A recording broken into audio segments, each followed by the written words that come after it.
Good morning, everybody. What's up?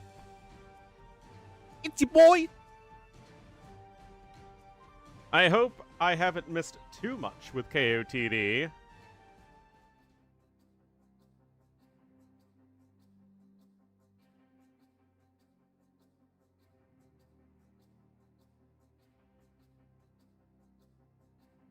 No, that's not the right one. There we go. Oh, I also never updated the scoreboard. Whoops.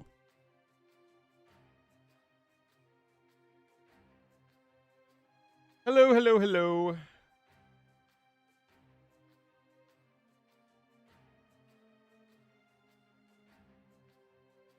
Got the job. Hey, congratulations.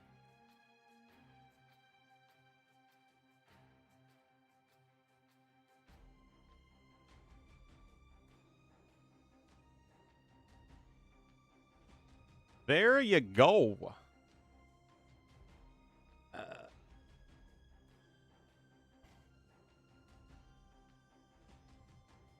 All right, any interesting Civ picks? You got a Slavs pick, which is a little neat. Jurchen's very high up for doubt.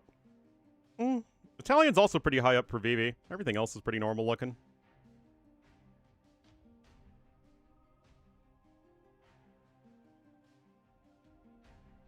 Are you now a slave to the Chaebol? Pick whichever one you like.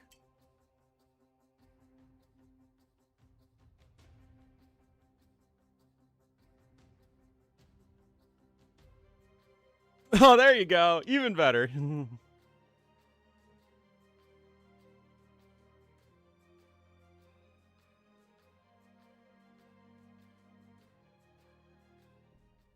Oh my goodness gracious. Financial Supervisory Service. That sounds fancy.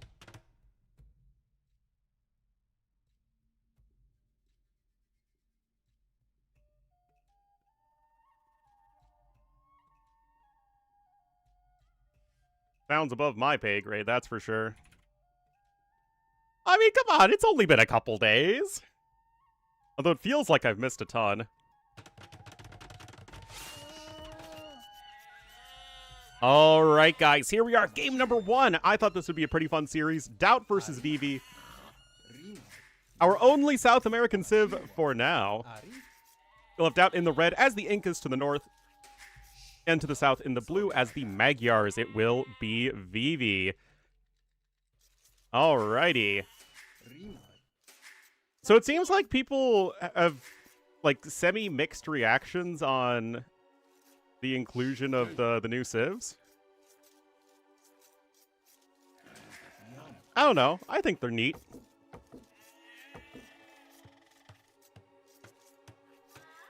I mean, if you specifically wanted to include South American cultures that weren't Inca adjacent, then I feel like those would be 3 pretty good choices. Not that I'm an expert. This is a 50-50 game? Yeah, I'd say so. Close to it.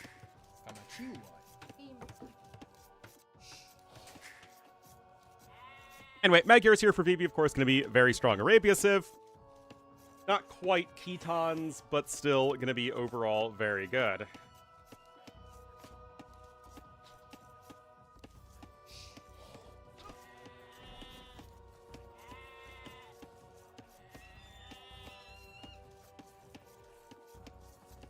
And Incas,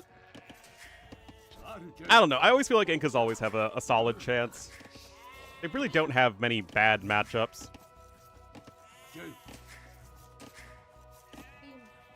Ironically, one of their worst matchups is probably Byzantines.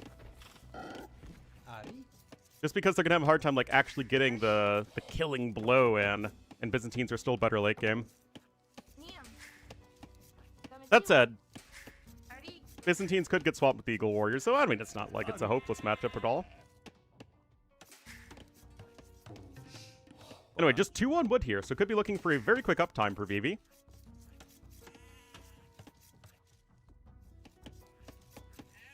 And we will have to see.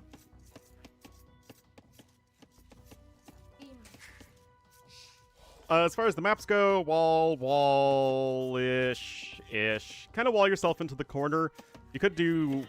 I mean, it's going to be tough to small wall. Or what you could do, actually, is just wall yourself into the corner and then use that back secondary gold to start things off and then just drop a TC here or something. The gold isn't, like, too far forward, but it's just awkward to defend. New architecture vid?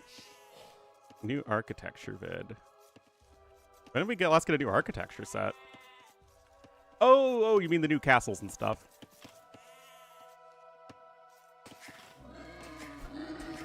Yeah.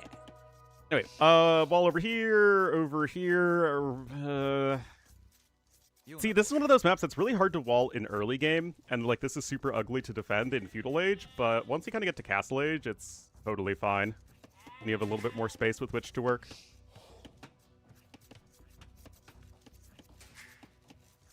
Anyway, Vivi gonna go up on 19 pop. I guess maybe you needed just 2 on wood early on to get a good 19 pop-up time if you're a Civ without an eco bonus.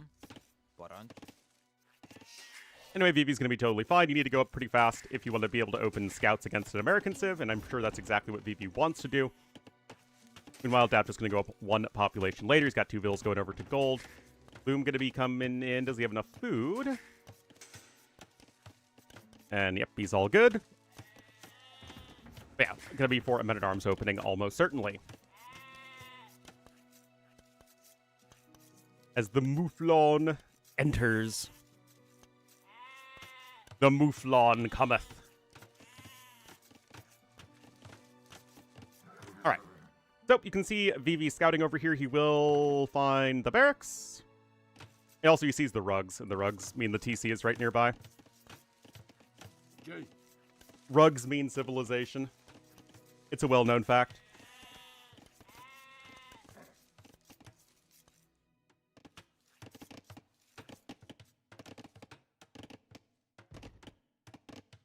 What is this walling from Vivi? Nah, he's getting it sorted out. Hey, there it is, number 4. Now, again, I haven't really seen that much of KUTD because I've been unfortunately a little bit busy. But yeah, it seems like the Men-at-Arms rushing and drushing is really back in vogue. And Vivi will see this. Oh yeah, by the way, guys, just to update on my dad. He is okay. The pain management for him kind of comes and goes. But we learned that what the specific blood infection he has, which I was told is basically like strep, but in your bloodstream. That has like a 40% mortality rate, so we're just thankful he's alive. But he's sort of on the mend. He also has a stress fracture in his toe, the one that didn't even get amputated, or like in his foot, the one that didn't have limbs of him lopped off. And he's gonna have to be in rehab for a couple weeks, but the goal is to get him home by Christmas.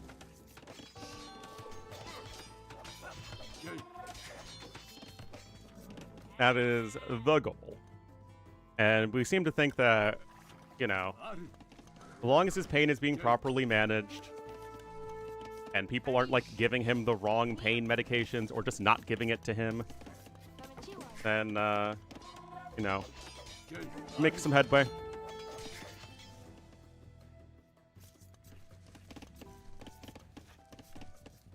You had to comment on your effort around the end of the vid? Oh, yeah, I made all those little vignettes. That took a really long time. There's something like, oh, this would be cute to do. And then it's like a long, long process. But it was worth it. It was worth it. I think that's like one of my most liked videos ever. And I'm pretty happy with how it all turned out. Anyway, Doubt did lose a bill. Over here. And Spearman goes down. Nice job from Vivi to avoid that. Still, the archers are here, and Doubt is not getting a whole lot done. Yeah, I'm actually going to need to go back to the hospital again today. Oh, wait, hold on. That's 2 more dead vills. Oh, no. Dowdy. Off to a rough start, this one.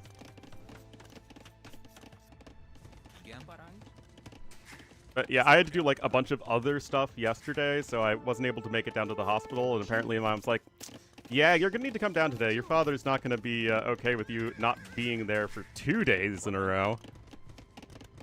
But thankfully, I can just go over later. We are lucky that it is only a 20-minute drive to the hospital. When I was in like middle school, my dad had like a slip disc and had to be in the hospital then too. But that hospital was in downtown Chicago, so that was like an hour to an hour and 10 minutes each way.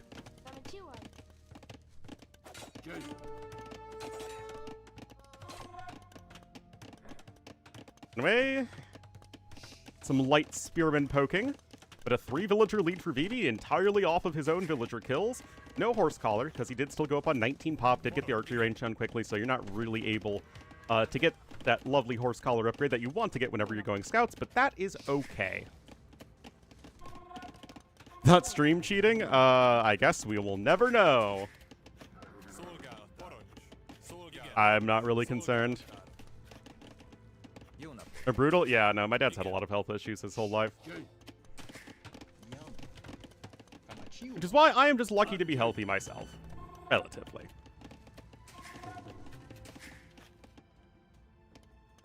Anyway, we got Scouts plus Archers here. This should be a very strong army composition for Vivi. Now, it is still slightly ahead in resources collected. But you'd think that with Vivi getting his own eco, having 3 more villagers, he's fully walled, you think it's going to be surpassing his opponent relatively soon. And these villagers already going to have to skedaddle towards the town center. And that's going to be another dead one. Now, there is no fletching. And it's going to be in here in just a moment for Doubt, but it's going to be another dead villain. What a disaster of a game number 1 here for poor Doubt. Fletching coming in for VV2. Oh, jeez. I mean, this is the weakness of the American civs. You're trying to apply pressure, your opponent's just full walled, and then you aren't fully walled yourself to deal with a counterattack with just much faster units. And now it's going to be really tough to take an efficient fight. And, I mean, I feel bad for Doubt. I mean, I've had so many games like this. He's able to take a pretty good fight, though, against the Scout Cavalry. Although, with all of the skirmishers getting folked out, the archers are going to be able to shoot and scoot at least relatively well. I think. Yeah, maybe just run a little bit of interference there with the Scouts.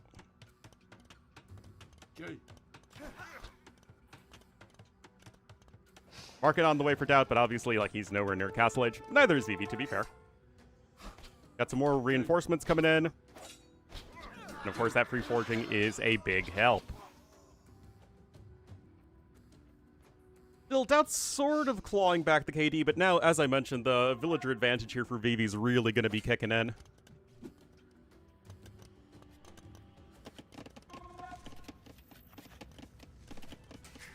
Stone being sold for the Doubtster. Draken, yeah, unfortunately, he retired. All right, second barracks coming in, and that scale mail armor upgrade. Now, it is double range for Vivi, so he's happy to keep this one in Feudal Age. At which point, honestly, just go ahead and get the Horse Collar upgrade. If you're not trying to rush up to Castle Age, right, just go ahead and pick it up. It's going to be so much more efficient. Not like you can't afford it as Vivi.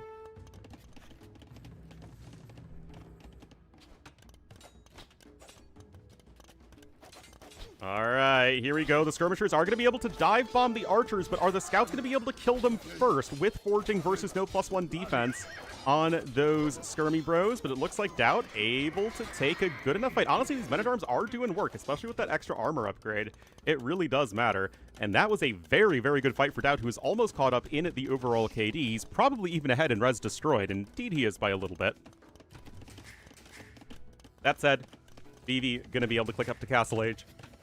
This is going to be the classic. By the time your market's done, you're going to have the resources for Castle Age anyway.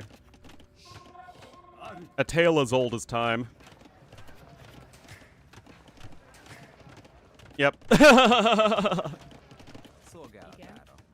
feel like we've all been there. But come on, get a horse collar. This is disgusting. 19 farms, no horse collar. That with a second mining camp there.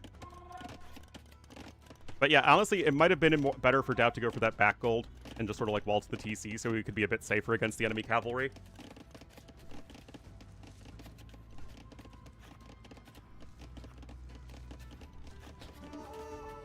But, I mean, Doubt had to find a way to get himself safer than he was. Just a little bit of a kerfuffle over here. Need to be a little bit careful with these two villagers at the front, but I think that Vivi is likely fine. Oh my god, that's a one food forage bush. Guys, there's literally one berry left on that bush, and it's indestructible.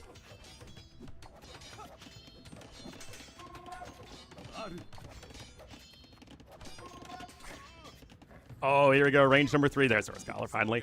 Going to be going for the counter-attack. Of course, going to be going for a CA switch in the Castle Age is Vivi, who, remember, did go for the back gold. This would be so much harder to defend.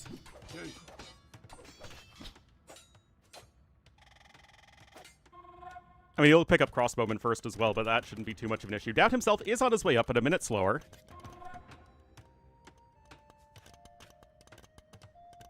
The bush is barely. It's barely hanging on. Get it? Get it? Oh, jeez, guys. You even get the free iron casting in. Get one more attack there on your dudes. Oh, no. Oh, no.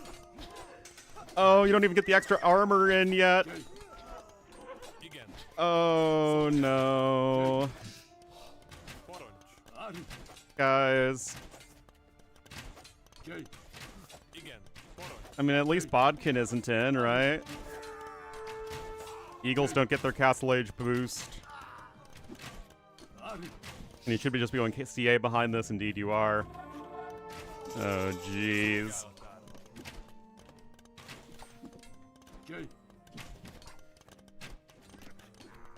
Well.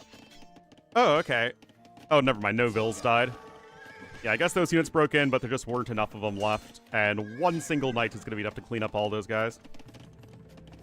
Okay, I really hate that university position because I feel like it blocks a TC location. Whatever.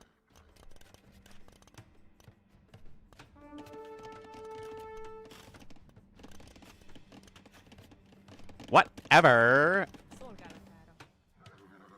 Still, there's a little bit of a détente, and yet Vivi's ahead by around 10% in terms of resources. He's around 10 villagers ahead. Equip grades are very slightly better having Horse Collar. I guess Vivi's just going to be hanging around. Actually, do you get the TC right now? I mean, I feel like you do, for protection as much as anything else. But Vivi does like making army. And there's ballistics.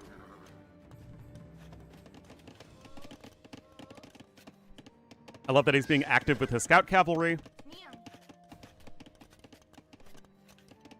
That doesn't even have +2 defense for the Eagles here. Although that scout, a little bit of the S word. Not that I'm one to lightly throw that one around. Yeah, maybe just sticking on the 1 TC. Don't think those Eagles can make it in over there.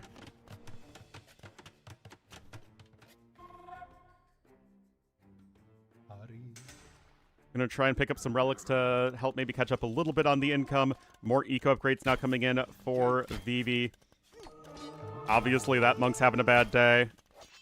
Whelps? We are not whelps. We're whelks. We're, seafood. Like oysters or whatever.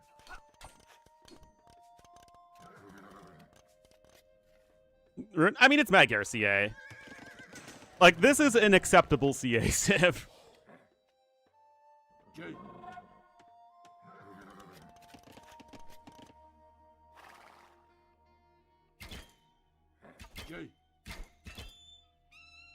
Alright. 52 to 44 Vills. Still 1 TC per player. And the Eagle and Cav Archer numbers are identical, which is obviously bad for the Eagles, because Cav Archers are more expensive than Eagle Warriors. Could get an Insta, but no luck there for the Lord. Oh, actually did not lose the charge there, so I guess that's something.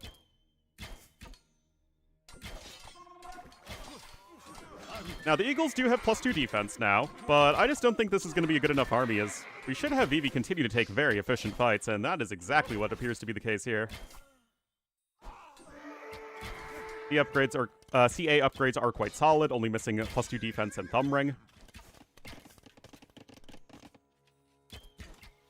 And now we're at 50% more CA than Eagle Warriors, which is obviously going to be only getting worse here for Doubt. Res Destroyed should be now pretty heavily in favor of Vivi. Indeed it is. Would like to see a second TC. I mean, I guess it really doesn't matter, does it? No way Doubt can deal with this. He's just losing Eagles left, right, and center.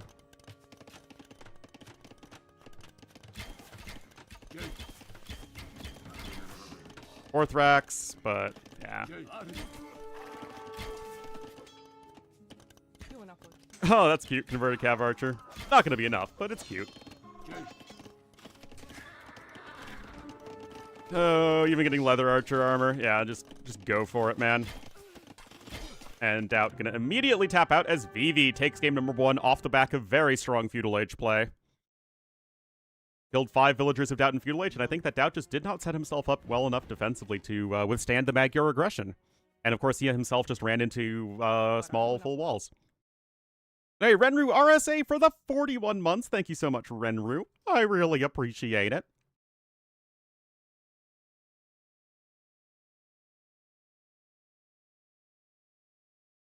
Anyway, well done there for Vivi.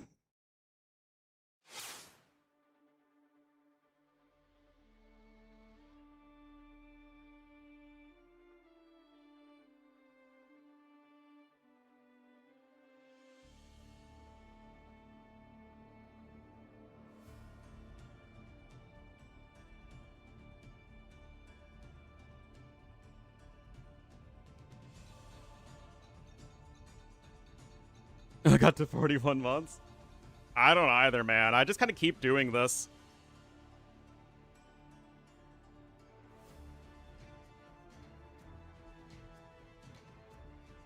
Kind of keeps happening.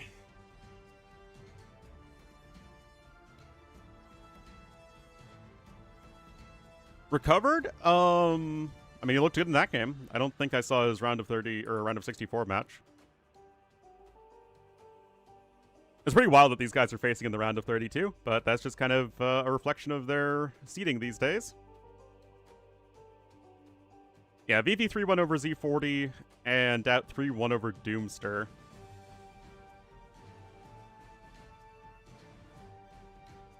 Don't stop? I mean, regardless of whether or not I get a job, I'm still gonna keep casting, at least as a hobby. And a side hustle.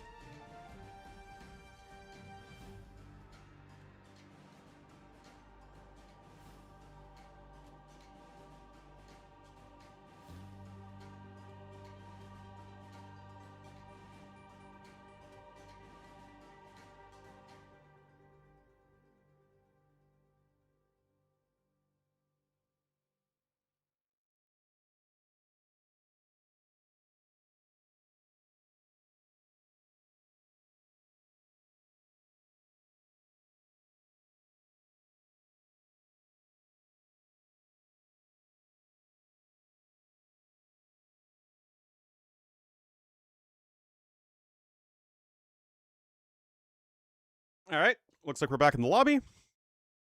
A secret Lord imposter? What's that?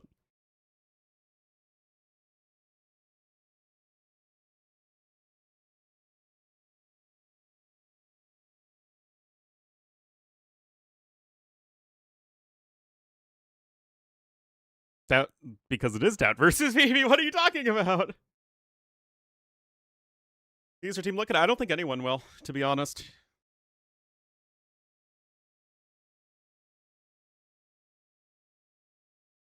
Title, Doubt versus Vivi. YouTube title, Doubt versus Vivi. What are you talking about?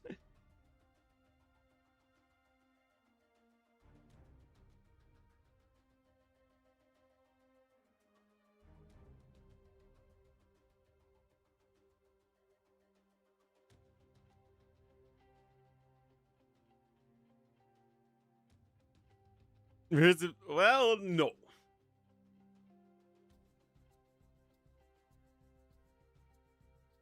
GL Hecturnus. What we all crave.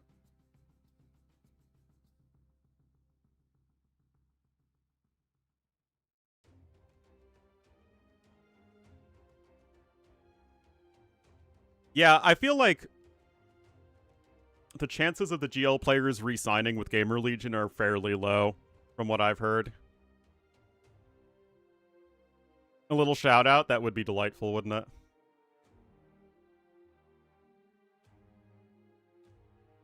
Although I can't believe Fodler and Rob Chang got shout outs. Tyrant is back, oh yeah.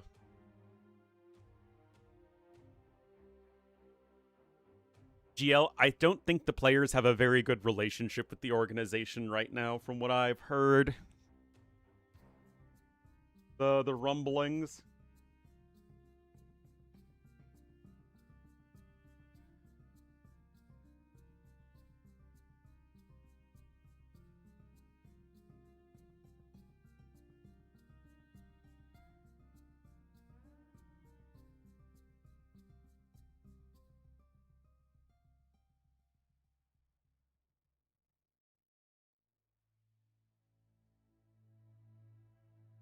Massive PRs. Oh yeah. No, I haven't been able to exercise as much as I've been wanting to recently.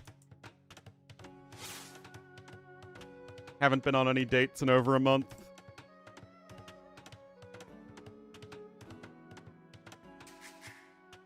Actually, geez, my ill-fated date was around almost exactly a month ago. The disco gym? I don't even know what that is. All right, guys, here we are in the blue to the west of the map as the Georgians. Actually, hold on. That's a sad boar.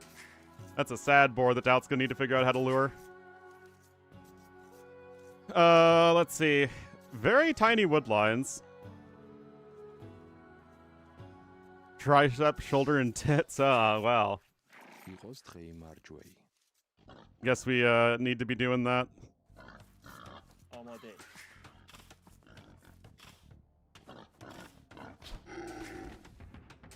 Anyway, Vivi gonna be here in the red as the Persians, of course, winning the last one. Be over here to the east. Very, very early drush. Like, insta-drush, in fact. And that does get that tricky boar in.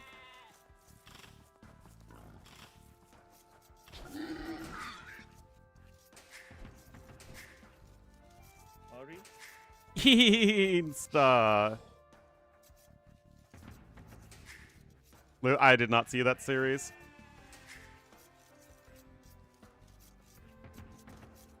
How many militias can he come forward with? But the thing is, do you want to do this against Georgians of all civs? I mean, Georgians just run away with their mule cart. Right? Like, how much value are you realistically going to get? But yeah, ugly forward gold right there. Very ugly forward gold on a hill. This one could certainly be quite aggressive. Both these civs, I think, are quite good. I mean, I personally prefer Georgians a little bit in terms of overall strength. But Persians are still very smooth to play. Anyway, gonna, at the very least, get 3 sheep, which is certainly not a bad thing. But like I said, how much can you realistically get done here?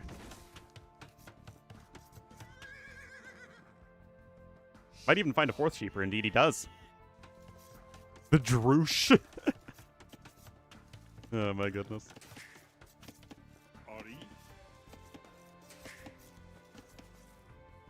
Castblades, that is indeed correct. And they should beat Georgian Cav Archers, especially since they also have Thumb Ring. No idea who wins an imp.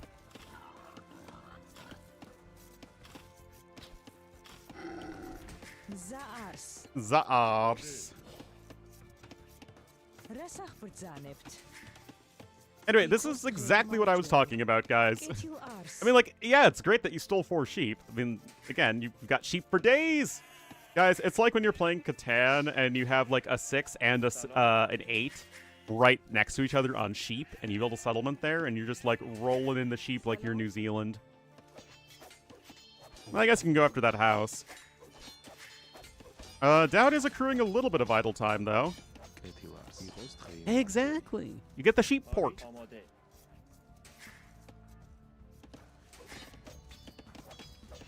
Exactly. And then you build cities on the settlements, and then you get like 4 sheep a roll, and you're just like, whoa! All your sheep are belong to me.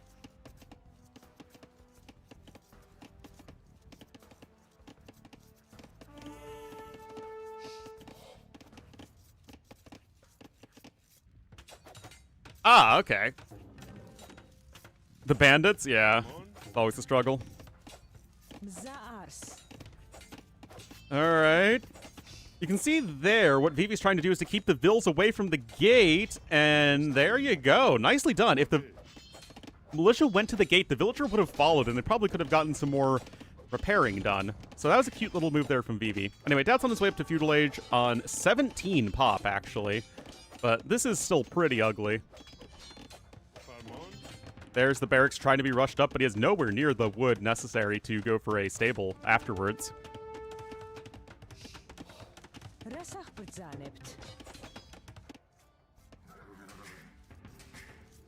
Feudal Age is on its way.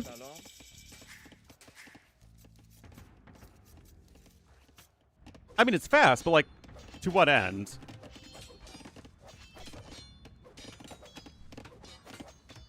Okay, now you can build the, I guess, archery range. Vivi's going to be coming in with some gold miners as well.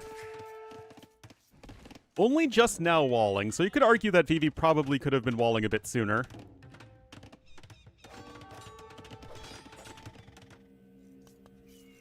A minute away from Feudal Age still. Yeah, going for these really tight walls.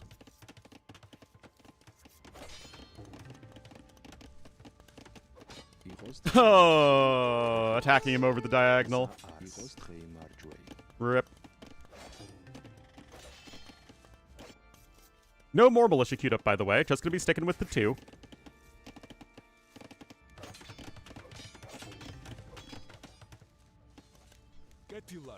First archer is on its way, though, for Doubt. Happy Feudal Age to Vivi. And he should be able to build an archery range immediately. Indeed he does, and he also gets the double bit axe upgrade, which is not something Doubt can afford. I mean, again, look at this resources difference. Diagonal.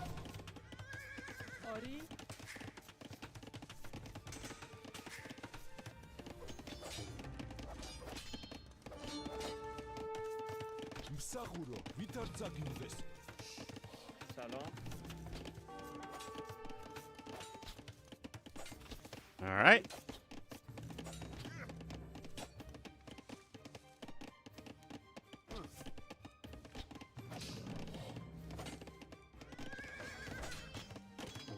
Man, 2 Vils repairing this one house. It's all taken almost 2,000 damage. Holy cow. Skirmisher number 1's out. It shoos away Doubt. And honestly, Vivi's just been in complete control of this one. I thought the 2 militia drush didn't do enough at first, but when it forced all of Doubt's lumberjacks back home, and he wasn't really even taking from the stragglers all that much, really shorthanded his wood income. Still, those villagers are kind of trapped. They are like fish in the proverbial barrel.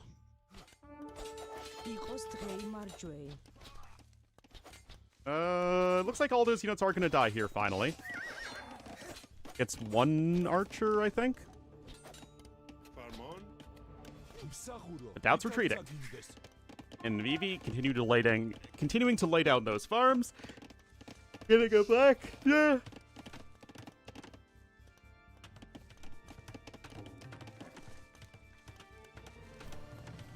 Full trash. No, I mean, you're up against an early drush like that. I think the going archers makes tons of sense. You want to be able to apply a lot of counter pressure, but Doubt just wasn't really able to do that because Vivi was so well defended and was up quick enough on his own right. I love the defensive watchtower as well. You know you have a lead at this point as Vivi, so just play safe. Clutching coming in. Yeah, you know the Doubt's eco's been quite messy.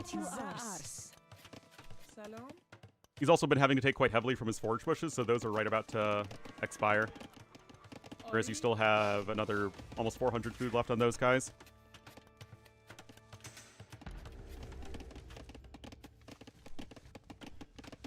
Blacksmith over there for Doubt, so of course he'll be looking for his own fletching upgrade, and these armies might end up missing each other.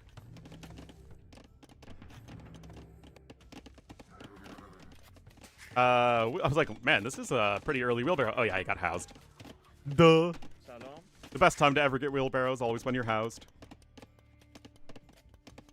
Anyway, here we are with fletching. Uh-oh, that's going to be a dead Vil. No way to save her, I think. Maybe. Nope. But oh, look, the skirmisher was just free-firing the whole time. That was cute. But Doubt, very good control himself. Vivi, though, a couple Vils ahead. Of course, you also have the Persian TCs to consider. Second range. This is the second game in a row that Vivi has gone for 2 ranges in Feudal Age. Mispronounce Vivi's name like that? I don't think there's a correct way to pronounce it. It's a made-up name. I've been casting Vivi for how many years?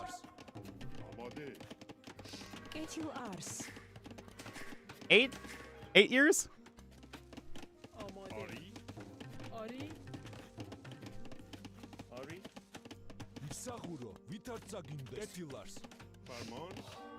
Looks like that's another mule cart coming in, and Doubt could actually start thinking of mining some stone if you wanted to.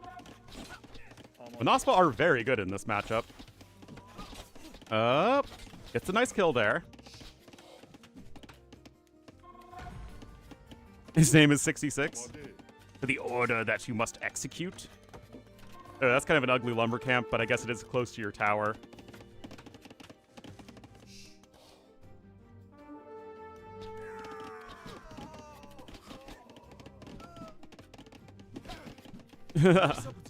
Anyway, nice kills there for Doubt. I mean, the KD is going to be looking nice for him, but resources are the real issue. Ornlu. What?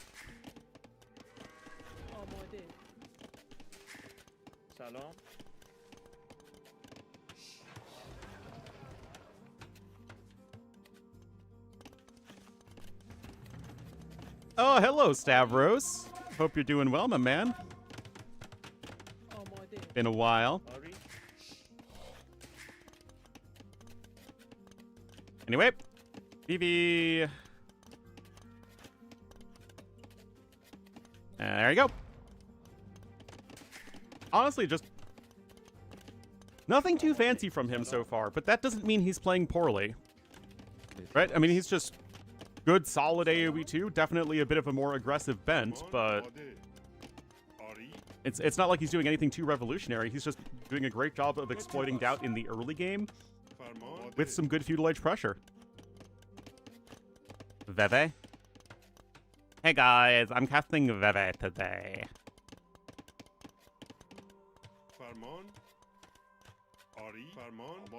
Not the Mouflon! What did the Mouflon ever do to you? But yeah, that's what I was saying, like, it's a really forward wood line.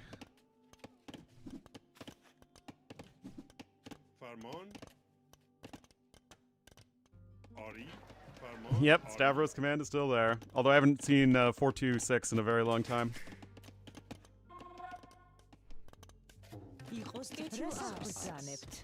Oh, we're hanging in there. We're hanging in there. Ooh, now there is a chance perhaps that Doubt could try and catch these units.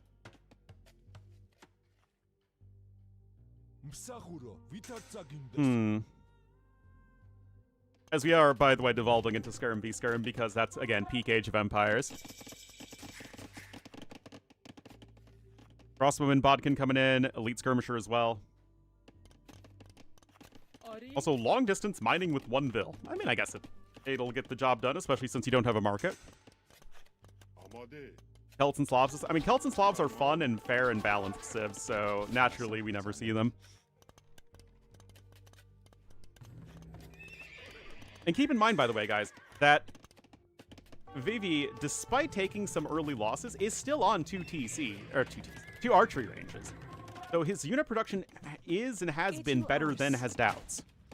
That makes any sense. That said, Doubt is going to find a way to corner these units really, really nicely.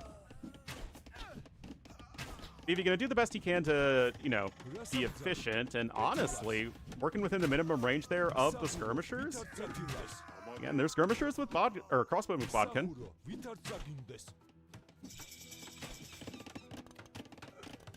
Second stable coming in here for Doubt. But he just doesn't have any knight upgrades. And it feels like we see so often these days that when people try and make Cav an early Castle Age these days, it's in the context of them having already invested into a ton of ranged units. So it's really hard to make those knight switches happen in the same way that you used to, where it's like, okay, we're playing Franks, you go scouts, maybe a few ranged units, and then we just go double stable knights with good upgrades. Like, now you don't have bloodlines, you don't have forging, you aren't able to afford husbandry, and it's just not quite as nice as you would prefer. Anyway, Bosaw and the gold mining upgrade coming in now for Vivi. Very nice eco upgrades for him. Of course, Persians are a civ that are one of the better 1TC ecos. One of the best 1TC ecos, actually.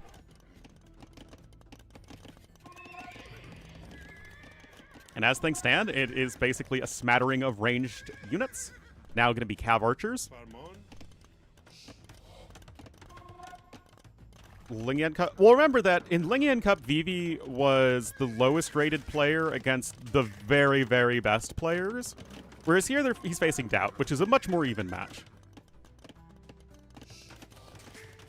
No, again, Vivi's playing very well.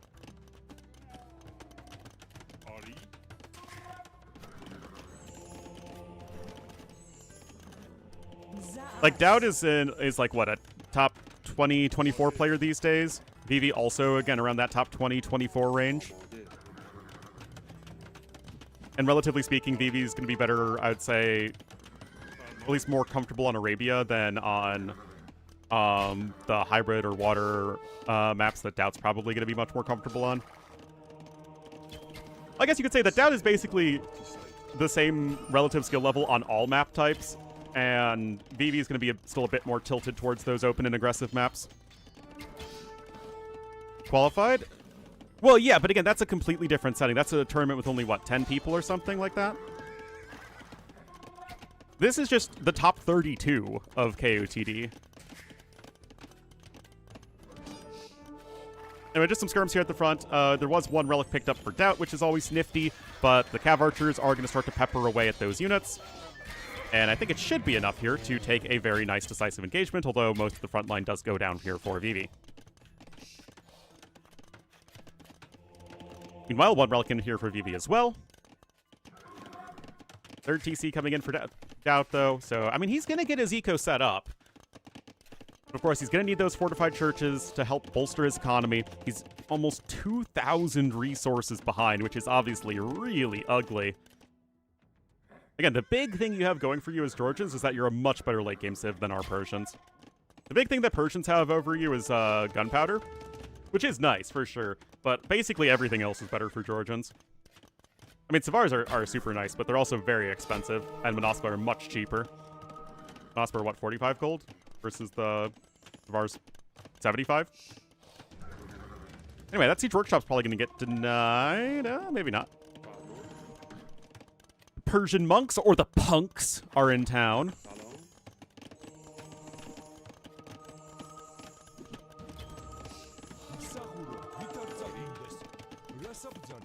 Anyway, forcing a conversion there onto a skirmisher. Bloodlines coming in here for Doubt. Another fortified church here at the back. I mean, Doubt is doing what he can to establish his eco properly. And it looks like most, if not all, of the monks are going to go down for Vivi to get one conversion. And yet, this feels like it's... Okay, it was a bad start for Doubt. Again, the instant rush really did a number, and yeah, impressed me in terms of how much he was able to make work out of it. But since then, Doubt is doing the best he can to take efficient fights, to get his eco set up, utilize his civ bonuses and all that. But still getting another couple kills here and there. But, I mean, these monks are also in a good spot. And Georgians are just such a freaking good defensive civilization. One of the very best in the game. But nice snipes there from Vivi. Impressive.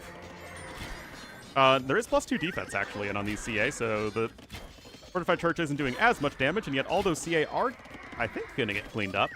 No? Now trying to add in a bunch more farms. You can see the eco balance is not ideal for him. And again, it helps that Vivi is, 1, with a clean eco, and 2, has far better upgrades on the economy. Oh no, the mule cart! The mule cart wall.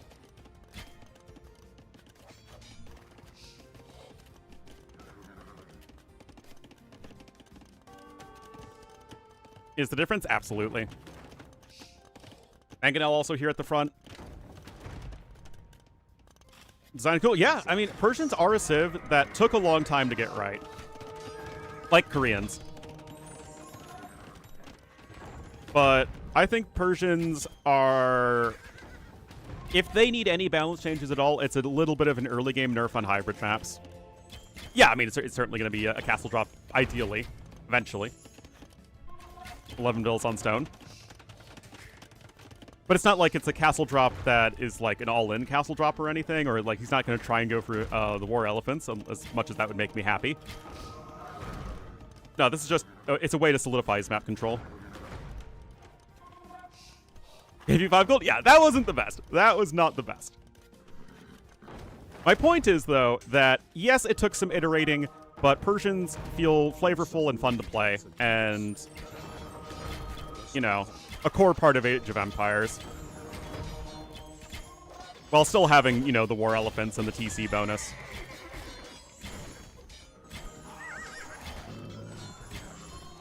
I think if we can cloud on Forgotten Empires for launch Ketons, I think we do also have to give them their flowers when they do something right.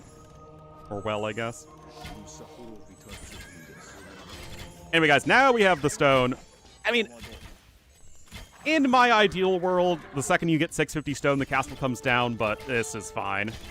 You're still able to put on a lot of pressure here, and this is just strong play from Vivi. Gonna get it in an even better location, and, I mean, Doubt is one with the castle. He should know that he's got no way to stop this. But once again, it's feudal age aggression from Vivi, putting Doubt on the back foot economically. And then after that, just Cav Archer transition and Castle Age, and Doubt's never able to take an efficient fights. Good. It's surprisingly all right. I mean, it's not, like, good. But yes, no Siege Engineers and no Siege Onager, but you have everything else.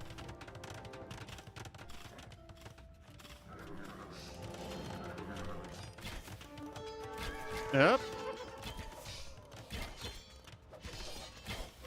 Buildings? Oh yeah, the True Elephants are also pretty darn solid versus buildings. You mean, did Vivi get Parthian tactics? No.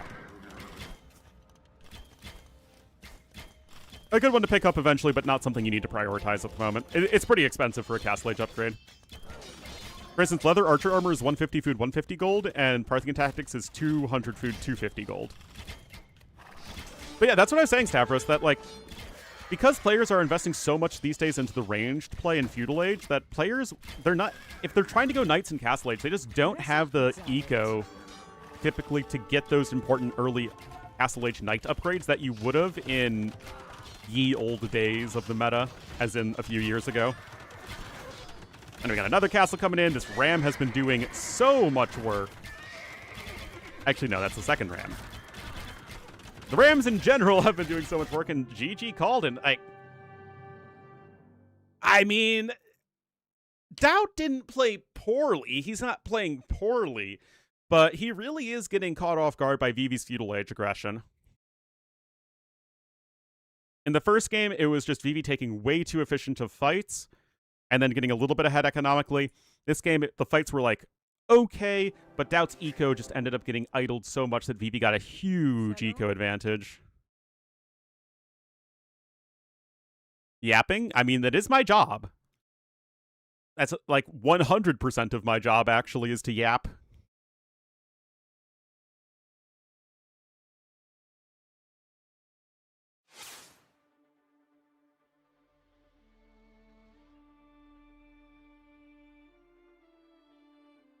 Best in Feudal Age ranged units? That is an excellent question.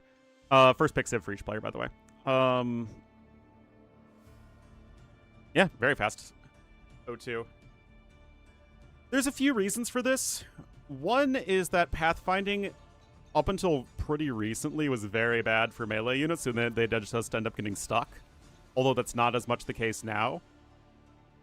I think the main factor is that players are now getting so good at microing ranged units, and everything is so efficient that, like, all you need are just a few skirmishers or cav archers, and you're zooming around. And it's like the most... It's the most value you can get for the least investment, right?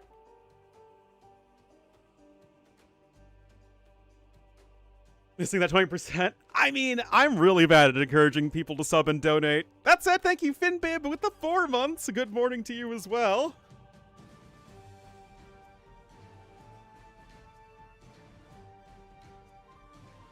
All right, guys, this is Doubt's tournament life on the line. Remember, single elimination bracket.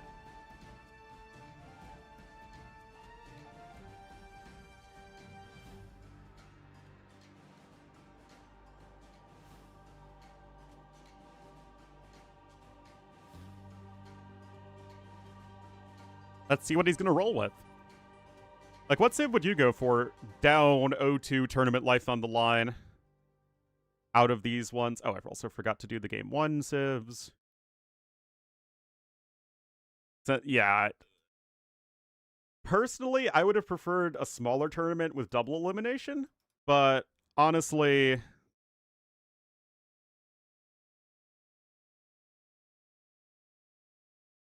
I think this is fine. I think the argument is that you want to incorporate as many people as possible into tournaments, into the upper end of the AoE2 scene, and, like, you can't hate on that. Jurchins? Well, we'll have to see. Viper with the raid. Uh-oh. Viper not going to stick around for the final stand of Doubt. Big Sag. But anyway, welcome, Viper Raiders. No raid alert? Yeah, I'm kind of surprised there wasn't a raid alert. Who knows, man? Sometimes Streamlabs is a little derpy. Because it popped up on my Streamlabs, but the notification that I have set didn't pop up. And of course I see it in the Twitch chat as well.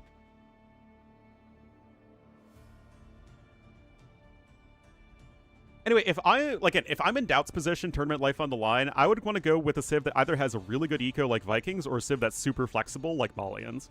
I think one of these two picks would be the best. Working as they're supposed to? Yeah.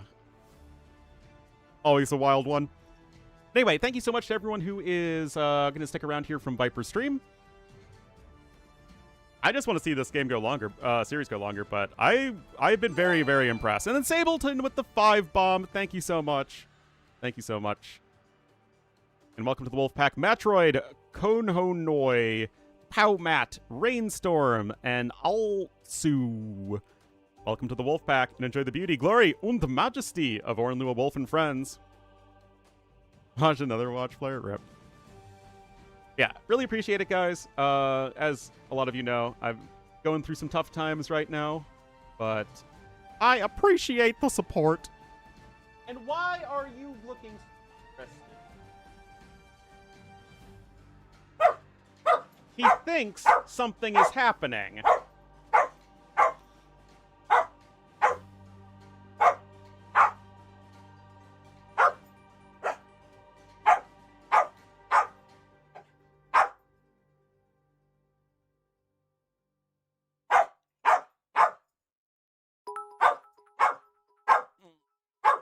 Oh, thanks, Full Metal Zim.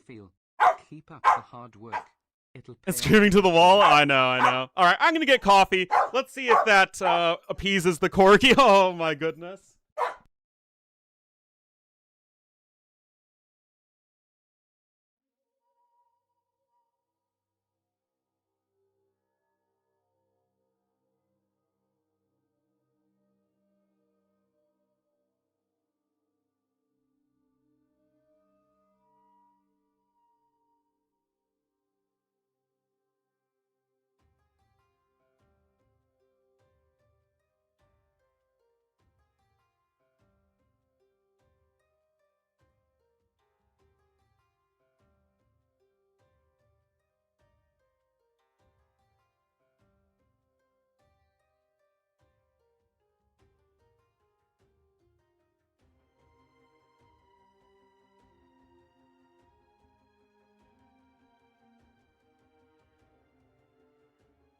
Oh, he is very much a loaf.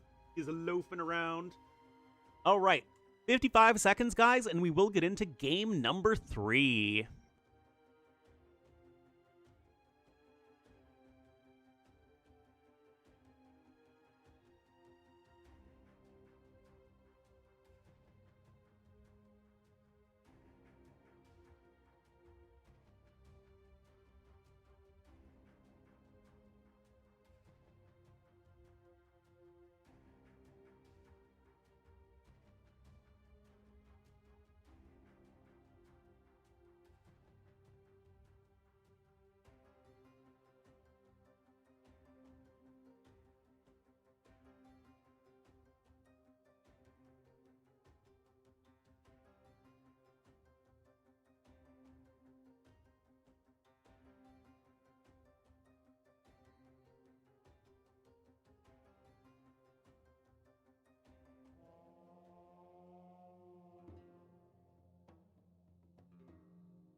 Just kidding. Now I return. Ugh. A little bit of a dramatic pause here. Like Doubt's having some lag issues. Leviosa. It's Leviosa, not Leviosa. Oh.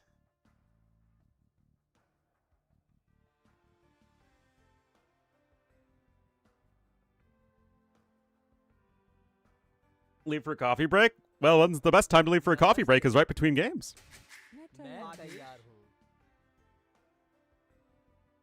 Gamba? Sure, why not? You do have a moment.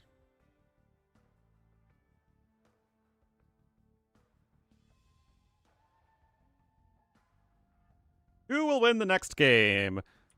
Doubt. Vivi. 2 minutes. Was the marketing strat? Guys, I think I'm past the point in my Twitch career where I'm trying to rely on marketing tactics to try and grow the stream. I don't think that's exactly the goal at this point.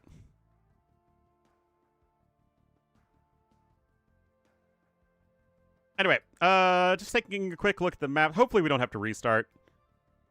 But wall over here, wall over here. Again, we're kind of in this situation where the gold is very far forward. So that's a bit ugly there for Vivi, who is the blue Hindustanis here to the west. And to the east... This is an awkward one to wall, because again, the gold is forward. Guess you could, again, go for that back gold, maybe. That was a big issue in the first game. But, like, again, wall to the TC here, wall over there, wall over there, wall over there.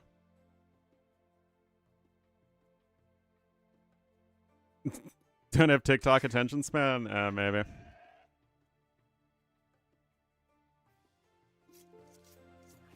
New server, go back! Oh! This is why... This is why I was hesitant to introduce the map. I was like, they might be backing out anyway. Like, Well, I mean, I guess there's nothing else to do, right, other than to look at the map. Anyway, they're playing on a different server now. This is Serbia to China, so you do have to connect across all of Eurasia. Vikings, well, like I said in the beginning, or before the game started, if I'm doubt, my back is against the wall, I'm either going to go with a comfort pick civ that has a great economy like Vikings, or a super flexible civ like Malians. And doubt just opted to go for the comfort pick Vikings.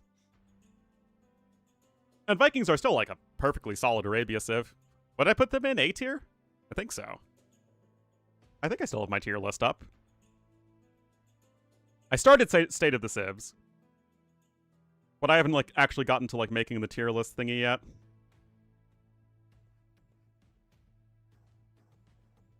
Oh no, I put Vikings at the top of B tier. I should probably scooch them up to A tier. Yeah, that seems fine.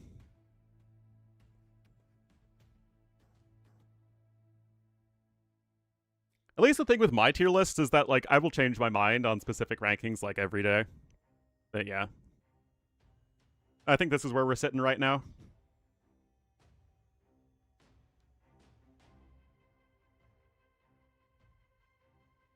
Alright, what are we looking at? 32 seconds.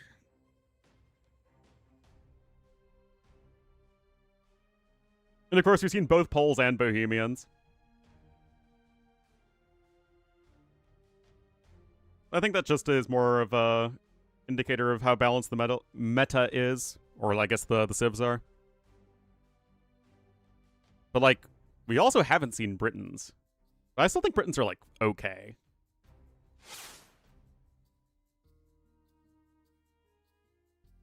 Ads are what make the world go round, or something.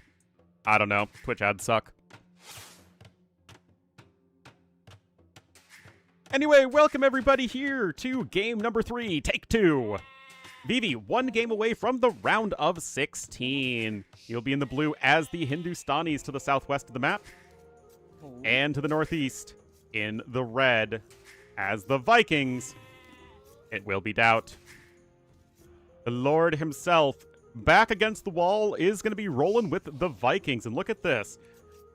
This cliff happens to be very convenient, so you can kind of like wall over here, wall across the front. It's still a little bit icky to try and take this gold, but in terms of getting yourself safe in the corner of the map, it's not bad. Your stones at least are going to be very safe. Your forge bushes have the potential to be quite safe. And if you go for something like a drush, then you could be in this situation where you have enough time to wall in. But also, I don't love drushing with Vikings because it just means you're delaying your free wheelbarrow. So it's still a bit tricky for sure. Meanwhile here, Vivi in the blue as the Hindustanis to the south. Gold, again, forward on a hill. Stone forward on a hill. It's pretty ugly. Namaste. No namaste. You're supposed to be complaining about your map generation, Vivi's villager. The Hun cosmic horror? Yeah, basically.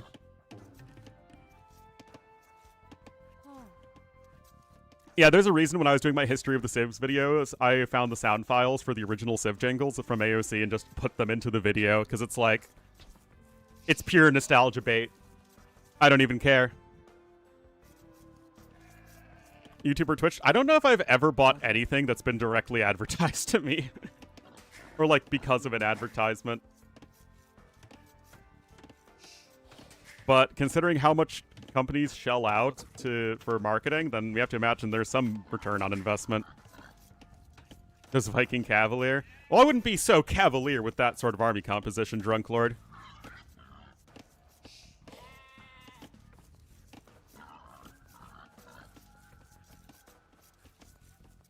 Because if you invest too heavy into Viking Cavalry, you'll get a Paladin. Or Paladin. You know what I mean? And then it's night-night to your chances in the series. Where.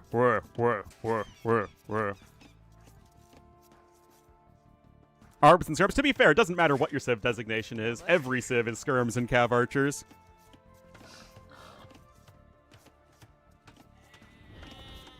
Anyway, got the mill coming in, so no early drush or anything like that from either player. Play Kingdom Come Deliverance 2 through Luna? What's Luna?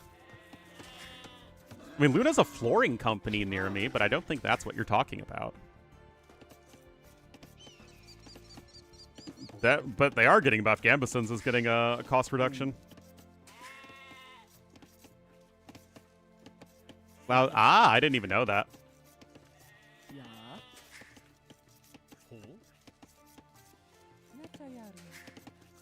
Well, just luring in some early deer equivalents. 3 on wood. You have a 5th Vil going over to wood. This is maybe indicative of a bit of a slower uptime Men-at-Arms play, perhaps?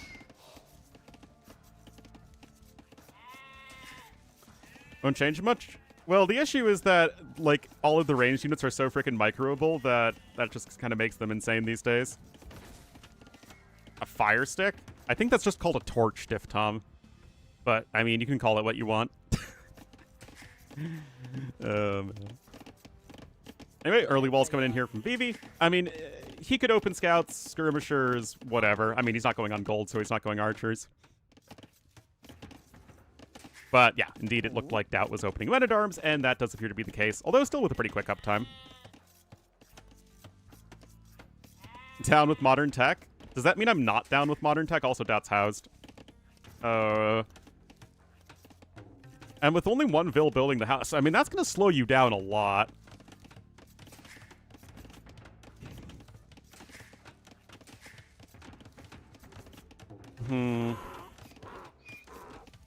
I don't know if this was going to be Men-at-Arms initially, but I feel like more than 2 militia probably just not going to get anything done.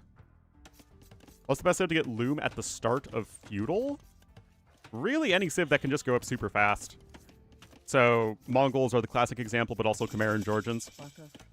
Those are probably the 3 best civs for going up without Loom. Mayans? Yes, Mayans for sure. Alright, no. Doubt is, despite being housed, and the fact that this is going to be further delayed, he's going to go for it. But as you can see, Vivi just small-walling himself. And that's kind of concerning for Doubt, because this is still a hefty investment for the militia. Remember, he did the same exact thing in game number 1 as Incas, and he just got picked apart by Vivi's scouts because he just wasn't himself fully defended at home, whereas his counterpart was. And if that was a faster player, that scout would have been walled in or trapped or something. Turning into, I mean, she probably should have known what she got herself into with marrying you.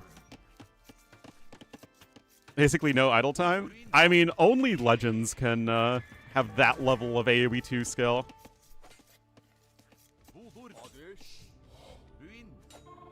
But yeah, okay, no Men-at-Arms upgrade even, but like, why make 4 militia then? Because, well, that happens. So I'm really not sold on this for Doubt. Oh, no, he is getting the Men-at-Arm upgrade. I was just getting the Spearman first, but he was completely caught out of position. I mean, yeah, the archery range is incoming now, but Vivi is content to just start adding in farms. He is not going for the instant archery range. He basically, you know, you're getting 3 farms instead of an archery range. Does get a nice poke there, does Doubt. Yes, the spear does have 4 HP. Takes 2 more hits to be killed from scouts.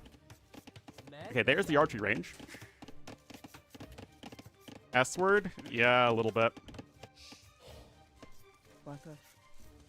And look at this, guys. I mean, think back to game number 1. It was a very similar situation. Doubt goes for 4 Men-at-Arms. He runs into walls. And then he himself is not fully walled at home. And is just getting completely run around by the scouts. Go to the work Christmas party? Oh, I'm sorry, Diff Tom. Don't worry, I'm sure your boss thinks that by throwing this Christmas party, that will completely compensate for not giving you a raise. Anyway, more archers are on the way. Vivi himself is going to go for a skirmisher switch.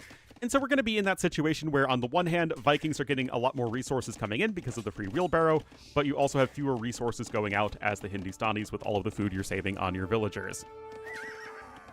Oh, gets another kill there. Now, does lose a scout, but that's still fine at this point in the game, losing a scout for a villager, or rather getting a villager kill. Scout is still slightly ahead in resources, though. Christmas party? I mean, all you need is free booze. Like, that'll get the people happy.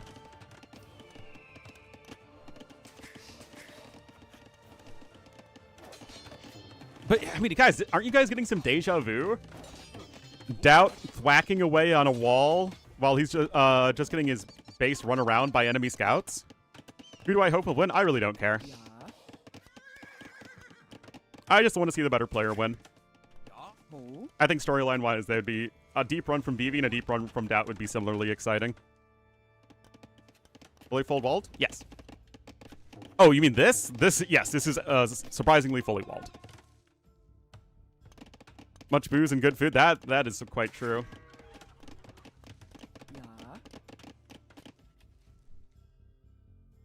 Hindustanis. Yes, Christmas is on the 25th of December.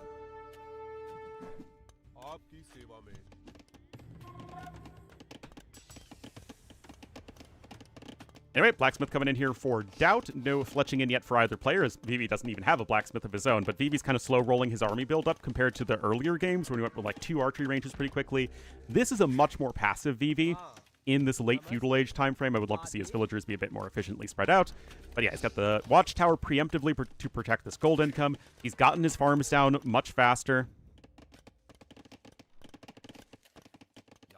And isn't prioritizing getting fletching like he was in previous games. Pony? Back at your base? I mean, that's just multitasking. It's about recognizing where your attention most needs to be at any given moment. And that's something that will always come with more practice and experience. Hindustani CA? I mean, it's funny because I think Hindustani CA would be the best play here. No, I don't hate the tower either. You know you got a couple of villager kills. You're 1 game away from moving on to the next round, so you can play safe. The Vikings versus Hindout Stannies. Hello, Drew's World. Yes, Hindustani CA are quite solid. Not as good as Indian Cav archers, though. Those had Parthian tactics.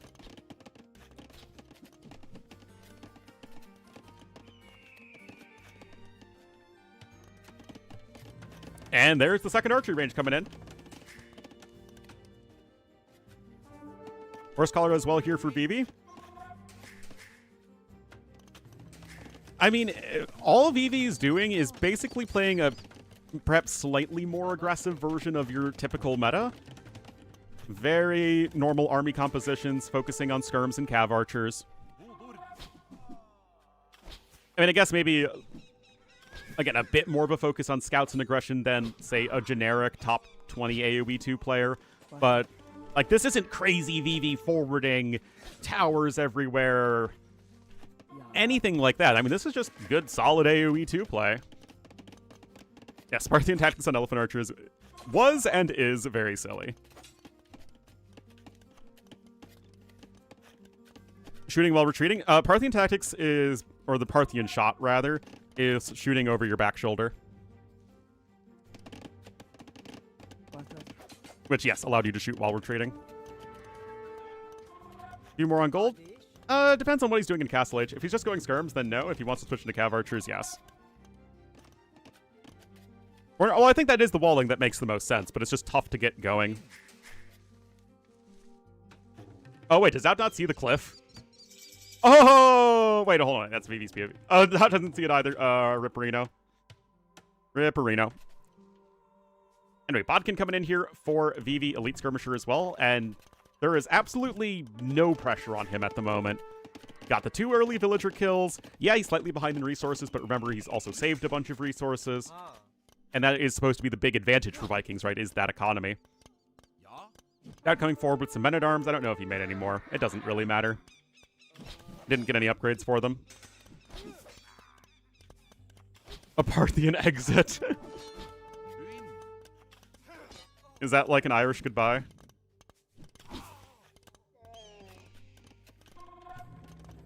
Anyway. Yeah, just some skirms here. 3 vills, even long distance mining some stone. Okay, so it's going over to the mining camp there. TC over to the west or to the east, or both. Might not be a bad idea. You could also go with TC to the south. Gold is still going to be a bit tricky to protect because, again, it is at the base of this hill. But it's fine.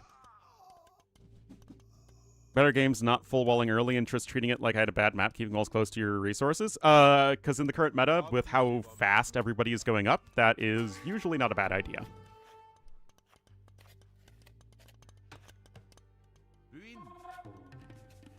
Aramba? Yes, they did change that at some point. That was in one of the balance patches. Oh, jeez. Well, this isn't pretty. Having to get a lot of houses there very quickly. Idling a bunch of villagers in the process. That is not really what you're looking for here as the Lord. University coming in. Vivi with 5 vills on stone, but building the university before an extra TC, which I do think is a little bit weird. Doubt himself is going to try and rush up a second TC, but there's a lot of villager idling, and you can see Vivi is catching right back up in terms of resources. I would have liked it a lot if it was just a TC before university. I mean, Gulams are, of course, going to be very good against skirmishers.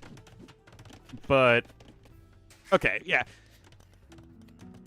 Do I think it would have been a little bit better if the order of operations was different and he just went TC and then university? Yes, I do. But is it too big of a deal? No. Berserk should be very good against Gulams. But obviously that's a big if. Also, Viking infantry is also probably solid against Gulams. Just with the extra HP. Still, Doubt's going to be on 3 TCs here in just a moment. He's getting a university. Doubt knows he's in a bad spot, so he has to play a little bit greedier.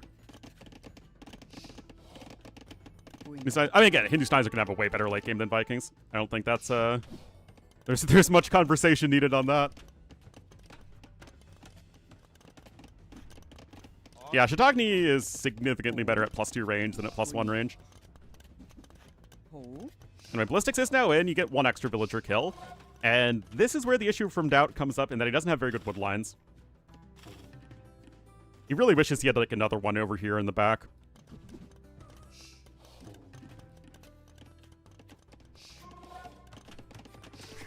But yeah, just 2 TCs right now here for Vivi. Some random archers showing up for Doubt.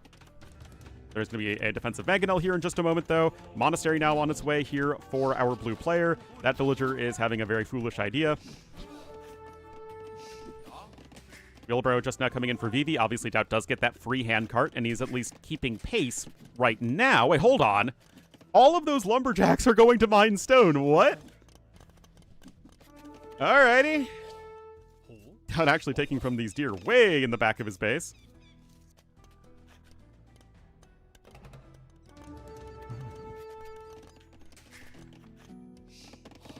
But yeah, clearly Vivi does want to get to those Gulams, and Doubt might just want to get to Berserks. In Siege Towers? Now, I haven't seen any of the Siege Tower shenanigans because I've been busy going back and forth from the hospital recently. Like, how oppressive is the Siege Tower nonsense that people are complaining about?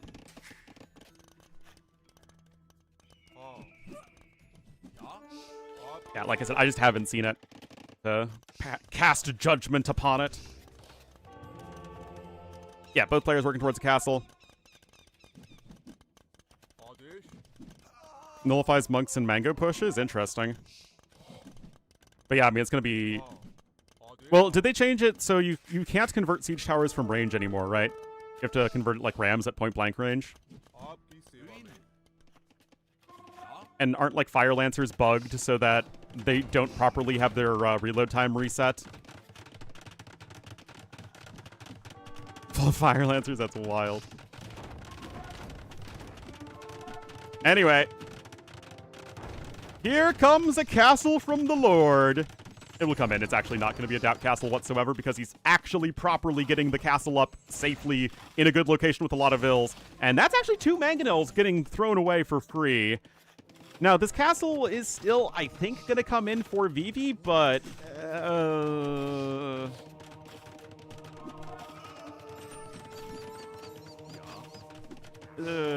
not super pretty there. And remember, it is 3 TCs to 2. Doubt has an 11 villager lead at this point, guys. And Berserks, like I said, should be at least pretty good against the Ghulams. Well, base attack is wild. Remember, Berserks used to have, what, 8 base attack in AOC? Maybe 9?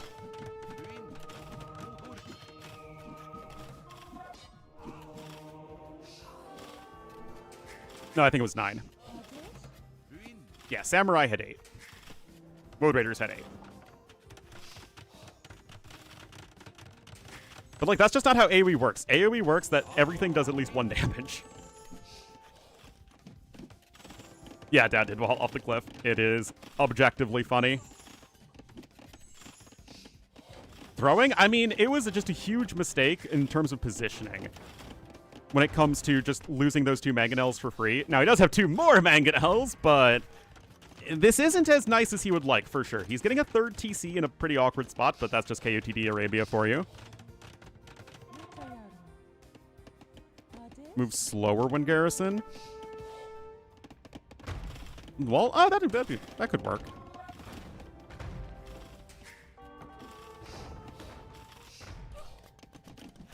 Anyway.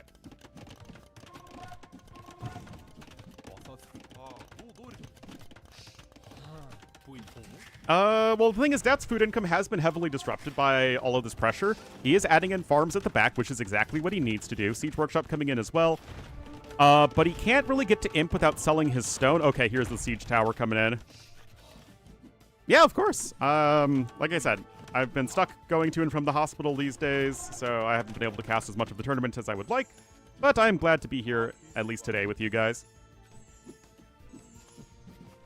Yeah, again, Doubt, he's in a very tricky situation, but he is indeed on his way to Imp. But yes, here is the issue. Castle number 2 is on its way.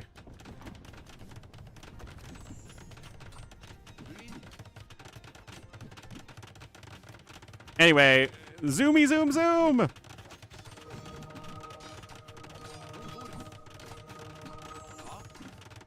I mean, this doesn't really feel all that amazing.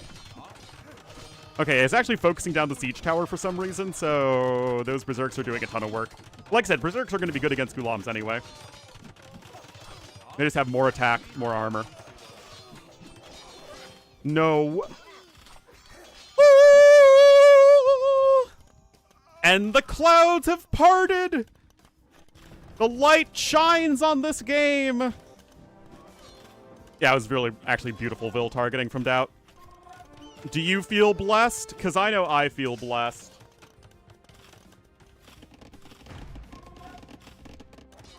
And there is the Imperial Age coming in for Doubt.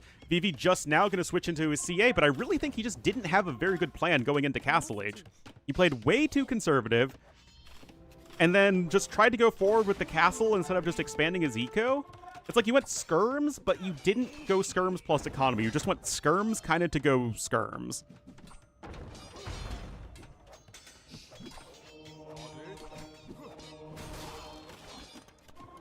Yeah, I mean, you absolutely want a walled in right there. You don't want a bunch of villagers to appear when you're not paying attention and then go for the big castle drop. Oh, hey, Tina Heidi, thanks for the raid as well. Everyone's saying hi today. Welcome, welcome, T9D. People. Casting, of course, Doubt versus Vivi here, but Doubt not ready to get out of the tournament just yet. Straight into ads. That beat Twitch, man.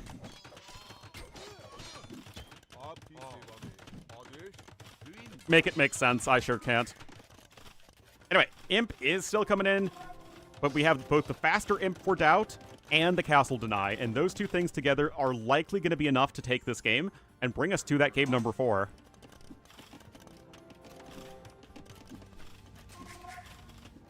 It's been some interesting games so far, though, because games 1 and 2 and the start of 3, Vivi just got a huge lead in Feudal Age with just better early gameplay, smarter decision-making, better micro. Basically, your AoE Feudal Age 101. But then he just made some really baffling decisions here in mid-game and is just allowing Doubt to claw his way back into this. Anyway, Pipbert, thank you so much for the sub with Twitch Prime. Welcome to the Wolf Pack, and enjoy the beauty, glory, and majesty of Ornlu, a wolf and friends.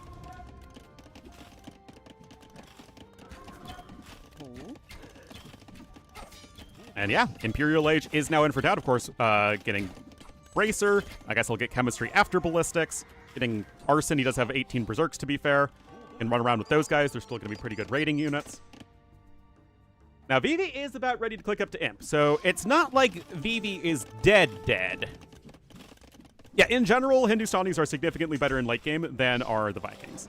As in, wait, that is the Imp TC.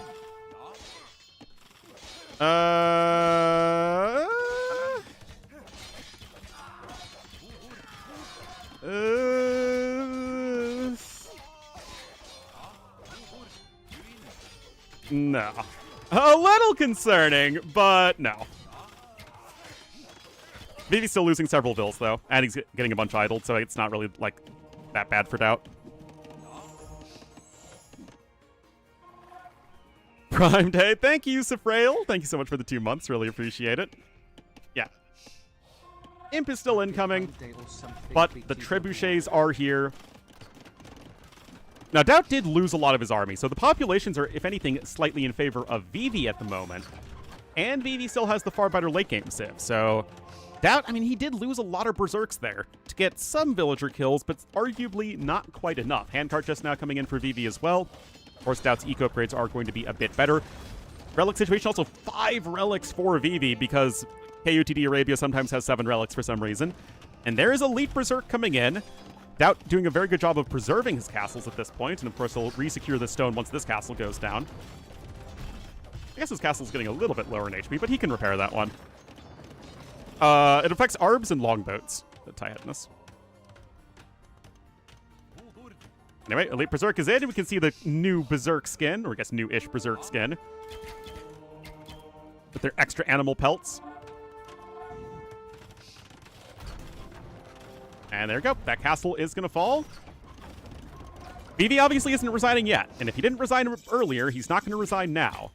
Skirms are missing a lot of defense upgrades, only with +1 at the moment.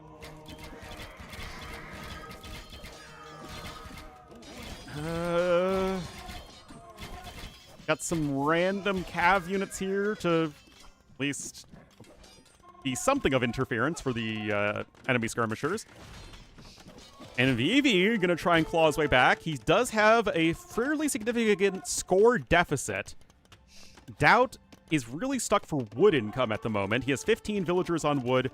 All of his wood lines are basically forward. And yet, okay, this is also good here from Vivi. So a very back and forth game. Some mistakes made from both players, but that's what makes AoE exciting. Doesn't necessarily need to be perfect gameplay, just competitive gameplay. The 5 relics, though, are going to be huge here for Hindustanis in the late game. Get HCA, can start switching to the Shatagni hand cannoneers. You got the bombard cannons with some extra armor, and siege engineers.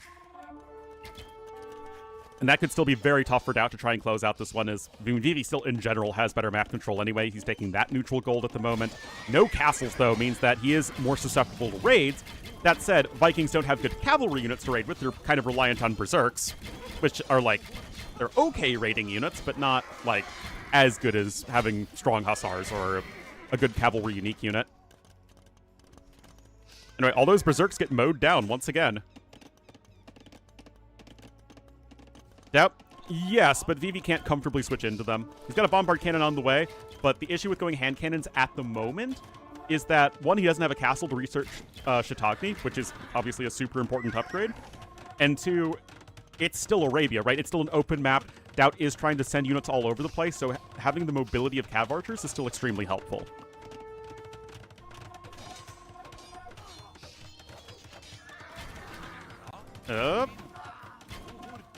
And you can only get the Castle Age unique tech if you have a castle, which Vivi does not have at the moment. Anyway, some more Cav upgrades coming in. No HCA, though, so you're still just working with the Castle Age Cav archers. No Chieftains in either, to be fair. Of course, that extra 5 damage versus Cav is very good. The castle's still going to come in. It ain't pretty, but the castle is going to come in. And look at that, all of the relics that were getting housed are right at the front of the base, and they all just got ejected. Now, it is ahead by around 4,000 resources.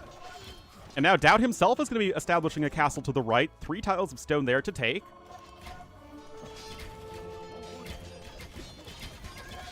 Yeah, I mean, I totally understand going for Cav archers here, even if it might not work out in the end. And then Pointy Boy KGS with the 52 months. Thank you so much, Pointy Boy KGS. Really, really appreciate it. And oh man, this game is messy, messy, messy, but it is also a lot of fun. Like I said, it's been tough for me recently, so just getting to enjoy some fun, high-level competitive AoE and getting to share that with you guys is significantly more fun than having to visit my dad in the hospital every day. Get the castle. Did you just get chieftains? No, not yet. I didn't see that.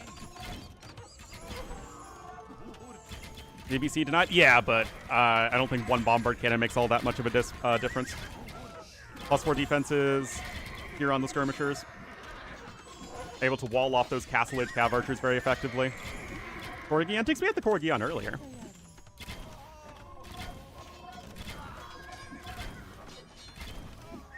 Now, of course, the big downside of the Berserks is that, well, they have to be trained from castles, so they're far away. So they have to kind of wander to the front lines. But, yeah, you're making it work there.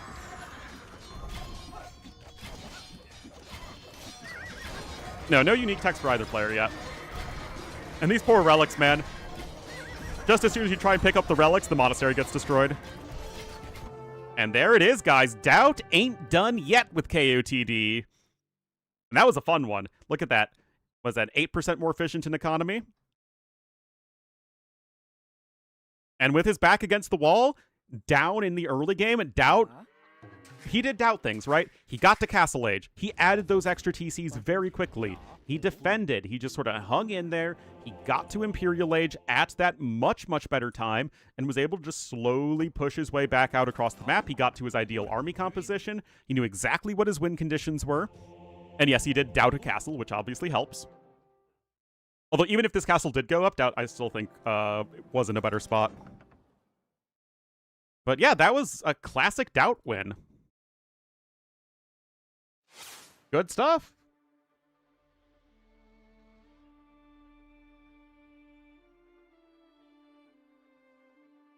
Right, that is the Vikings over the Hindustanis, so the 4th pick winning over the 2nd pick. Both players using 3 of their top 4 picks.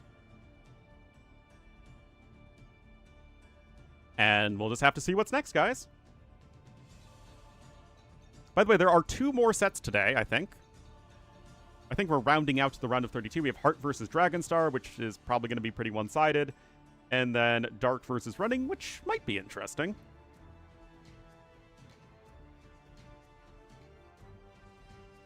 So we will have to see, guys. Then the round of 16 will be set. Which might start tomorrow? I honestly don't know. Maybe some of the sets that have already been known for a few days could get scheduled in time.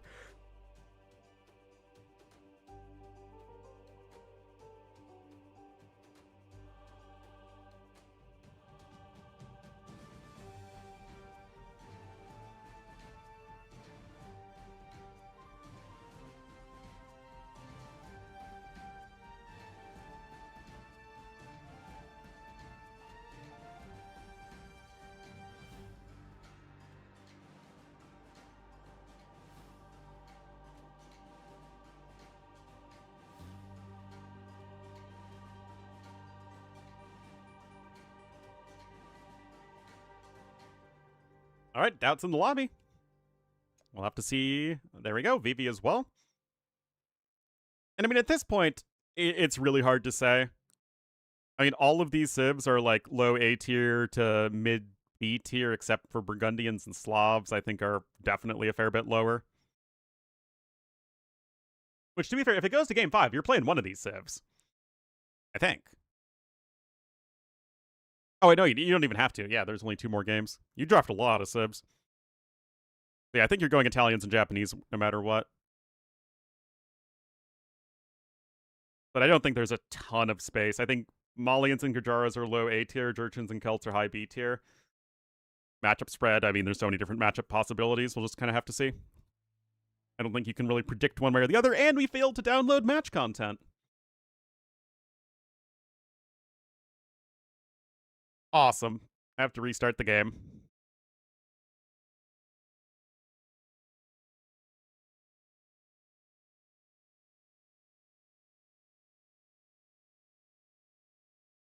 Siege, that's true. I wasn't really thinking about it in the context of the Siege Tower Fire Lancer stuff.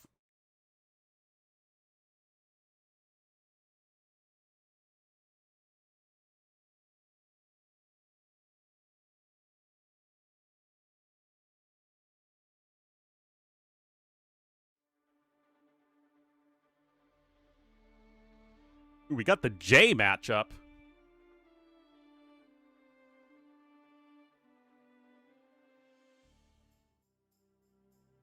Alrighty, guys, 50 seconds, and we will be getting into game number 4.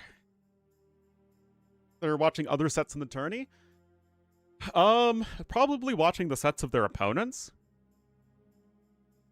As probably watching the sets of their opponents, and then just, of course, all of the practice games that they're playing. So I'm sure they know about the Siege Tower stuff, and that might even be,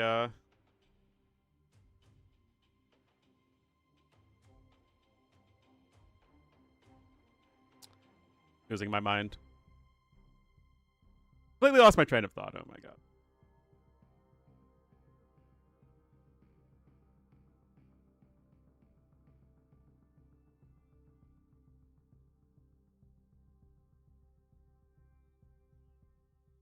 What the heck?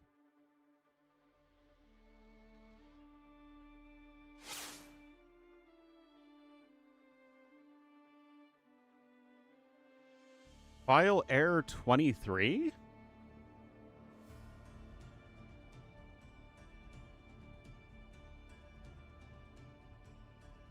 Huh? Never gotten that one before. Let's try that again.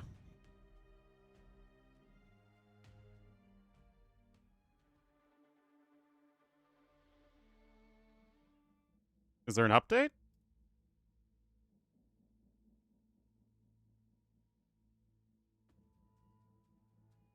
Uh?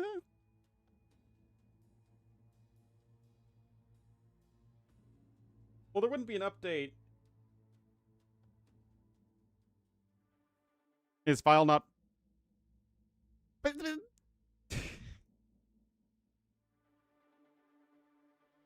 Okay, this is really... Okay, we're just going to try restarting the game.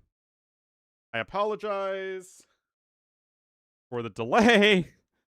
No idea what's happening here.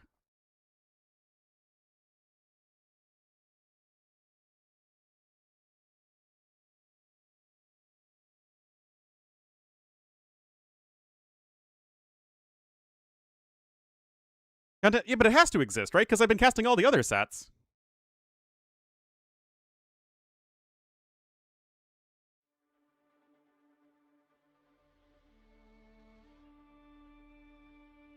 Let's try this again.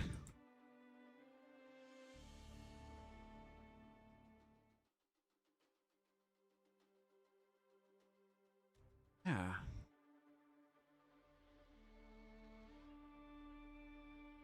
Okay, so let me go ahead and see.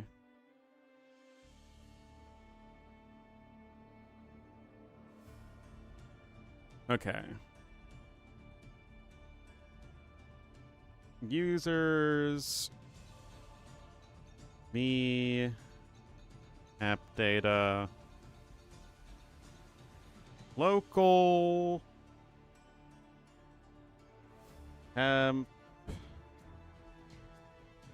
AV2DE temp.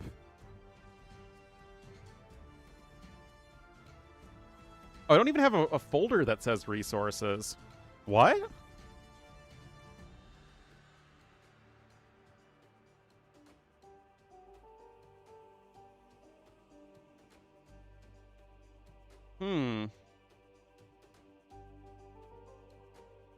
Yeah, let's try that. So freaking weird, man. It is. I have hidden folders enabled. All right. Well, okay. Let's try and get this again.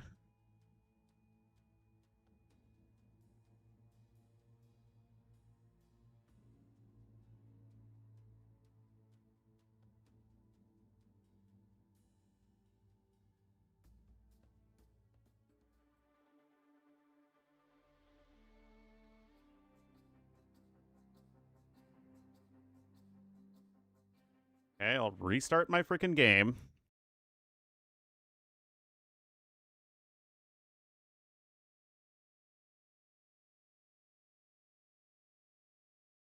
Okay, but the thing is, if I reboot my PC, I have to end the stream, and I think all the raid viewers go away.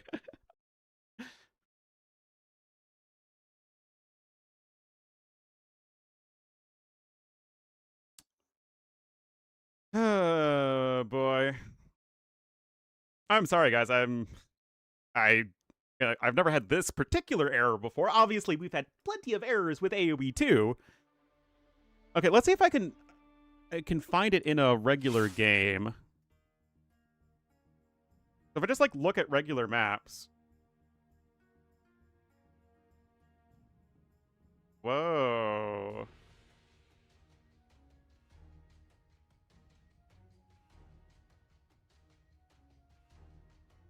Huh. Because look, I don't have the map. I'm missing it somewhere.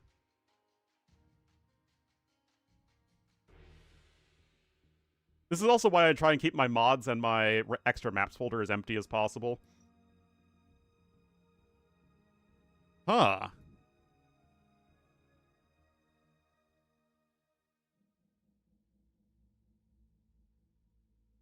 And now what? And then I didn't have it at all.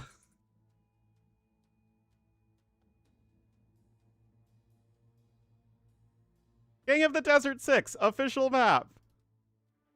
Okay, let's see if it pops up in here. Okay, here it is. KOTD Arabia.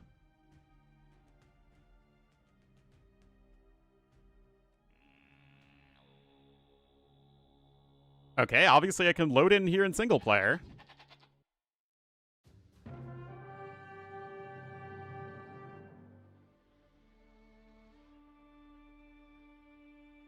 At this rate.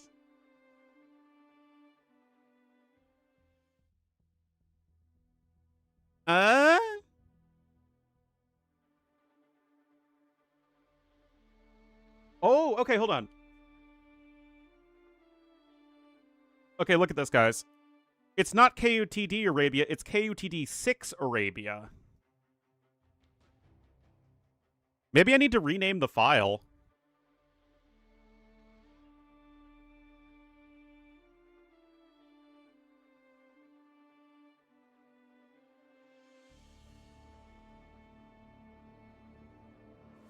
I've already restarted the game twice now.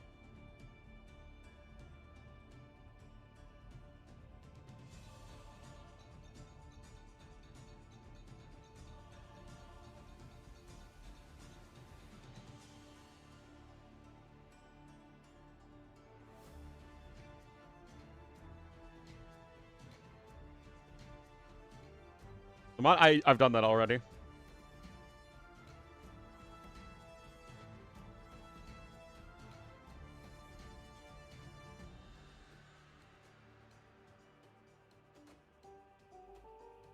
Let's see. Resources, common, random map scripts. Wait, why is I don't even have it in my RMS folder.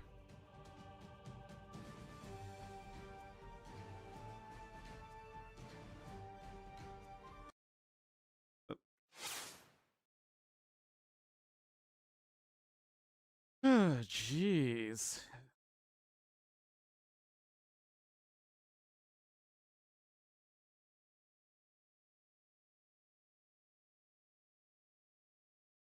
Well, we're almost hitting 10,000 hours in DE.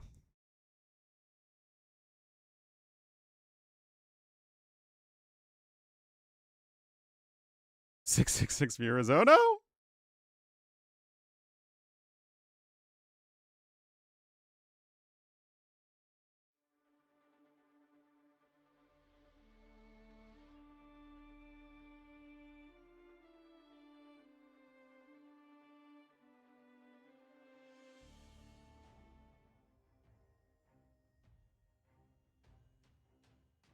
Hmm.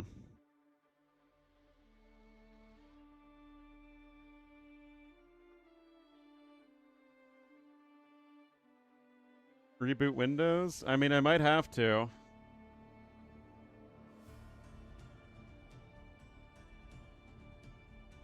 No, I mean, I see the civs. It's Churchins in Japanese.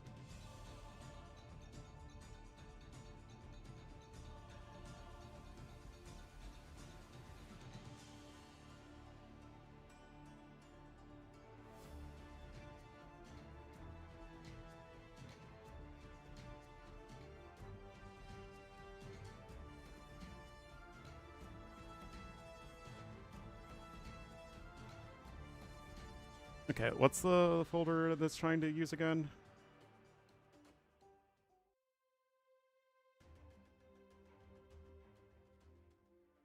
Okay.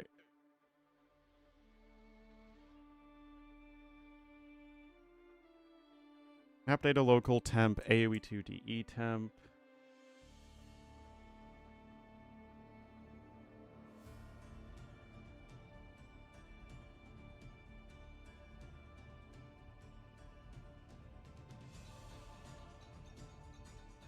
Resource.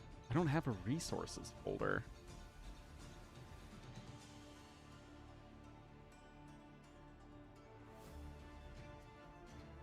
Local temp folder. I have it. Here.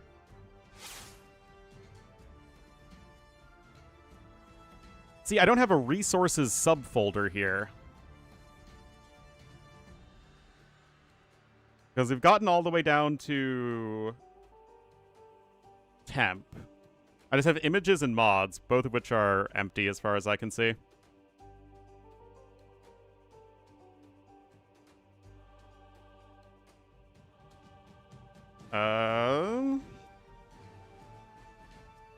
Resources?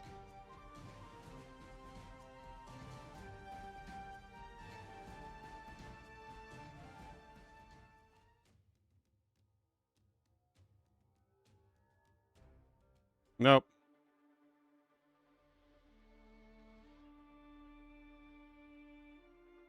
All right, guys, I'm just gonna have to restart Windows. I'm really sorry about all this. I wish there was a way around this, but I don't know what else I'm gonna do. I'll be back in like a few minutes, guys. Hold on.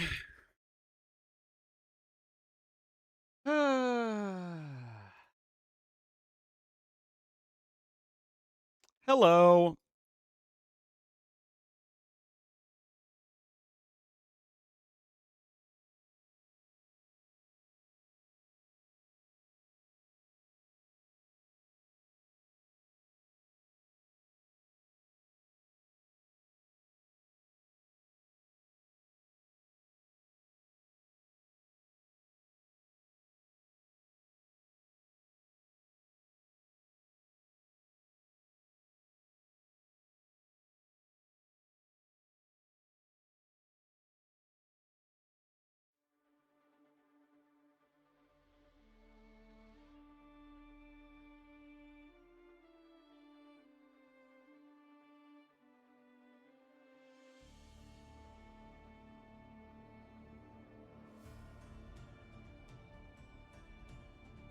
Let's try this again.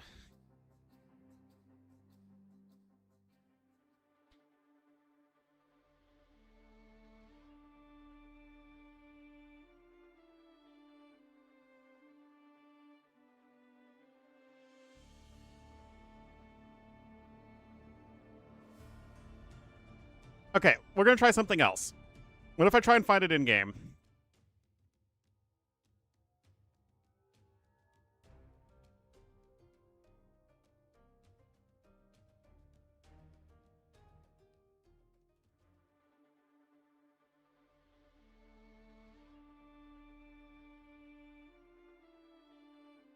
Okay, I need to find the RMS file.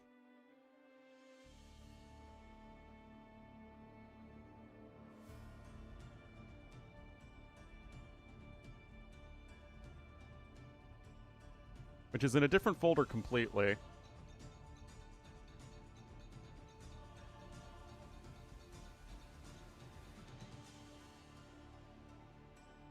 Like, why isn't it in that folder either?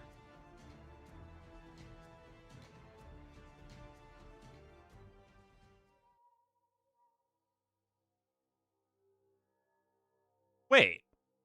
I'm back to not having the mod installed. What?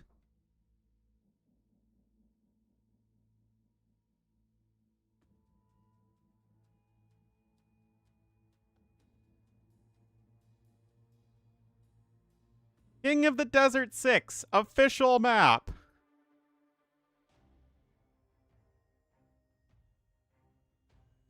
KUTD Arabia.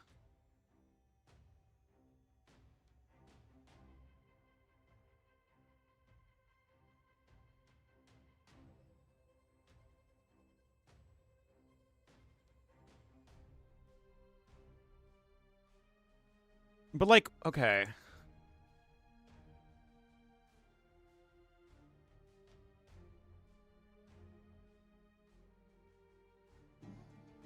But the thing is, the file is KUTD 6 Arabia that it's looking for.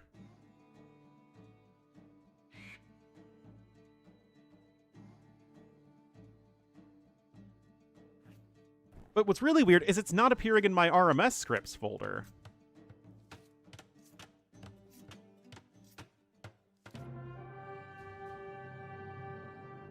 Which I don't understand. I mean, these are the only other two maps I should have, and this folder's empty.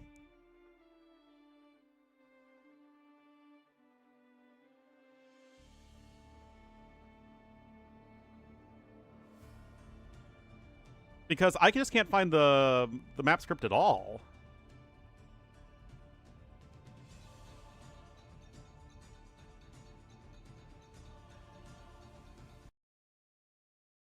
All right, if I restart the game again.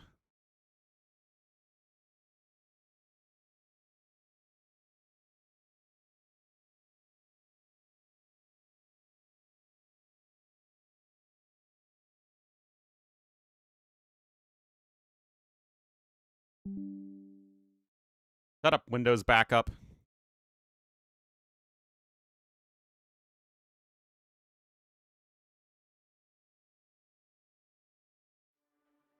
Okay, I still have the King of the Desert official map.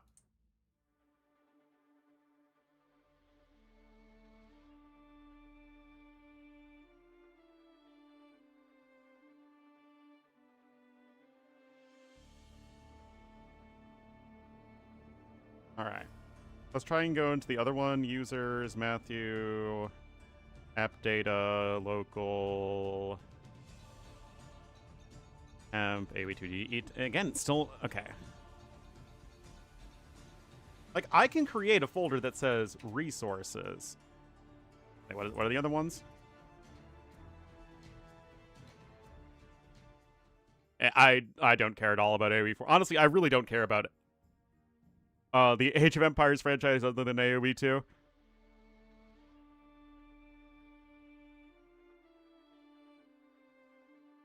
Like, what? Underscore common random map scripts.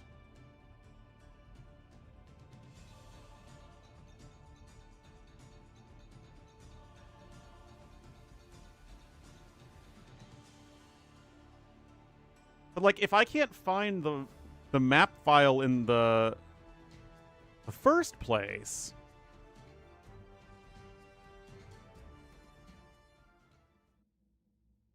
I've already done that. Wait.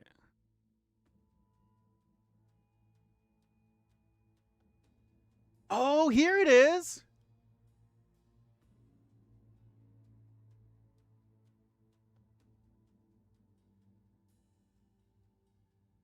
All right.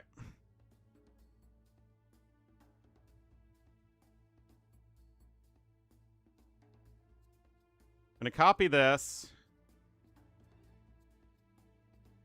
That's in the mods.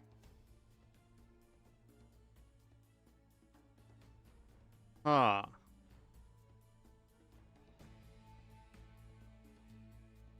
All right.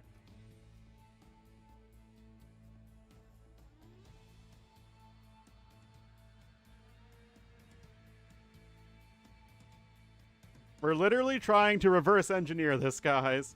Local temp, AOE2DE temp, do it yourself folder.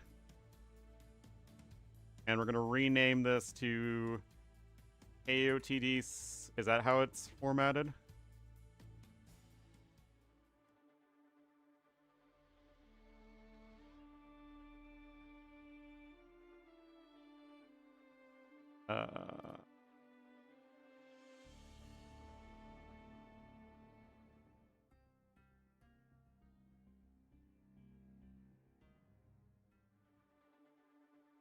This is a different one.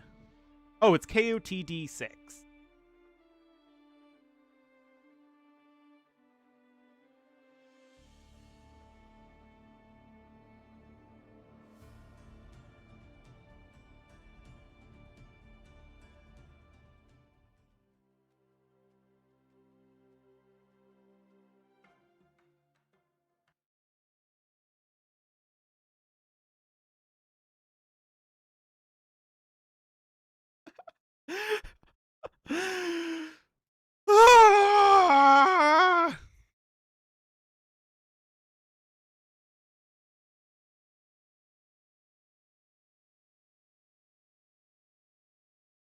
So I loaded into the map.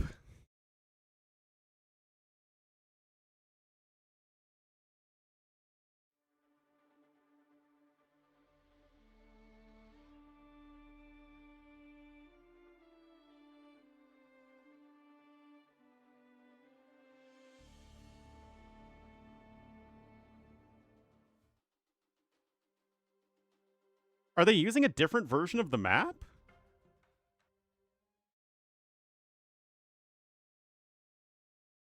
Yeah, I get an out of sync immediately.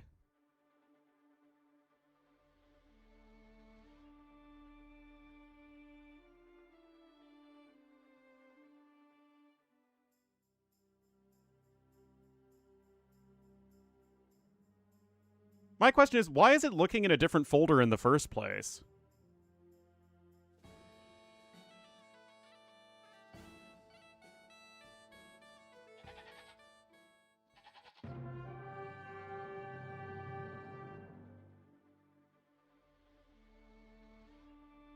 Like, the single player and multiplayer, like, it still should just be looking for the map in the same location.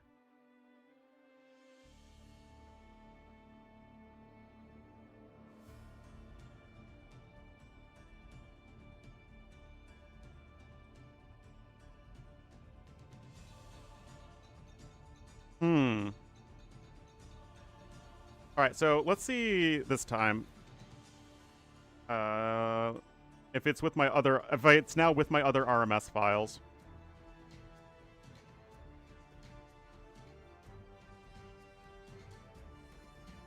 Yeah, I don't think that's an issue.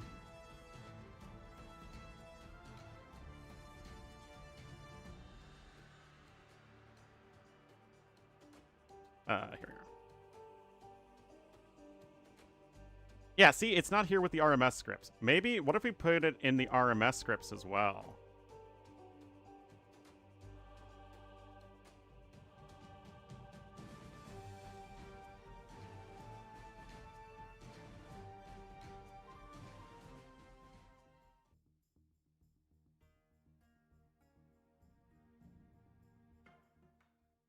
It was worth a shot. Okay, now we're going to try restarting the game.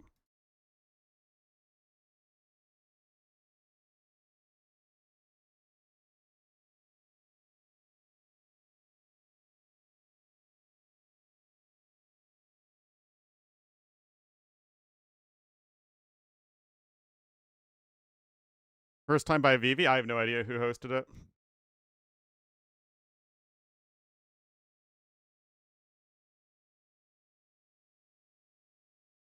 But if Mem's not having any issues, then I shouldn't have any issues either.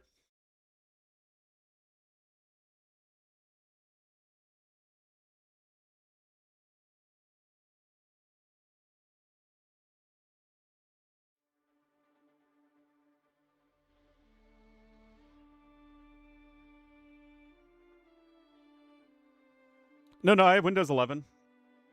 Well, the game's over anyway. Oh my god. I don't know. I don't know any of the technical stuff.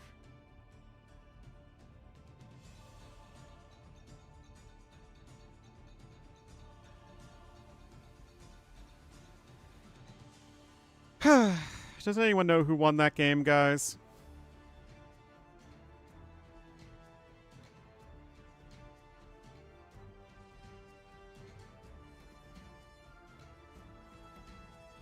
Well, Mem's still in the game.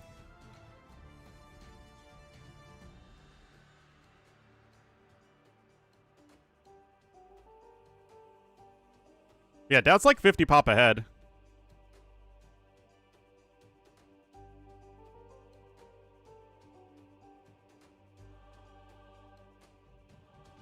Although it actually begs the question why... I guess it's a 2-minute spec delay, right? So the game is over. But it's just a matter of Vivi calling it.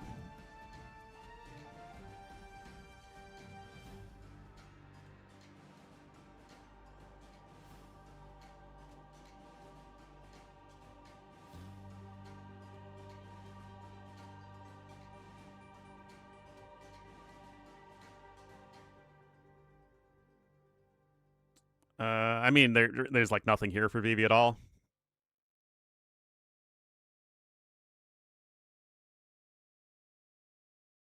Yeah, there's GG. Which does mean we're all tied up.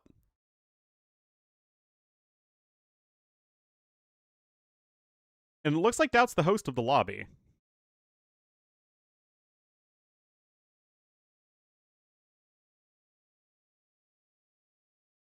So let's see what happens here once they get into this game.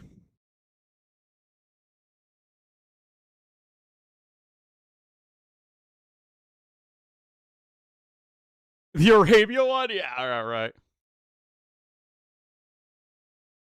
A custom game? Well, let's see if this works. Maybe it was just like that one game.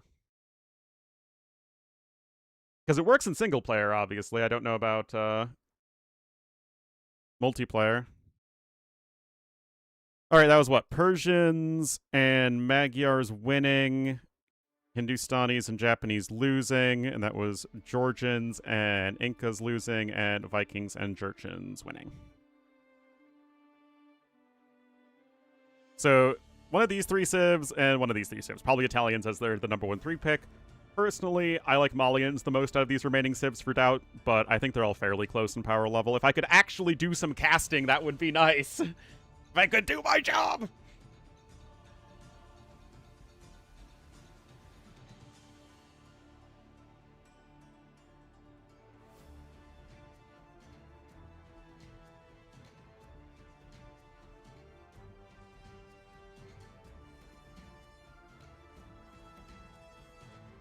Let's see, guys.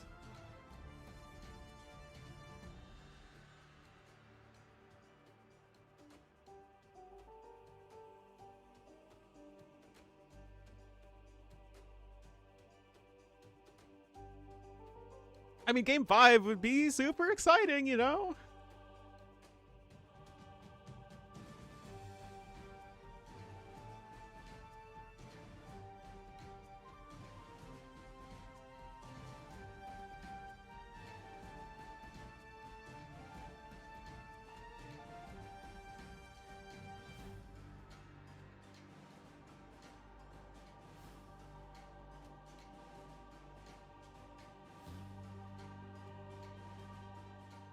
Alright, guys. Let's see. Ismalians, Italians. Called it. Called it. It's a good matchup, too. I'd like to cast it. You know, again, call me wild, but I would like to do the thing I'm supposed to do.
There, yeah, that's how it is.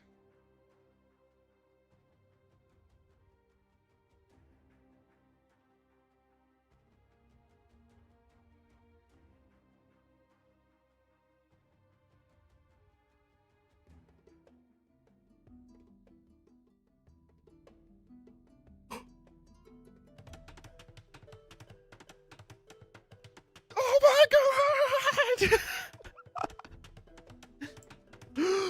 Ah! I can do my job! I have to redo the overlay. That's fine.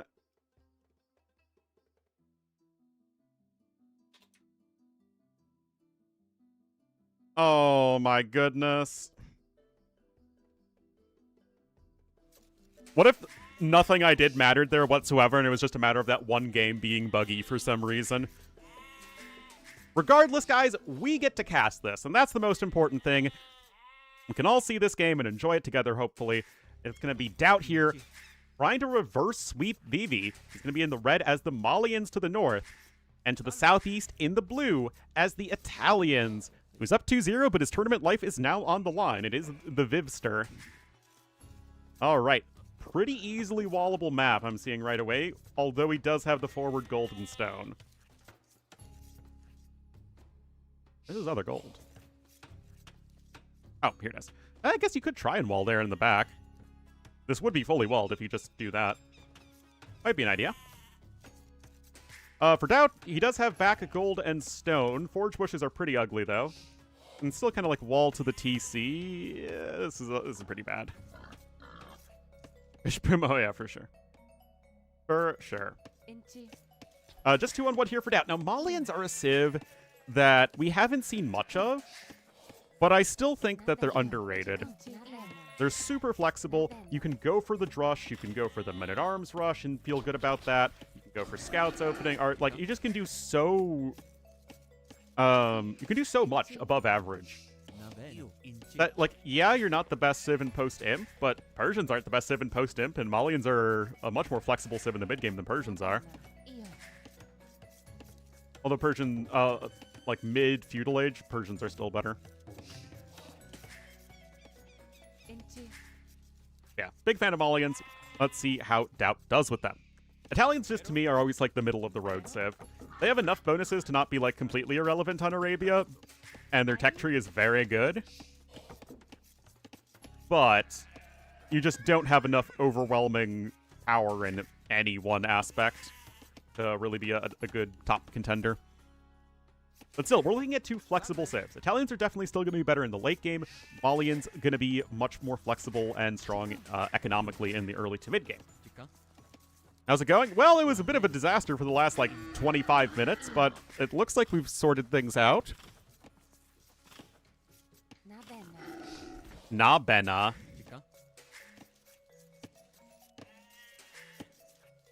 So, let's see here. Again, just the 2 vills on wood versus the 3rd, and not sure what that feels. Oh, okay. Going to be going for the early barracks. All right, so Vivi is going to be going for a drush of some kind. What do Malians have against condos? Heavy cavalry. Marimbaliers. Betos aren't going to be that bad either.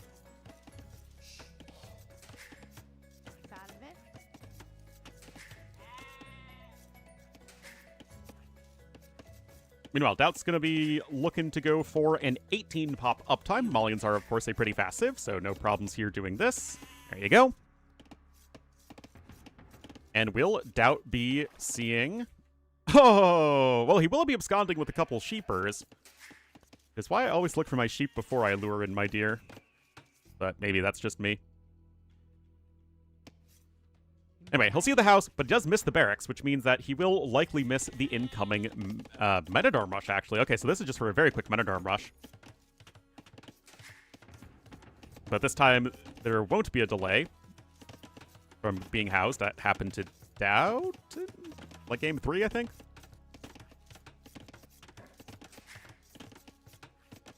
Condo plus black. Well, that's a double gold army composition. That's very expensive to get up and running. So you could just as easily say, you know, Gibetto plus Cavalier.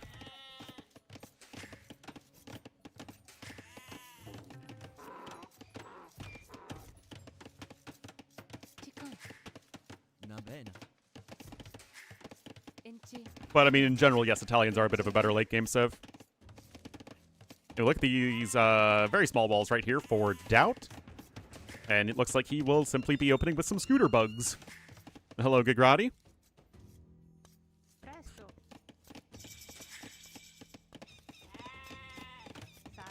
Yeah, just now going over to the mill is Vivi.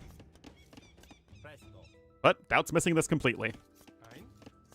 In fact, from this perspective, it looks like an archer opening. EBA on the way for Doubt. Oh, he's actually going to go for an archery range. Is it the legendary fast uptime skirmishers? The best build in AoE 2? Sorry, the fast uptime defensive skirmishers. Oh my god. Peak AoE.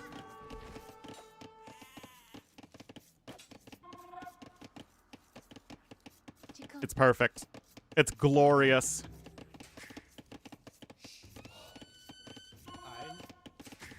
Anyway, forcing his opponent off the forge bushes is a nice win, although you do have the 2 extra sheep to at least get you going a little bit longer here as Doubt. Meanwhile, the archery range follow-up is coming in for Vivi, so this is much, much quicker than, say, the, a couple games ago, I think, when he added in, like, 4 or 5 farms before he added in the archery range. So a little bit of a different prioritization, and a much more aggressive one, which makes sense considering you're opening with Metadarms in the first place. Anyway, a couple of vills going on over there to the gold. And yet, Doubt is still largely fine, although he was not able to get Horse Collar. That said, Vivi is even skipping double bit axe, so that's not ideal. Glorious.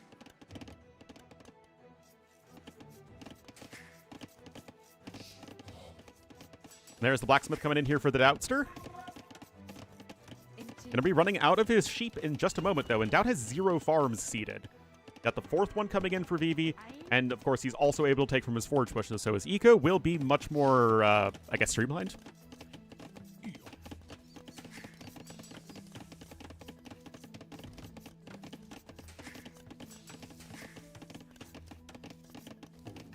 Don't think there's a hole here or anything like that, and indeed there is not.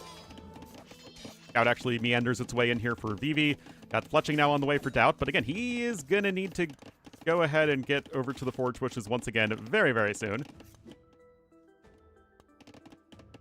Just some archers here. You do get that extra armor as the Italians, which is nifty now.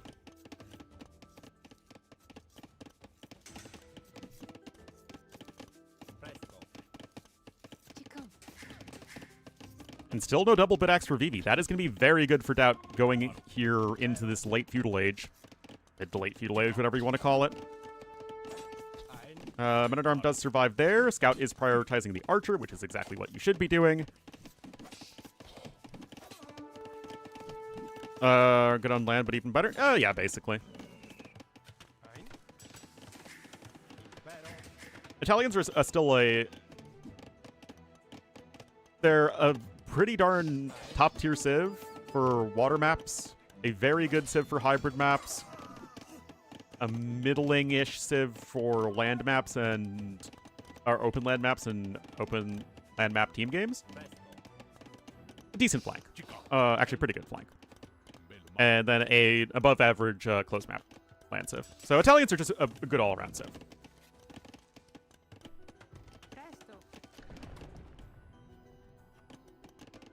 Generally, civs with broad tech trees are viable on tons of different settings.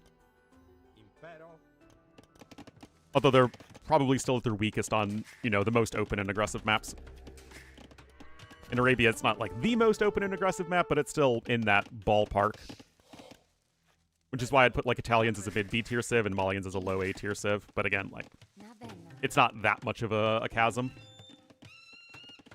You're rooting for Malians, I get it. Makes sense. Rounded tech tree in the game? Why is that a joke? I mean, Persian tech tree is middling.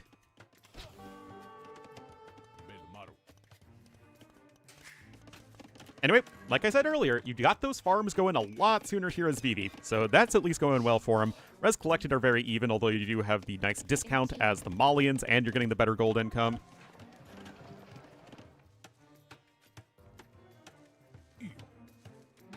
Elephants are pretty round. That's true.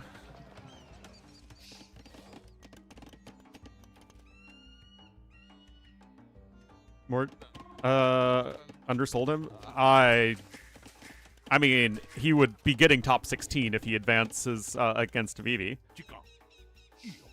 But would he beat every player that loses in the round of 32? Probably not. I don't know, I think top 20 is fair. It's only a few spots difference.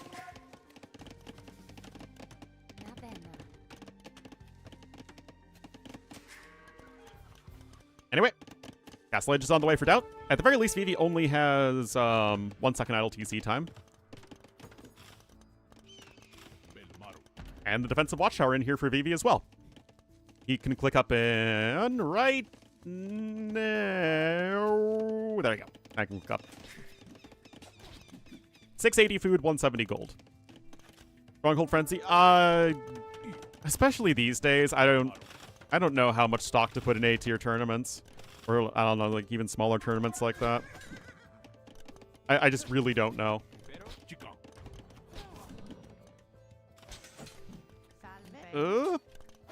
This is kind of huge, though. Hold on. Okay, gets the stone wall, but you're still losing 2 vills there. And this is just a matter of not fully walling. Whoa. Whoa, whoa, whoa, whoa, whoa. Back up the truck.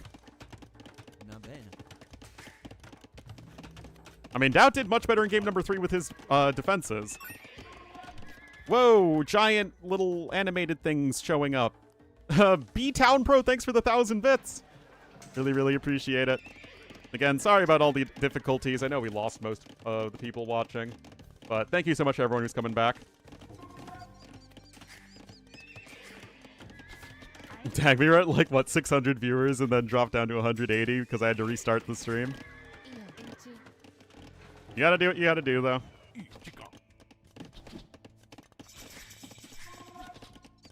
Yeah, it was all Ralph's fault. Anyway, look at this, guys. 600 more resources for Doubt. Rest of the meta? I have no idea. I honestly don't know. I would maybe make Elite Skirmisher more expensive, but that doesn't really change the fact that Skirmishers are still the best unit in Feudal Age. I might give Swordsman bonus damage against Skirmishers. Oh, yeah, camping underneath the tower there. Yeah, this is looking really bad here for Vivi. That would be a pretty big choke job if he loses this series. Price? I mean, you can't just change the price of Skirmishers. They cost the inverse of pikeman resources. Okay, hold on. Okay, there's a few kills, but the same exact thing is happening on the flip side.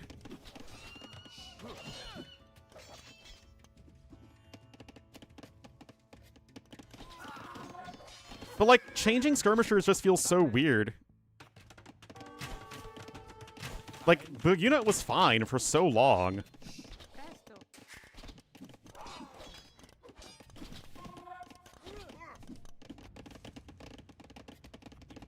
Issue? I mean, the issue is that the lag is so low, and people are so good at just playing passive. And people are just, like, getting so much value out of every single ranged unit.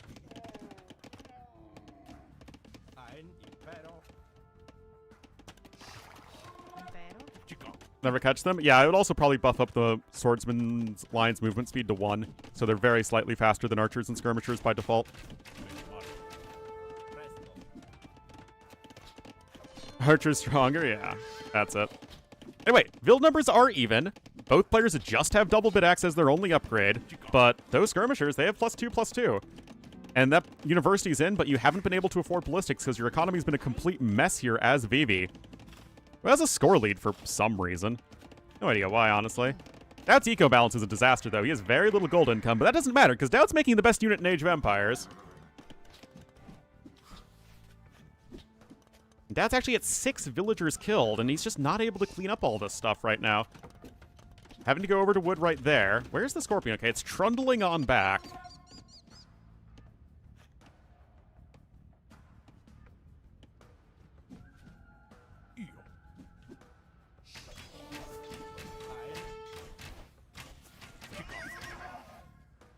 Okay, there's Bodkin coming in. Again, the upgrades are a lot better here for Doubt, who has 1,000 more resources to play with.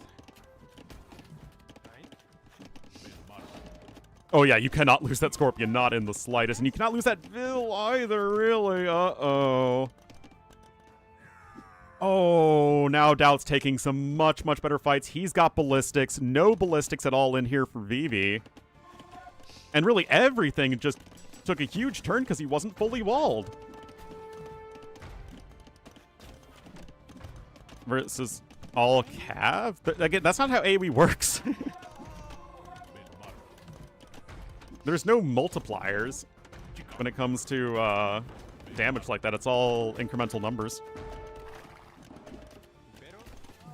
I mean, bonuses can, you know, and hills and stuff can change damage, but, like, there's no... Yeah, that's just not how that works. Anyway, you're going to try and clean this up here as Vivi, but I feel like the eco disadvantage is just... It's very, very significant.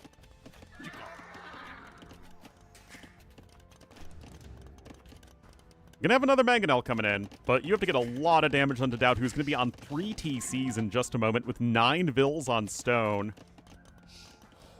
Like, Vivi's basically gonna need to go and win the game right now. And that is going to be very, very tricky.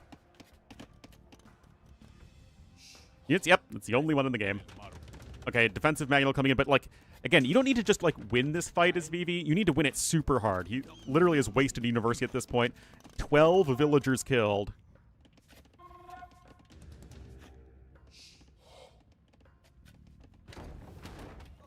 Oh my god. You know what you didn't need as Vivi? That. Vivi completely falling apart here. And there isn't even a Vil here with which to repair. Oh my god, guys.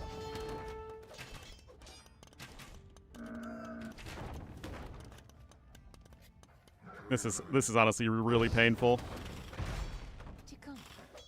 Okay, I mean... Oh man, guys, this just feels bad. There's been only 2 ranges. The university still is doing nothing useful. You have 17 Vils on food. Like, this whole game is just a disaster right now. 3 TCs to 1. Now you're getting the gold mining upgrade in Wheelbarrow? Like, maybe he doesn't realize how much better of a position Doubt's in. He doesn't see the 3rd TC, but that shouldn't really even matter. Even if Doubt was only on 2 TCs, he'd still be in a way better spot economically. It's just even worse than he probably realizes. Oh, we're looking like a reverse sweep right now. And I really do think that it was a big mistake going into the archers like this and not going into skirmishers. As dumb as it is. Yeah, I don't think Doubt should throw this either. Honestly, kind of a bummer of a last game. I mean, it's obviously great for Doubt, and AoE is generally better with Doubt making big tournament runs, but you don't want to see it end up like this. Got another defensive Mangonel coming in here in just a moment, and Doubt just a little happy base, but he's just got the villagers, and they are working. He has the stone now for a castle, and you still haven't even cleaned up all these units. Doubt with 14 villager kills to 3, and he still has army across the map. There's just nothing that Vivi can do to properly defend himself.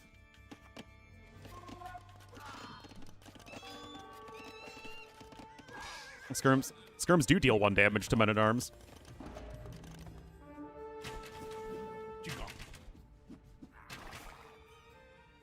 Skirms have 2 attack, men-at-arms have 1 pierce armor.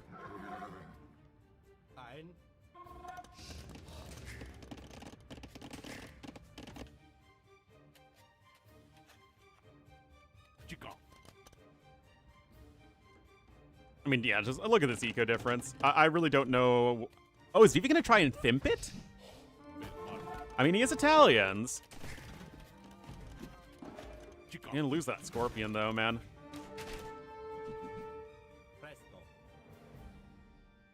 All right. I mean, that's going to be your Hail Mary play. Probably your best bet, though. I mean, adding eco definitely isn't.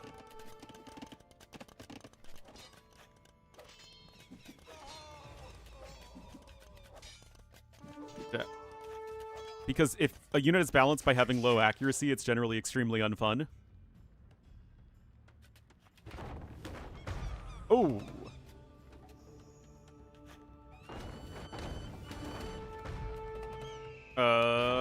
You need to at least get... Okay. Gets that. I mean, that angle is obviously going to go down. That's still 2 for 1. And there's Imp. Again, Italians are a civ that can make this work. Got another Mangonel on the way. Obviously, you just need something to help deal with skirms. Now can they go Night Skirm? 40 Vills? Well, he needs to go win the game immediately, right? He needs to get an army that Doubt simply cannot kill.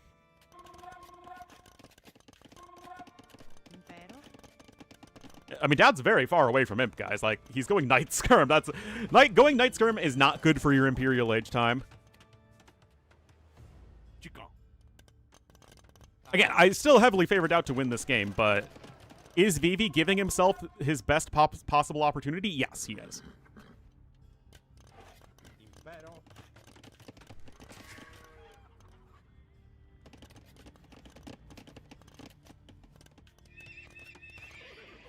I mean, it's still only 6 knights.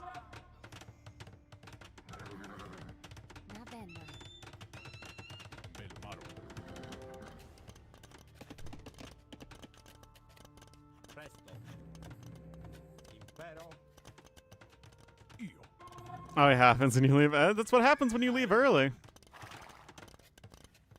Alrighty. Still, there isn't a castle in yet for Vivi.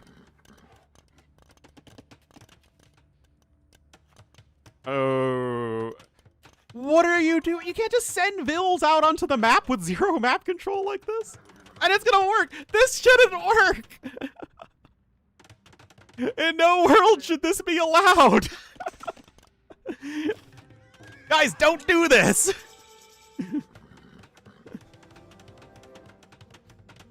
What? You can't just do that. All right, Doubt's going to click up at least right now. He cut his army production, though, to make this happen.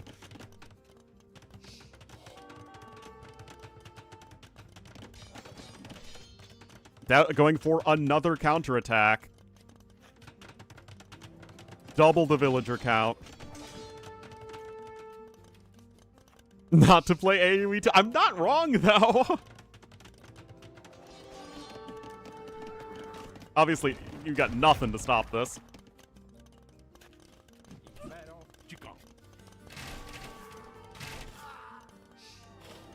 Castle in. You need to be able to make a trebuchet, though.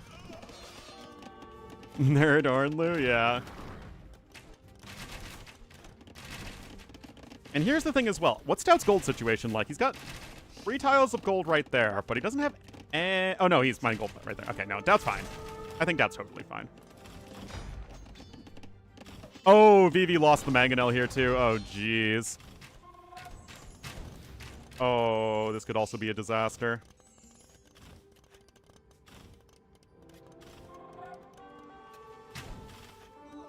Again, like, you don't need to kill Vils at this second. That's not necessarily the goal. The goal is to destroy the castle and just make, again, get it to an army that your opponent cannot kill.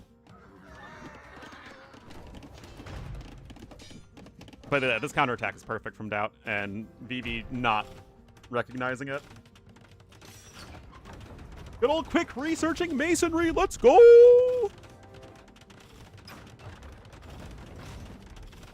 I mean, it was a good counterattack. What are you doing here, Vivi? But yeah, you can't even afford other trebuchets. There are 2 Mangonels in that Siege Workshop. This could be, oh my. Well, I mean, I guess that could have been worse.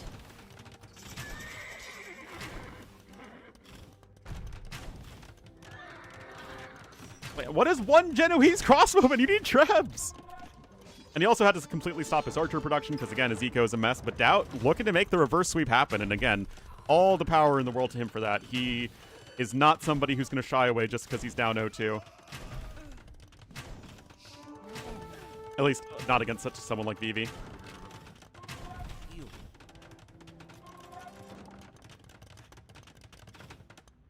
Wow, Genbo is a victim of cancel culture. Rip. What are you doing? It's literally in range of the castle, you goofball! Anyway, yeah, now it's over. Simply way too big of an eco difference, and Doubt pulls it off, guys. Reverse sweep Areno. And he will be moving on to the round of 16. Vivi getting eliminated despite going up 2-0 and having a very strong early game number 3, but they just kind of fell apart.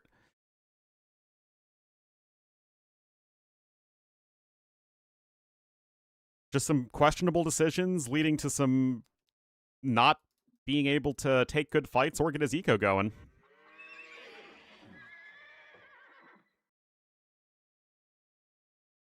Really, really well done there for Doubt. Again, like that is just good mental strength and knowing your win conditions. And of course, that's how it has the experience with.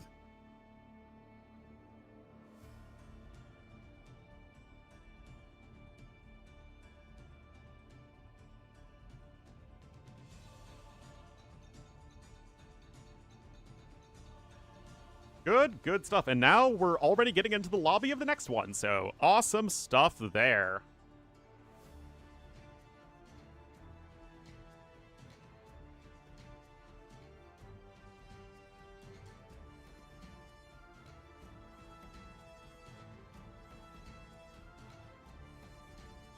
Not the golds? Yep.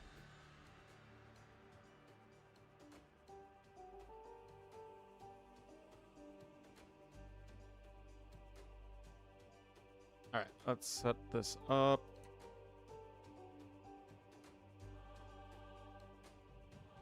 This, I think, will honestly be a 3-0. I don't think Heart's going to lose to Dragonstar on Arabia. I mean, I'd love to be wrong. I'd love an awesome set, but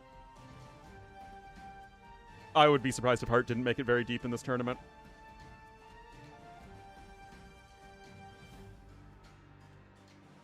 Thoughts on I really only just play AoE 2. I have no real interest in any of the other titles in the franchise. I mean, like, you know, AoE 3 and AOM I play and enjoy the campaigns and maybe like a little bit of multiplayer, but AoE 4 I just didn't enjoy at all. Anyway. Splendid casting, as always. Thank you, Maven News, for the 10 didgeridoos. I appreciate it.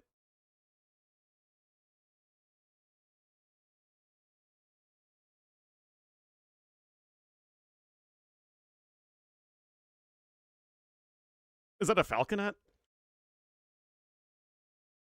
And what I mean, no interest. I don't play the game. I don't follow the game. I mean, I don't really interact with it. Oh, I need to update the stream titles. My elo high, like 1940, 1950. Maltese fixed gun. Too many new civs, man.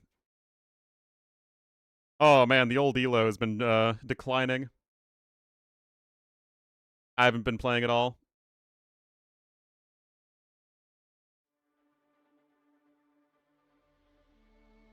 Campaign? Ah, okay.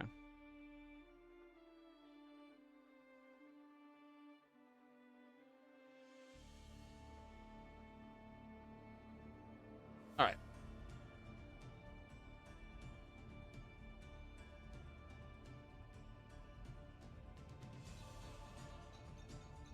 Yeah, I don't really know any of the civs after Asian dynasties. I mean, I played a little bit when the DE came out, so I know the Rigadoos and the Incas, but that's it. Anyway, Heart versus Dragonstar are in the lobby.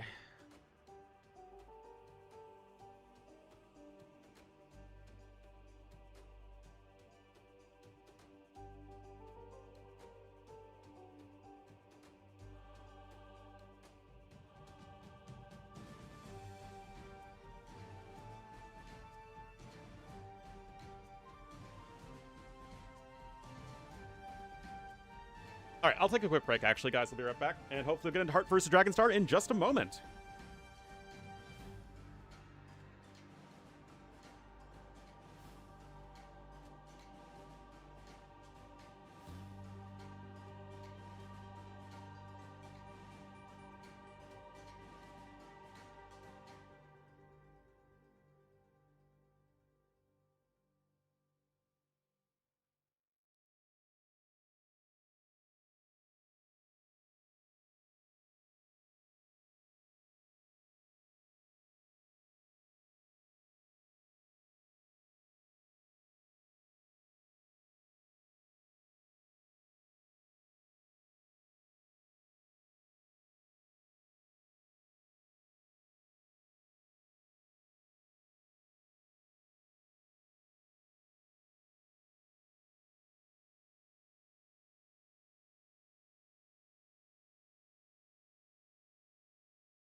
All right. Still in the lobby.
%18.6%. That's pretty low, but still very impressive.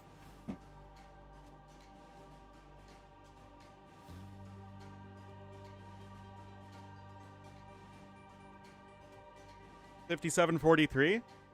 I mean, I thought the series would be close, which is one of the reasons why I was glad I was able to cast it.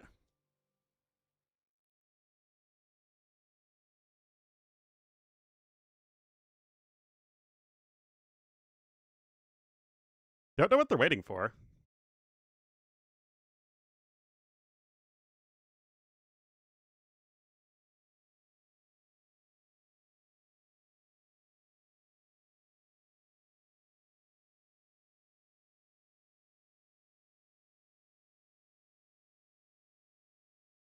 I guess Mem's on a break.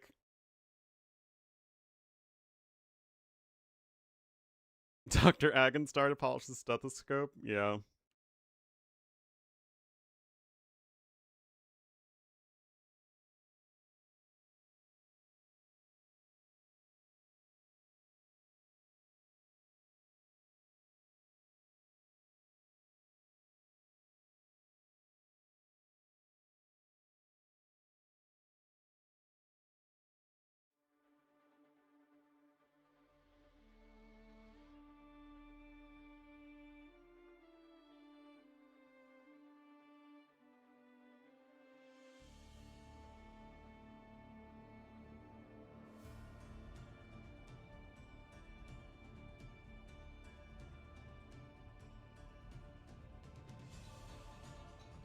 Four sets? There we go.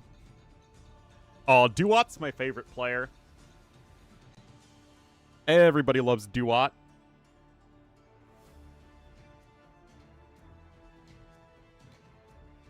Llama power. What if the Incas are bad against the new Civs? What if they're bad against the Muisca, Tupi, and Mapuche?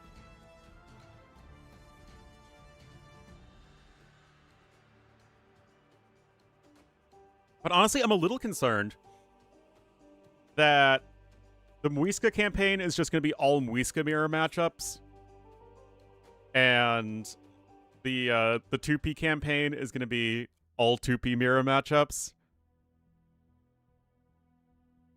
and the Mapuche campaign is just going to be Mapuche and Spanish.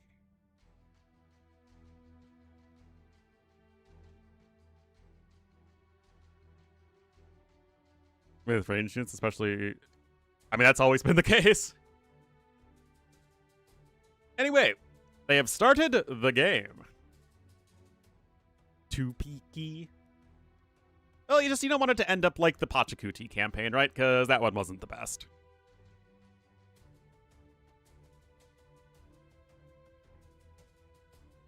Top tier? Didn't I put it in like B tier or C tier?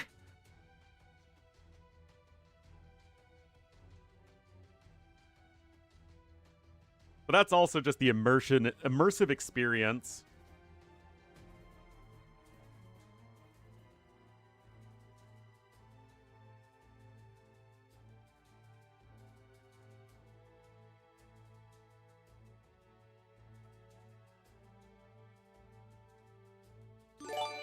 Oh, wow.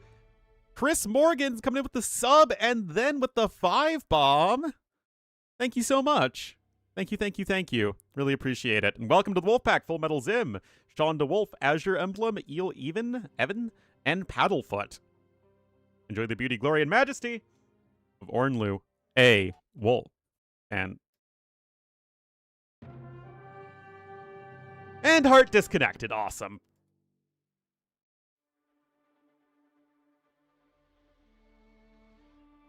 I mean, anything too crazy with the Civ picks here? Woo is kind of surprising. Everything else makes sense.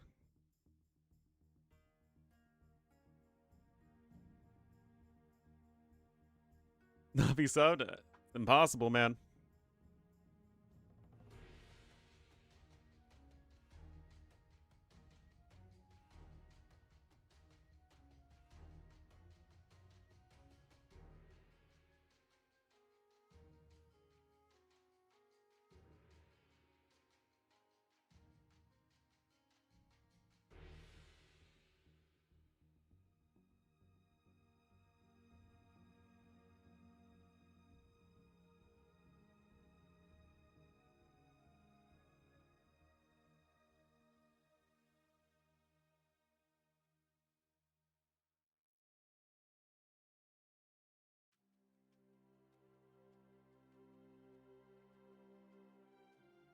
Brit versus French.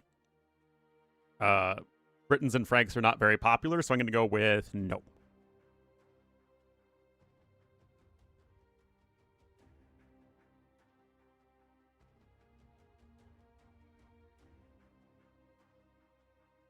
An extended warranty? I mean, he's not going to sell him an extended warranty. Dr. Agenstar, PhD, is going to sell him a new medication.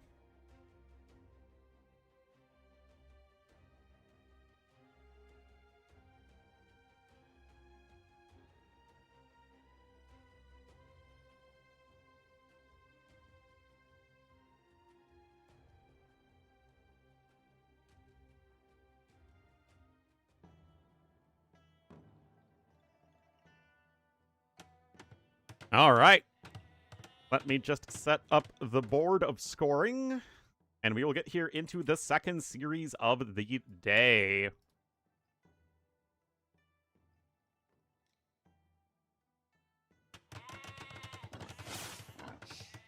Alrighty, guys, game number 1 here. It is going to be Heart versus Dragonstar. Heavy favorite, though, here is going to be Heart in the red, as the Gurjar is here to the northwest, and to the southeast in the cyan.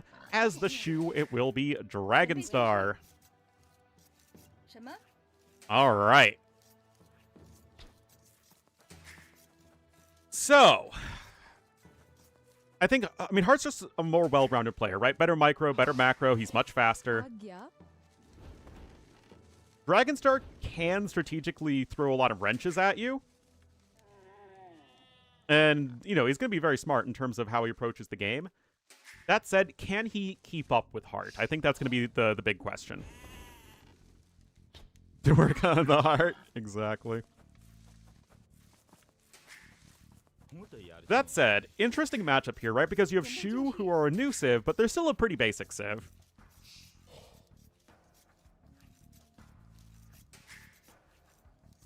And they're nerfed, right? My, what did I put them at? Mid A tier? Yeah, they're probably, in my mind, like the third best archer civ if you want to rock an archer civ after Vietnamese and Mayans. Like, they're still probably pretty solid, but not, like, amazing. Gurjaras might even have a higher ceiling than do the Shu, but they're tricky to play no matter who you are. They're just a civ that not many people gravitate towards because you have the odd start. You generally don't like opening men-at-arms. And you don't have knights, of course. It's like one of those civs that you can play if you like them. Kind of like Saracens, right? Or Celts. If you like the civ, you can play them, and they're not going to be, like, underpowered. But I think just not that many people gravitate towards them in the first place. Anti-tempo? Yeah, you just don't usually go for super fast uptime, although your early game eco is quite good. Especially since you also get the extra forage bushes, which is nifty. Anyway, just pushing in the Ibex right there. Did miss a couple of those sheepers. Did Heart, so that's a little bit sad, but he'll get them eventually, I'm sure.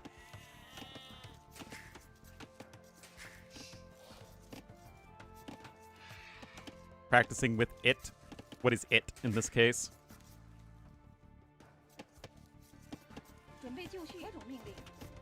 My dad always chastises my mom or me if we use too many relative pronouns.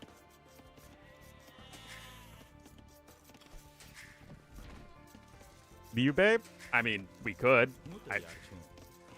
If Liu Bei is entering the game, it is unlikely that Liu Bei would actually matter, one way or the other. Is a relative pronoun? I don't think so. Mom is, I guess technically a relative pronoun, but my mom is one specific person. For my yeah. I get it.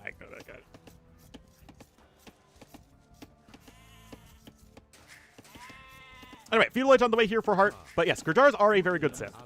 They're just tricky to play. An Ornlu level joke? Yeah, but I'm tired, wildebeest, so, you know. Brain clearly not functioning on as many cylinders as it needs to be. Wait a minute. These are very early walls. 21. No way this is some silly phosphorus type thing, right?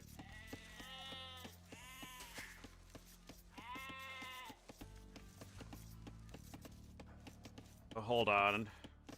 Oh, jeez. My mom just texted me from the hospital, and it's a freaking paragraph and a half. Yeah, it's the Wagon Scorpion one. It in writing? That's wild. I mean, you shouldn't overuse it, but still use it. Foster, I don't even know if it's especially post-nerf. Anyway, hold on.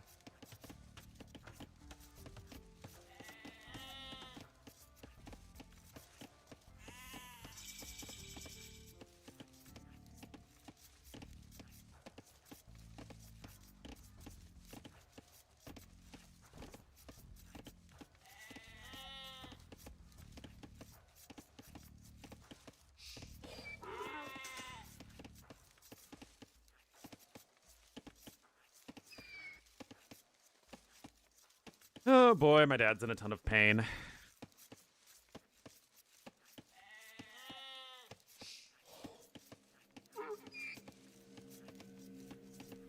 So, he had to have 2 of his toes amputated. He has a stress fracture in the other foot. He has an ulcer on that foot that is apparently causing the pain. The infectious disease doc believes that Dad has an inflammatory disease like gout, but not gout. But it's treated the same way. But he still had physical therapy.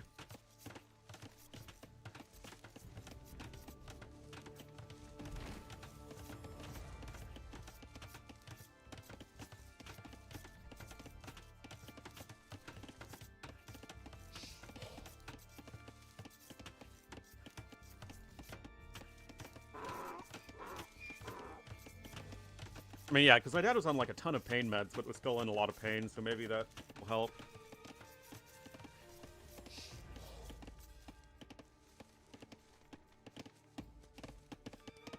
Ugh. Jeez. Well, I still need to go to the hospital later today, but that's fine. Well, no, she'd call me if I needed to. It's been a while. In what, 9 days that he's been in the hospital? But I promised I'd drive down later today. So I'll just do it after the stream. I need to bring his laptop charger anyway because, you know, he can't just be without his laptop. Anyway, it is a fast castle of some kind, and Dragonstar seems to have well practiced this build because obviously he's not having any issues with that. But of course, this is kind of the sort of thing you'd expect for the big underdog. Now, at the very least, you have 1 extra scout, and what this 1 extra scout kind of helps guarantee, though, which I actually like a lot from Heart, is that you can't really go forward easily as Dragonstar. So, like, even having the 1 extra scout means that, okay, it's going to be tricky. You can't just have your scout plus, like, a couple Bills tag team Heart Scout, even though the Camel Scout also helps with that as well, as they're, you know, they beat regular scouts. And it's not going to make a significant difference in your uptime. Did the castle... Which castle? And how's my mom holding up? She's doing okay, all things considered. But, honestly, most of what I've had to do over the past week has been supporting my mom, is even more so than supporting my dad. Anyway, War Chariot's on the way. It's exactly what you think it would be. Second Siege Workshop coming in. Do I think this build is actually good? I don't know.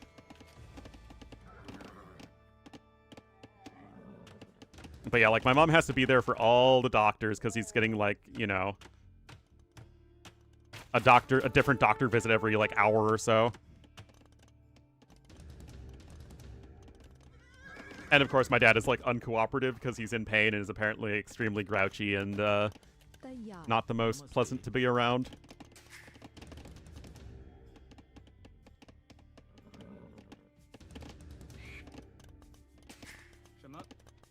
Yep, the ads. Anyway, I am never sold on, like, the full Phosphorus thing being a good, like, this is your best chance to win the game if you are at an even skill level. Now, I think that most of us would agree that this is not an even skill level matchup, and that Heart is heavily favored, so, I mean, it's like, why not go for it? But I'm still not super sold on this particularly. Yes, they do. They are with the Cavalry Armor class. Which also means that Eagle Warriors actually double dip into bonus damage against them. They get their anti-cav bonus damage and their anti-siege bonus damage. In case you didn't know.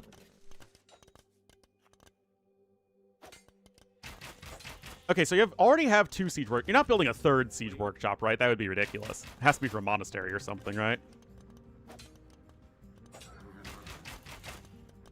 Why? I mean, this... Okay, nope, never mind. It is a 3rd siege workshop. What do I know, man?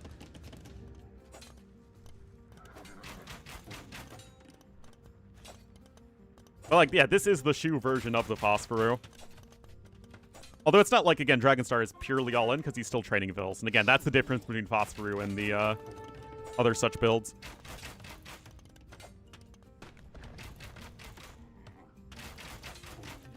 Remember, you do get bonus damage versus buildings, a little bit at least. I have no idea how the Shrivamsha Riders are going to perform. Yeah, look at that bonus damage. Holy cow. Oh my goodness. No melee armor at all. Oh my... What a... Yeah. Yep. Yep. Uh-huh. Well, that was unimpressive. He didn't even destroy one house. Oh my god. The amount of which I am not sold on this build. All the way not sold.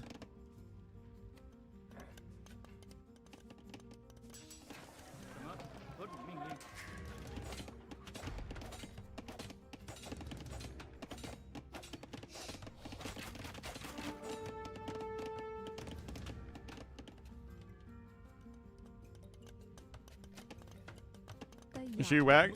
But like, yeah, there was a 3-minute difference in uptime, but you also have to keep in mind that because the siege workshops had to start at home, like, it just took so long for them to cross the map.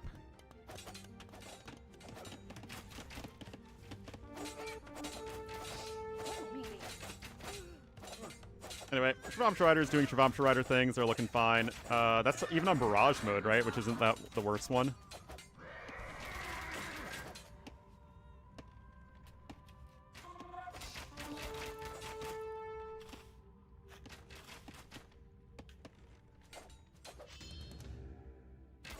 Guys, this is so underwhelming against them, but they also miss a bunch of shots.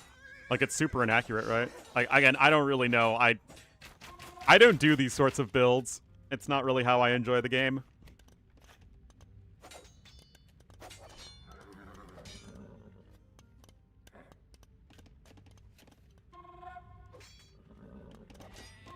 You're 3K expert? Yes, I only play cheesy strats with 3K civs.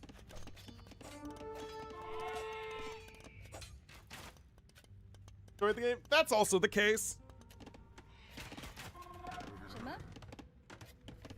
But honestly, I haven't been able to enjoy the game much at all because I haven't been able to play AoE too much. It's going alright, it's going alright. Oh.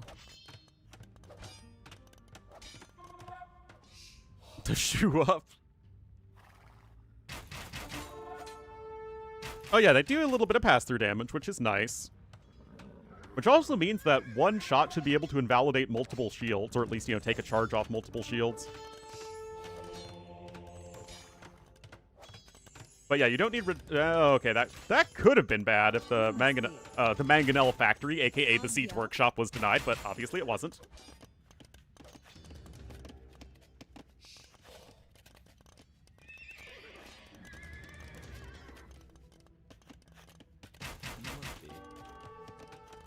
Okay, let's see how these shields go down.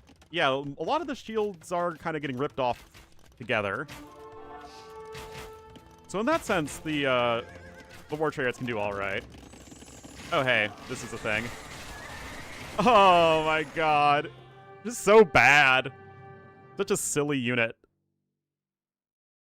Anyway, Hart gets the win. It's like you can't kill anything. Oh, my goodness.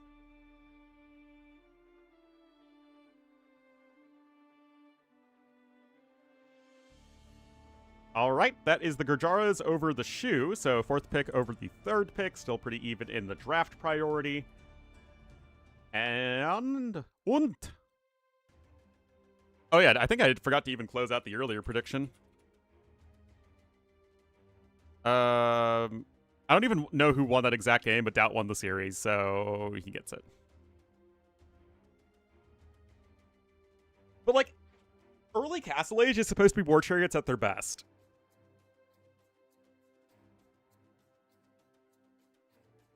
I don't know. Drumshas don't, like...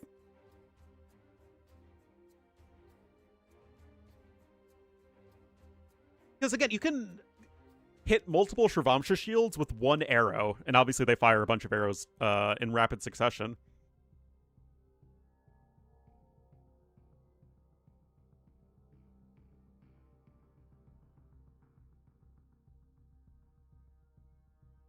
Scout then into chariots, but then you're losing much of your Castle Age timing advantage.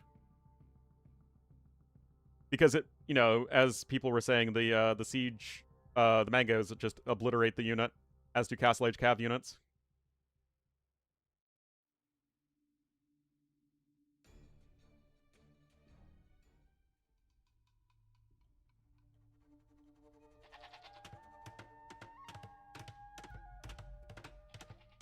All right.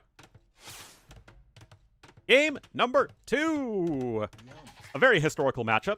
Here in the Cyan, as the Incas down 0-1, it will be Dr. Agenstar, PhD, Rip the Llama. Getting his opponent Civ.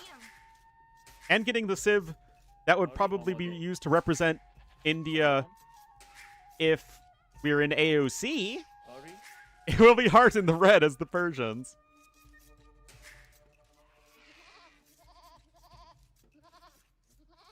Yeah, that's probably the closest you could get.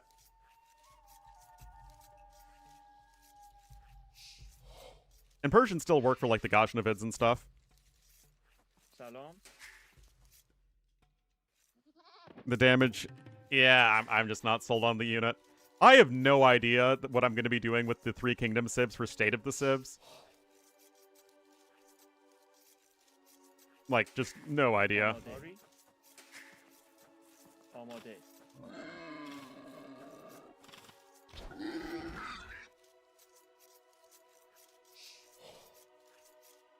Anyway, let's take a look at the maps here. Gold kind of out in the open. I mean, it's a pretty normal looking map. Nothing too crazy. Gold in the back is nice. Kind of help mitigate the forward gold there, but not super wallable either. And these wood lines are just... There's like, they're tiny and they're far away relative to AOC Arabia.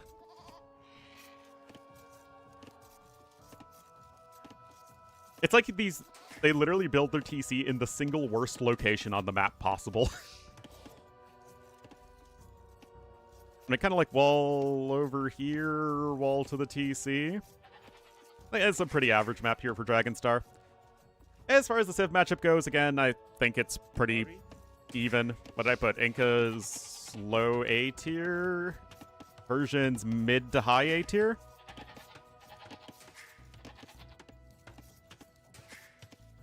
Has he not? I mean, he saw the woodline over there, and he sees the woodline over there. He just is going for the super fast rush. An LOMG light.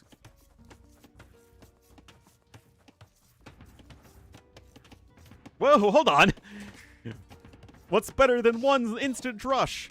2 instant drushes. All right. Oh, that's hard. The boar can't take much more damage.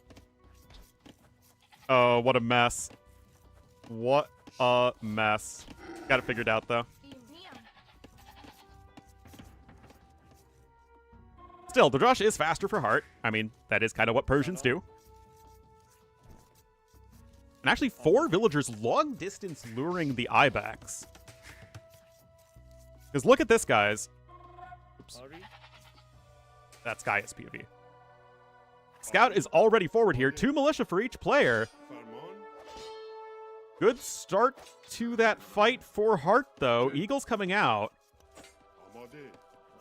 Why was the Eagle taking damage? No idea.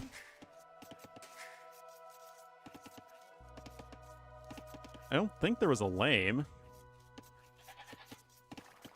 Anyway, 3rd militia's out. 4th militia out even. Okay, hold on. He tripped. He slipped on a banana peel. Took 22 damage. This isn't good for Dragonstar, right? Unless I'm wild, you're literally just fighting uphill. Yeah?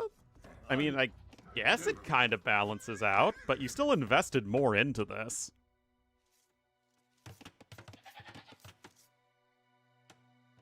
It was a great trade if you're Hart. A couple vills going over to gold there. He's not going to at least continue with the militia production. Still taking long distance from the Ibex is interesting. Not that it's like good or bad, it's kind of hard to judge. But yeah, with 4 villagers too. Bacon from being downhill? Ah, yes. That's super relevant and exciting bonus for a single player civ.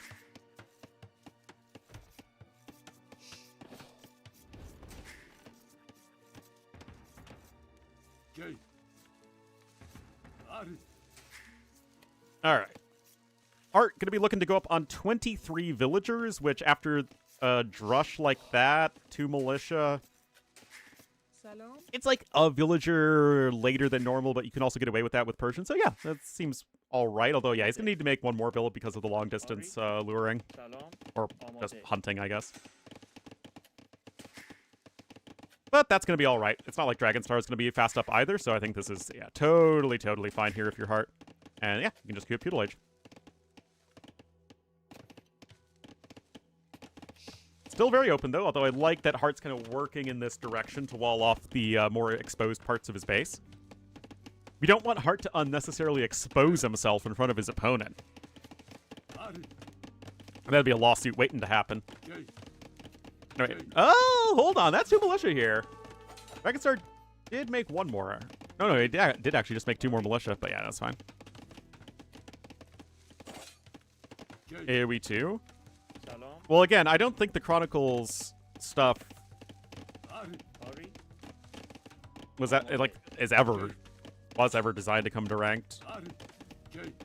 Again, it feels like when people talk about Chronicles, it's like there's this big disconnect that they think that there's like overlap between what they're doing in Chronicles and what they're doing at Forgotten Empires, when my understanding is like there's basically 0 overlap in terms of their planning, in terms of ever like working together on anything. Hart is big ahead. I mean, Hart took a good fight. Hart invested less into Dark Age and is still with a positive KG. So yes, he's in a very good spot. This is annoying, but it still doesn't change the fact that this has been a very good early game for our red player.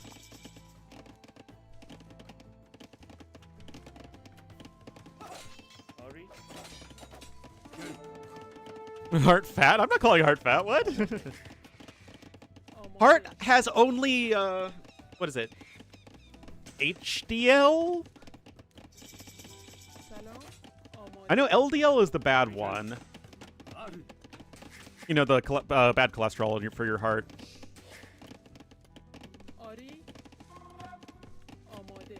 I forget the name of good cholesterol, though. Anyway, range coming in here for Dragonstar as well. Double bit axe for both players, but Hart was also able to pick up the horse collar upgrade. Nice little manifestation of early Persian eco advantage.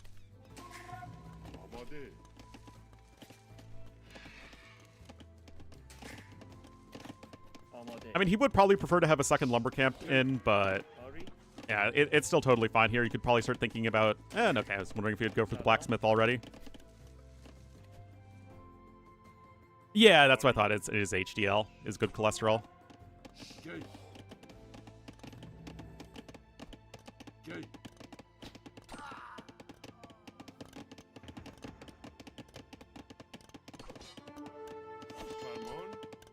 All right, here we are. Just units here at the front of Dragonstar's base.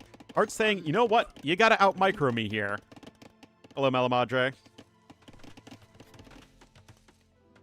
Got a skirmisher coming in. We've got 2 archers here. And now the skirmisher's out as well, so you're probably fine as Dragonstar. Blacksmith coming in for sight. And credit to Dragonstar. Not for being housed. That's not really what you want. But after investing 4 militia versus 2 militia in Dark Age and having slower uptime, I mean, he's banking good resources. Incas do have that nice discount.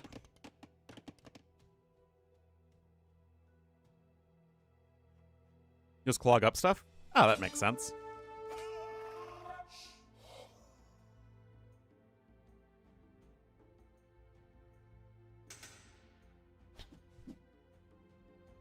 I was very bad at biology. It was the only C I ever got in high school.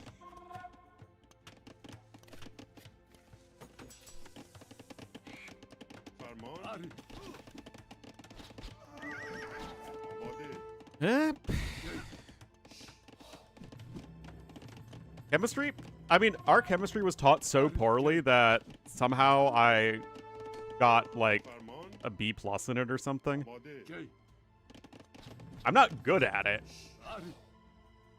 But, like, I think everyone was so bad at it because, again, it wasn't taught very well that we all kind of got okay grades. Same with physics.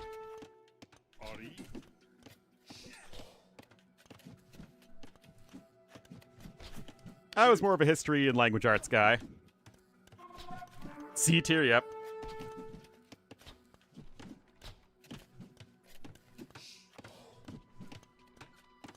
Good is also bad. Ah, makes sense. Anyway, second barracks coming in here for Dragonstar. So we did see that he was banking up a fair amount of food, but Dragonstar are going to sort of take things in the other direction. And partners are a hot chick to make an experience, if only. Got Wheelbarrow coming in from Hart.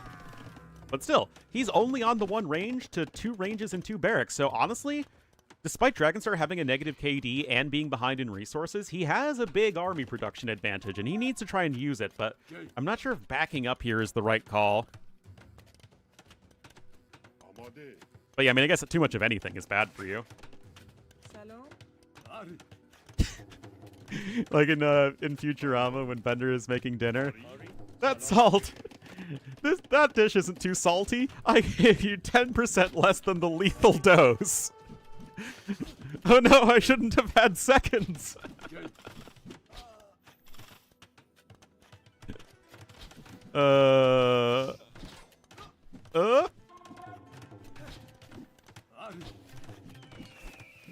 You also play ranked? Not as much these days, but yes, I do. Like around 1900.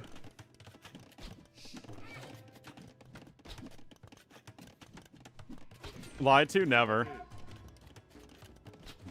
I mean, this is awkward here for Dragonstar, but issue is that the eco balance is now so bad for Dragonstar. He's got so many bills on wood. Now even trying to go onto stone? Wait, where's the tower? Ah, here it is. All right, defensive watchtower coming in now as well, but these quick walls are very good from Hart. Influencing Taoism and high cholesterol.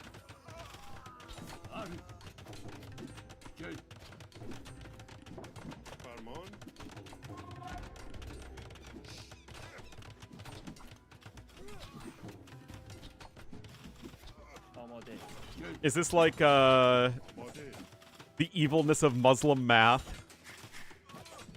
You guys remember from Veep?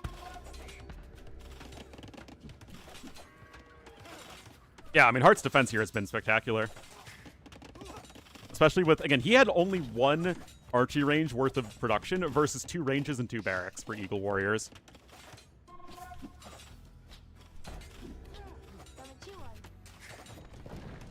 And it's just, Dragonstar's not getting anything done here, and Hart's about to click up. I mean, one villager was killed, which, you know, is something. There was actually not even that much idle TC time cost, and you got both wheelbarrow and horse collar. I mean, this is very, very strong play from Hart. The tower was destroyed. Your tower is fine. Now, it's true that you... Actually, no, you do have stone in the back of your base as needed.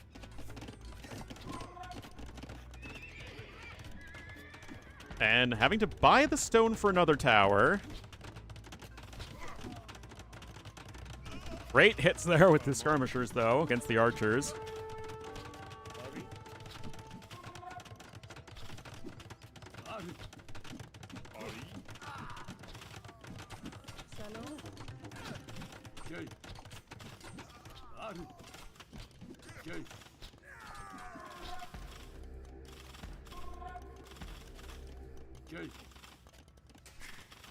Well, I guess it does range those vills. That's a nice angle, but you're still just going to be getting your tower arrowed down by the other tower. 4 villagers garrisoned only. Do we have stable number 2? Oh, we went for range number. I don't know if I like that as much. I think I would have preferred a stable. But I get the desire to make skirmishers and cav archers, right? You can't really hold that against a player. Math class? Yeah, I need to show you guys the clip after this game.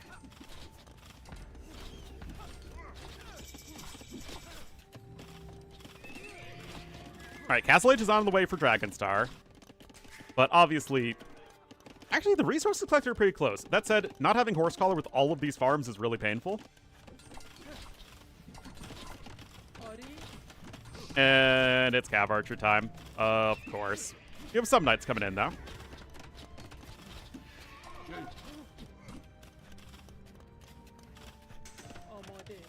That is about to be an overchop. I don't think it's going to be an issue, but it's still something to keep an eye out for. Wait a minute, there is a hole here, technically. I mean, Hart probably just thinks that's fully closed. Obviously, it's not.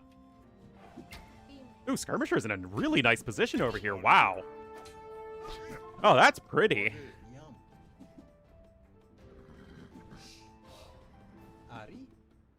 Just trying to intercept those retreating villagers. That's good stuff right there. Great way to use skirmishers that otherwise aren't doing all that much. Anyway, this is going to be ugly, ugly, ugly. Spearman not even attacking. Oh, man, that Spearman wasn't even attacking the knight.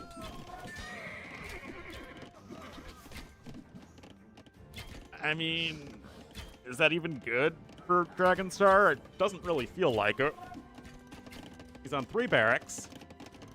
And he's making more skirmishers. But we see Persian CA all the time. Got some knights coming in here as well. And there's E-Skirm coming in. I have no idea why you're spending the resources on crossbowmen instead of, like, Eagle Warrior or something like that. This is just not ideal for Dragonstar. Res destroyed very heavily in favor of Hart. Okay, yeah, he canceled crossbowman to get Eagle Warrior. That at least is a good move.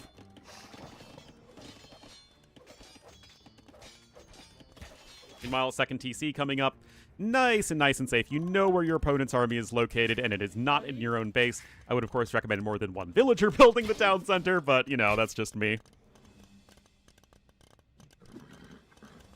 Oh, wait, he canceled... No, he didn't cancel Skirmisher, my bad.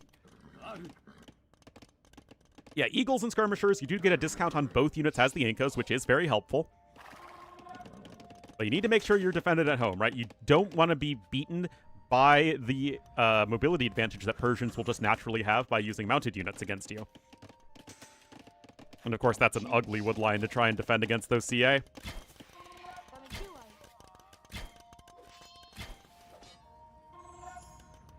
With the recent buff, they're even cheaper. Oh, yeah, that's true. How much are you paying? What, 20% discount? So 4 food? It's what, 16 food? Or 16 food per chicken suit man? Defensive tower coming in, but you're just not adding an eco at this point. You're not even adding an army. It's like, where are you going in this game? Again, the eco upgrades are also better. Here for Hart, he's going Knight and Cav Archer together.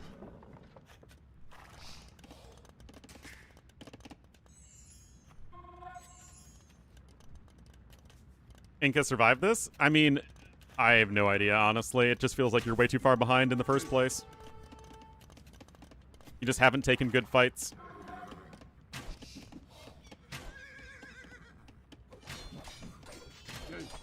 Misfit. Hey, man. Lots of protein, low fat. Yeah, this is brutal, guys. Oh, my God. My God. No, there's running versus dark after this.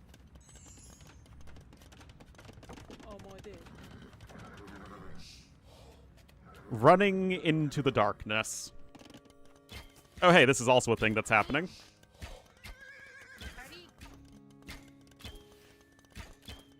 Team bonus in action? Yeah.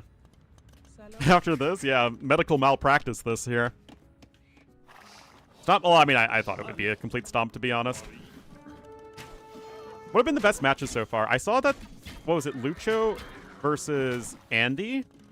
Lucho got the win. That looked like it was probably an exciting series. Lucho and Prisma both pretty exciting up-and-coming players to watch.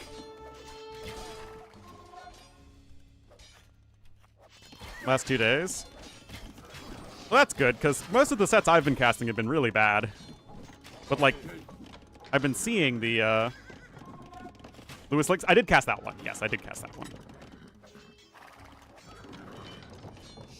Yo versus Stone Please. I saw that Stone Please got a win. Was it a competitive 3-1?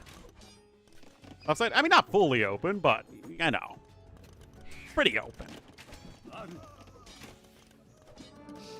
Age of Empires 2 Who? Thank you for the raid. Good set. Well, great performance then from Stone Please. Good set. I think that's the Hungarian AoE2 community.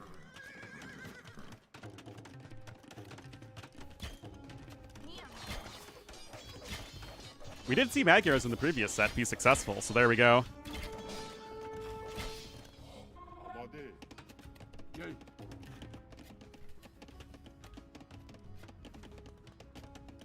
Cav Archer is coming back. I mean, I get what Dragonstar is trying to do here, but it just feels like it's way too far gone. Bills are just going to evacuate to that TC over there. Map control? Yeah. That's true, that's true. No other big upsets, though, right? I mean, Stone Please over Jogao was definitely an interesting result, and Stone Please played very well in that series.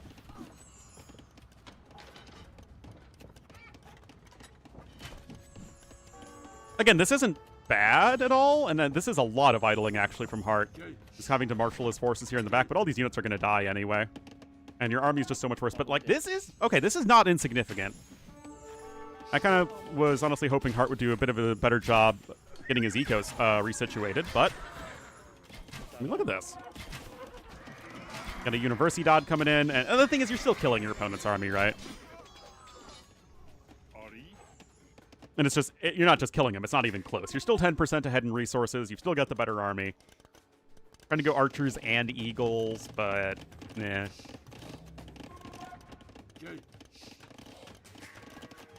I mean, technically, Incas are basically better than Mayans at this point in the game, but even Mayans themselves have a lot of big weaknesses.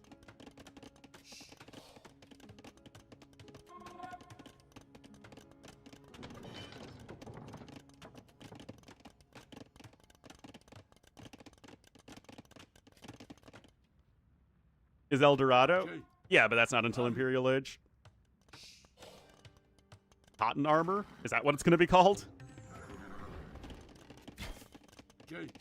Would El Dorado more logically be a Muisca tech or a Tupi tech?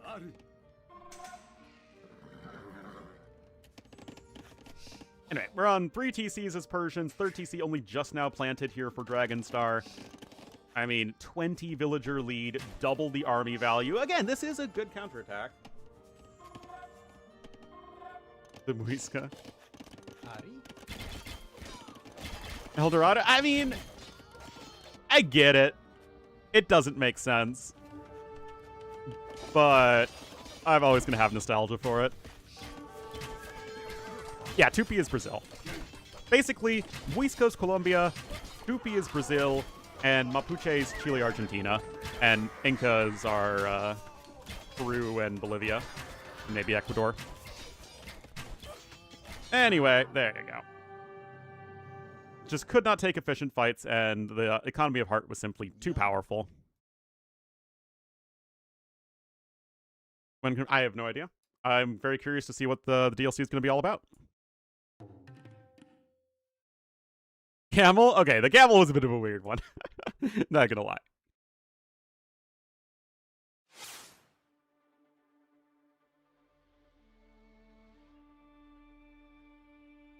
Heart up to 0. Cleaned up, you'd have $3. Hey, that was the number 1 Civ pick versus the number 4 Civ pick, but Hart himself has Mayans and Byzantines, who are both going to be very reliable Civs, although Portuguese and Khmer are both, in my opinion, S-tier Civs.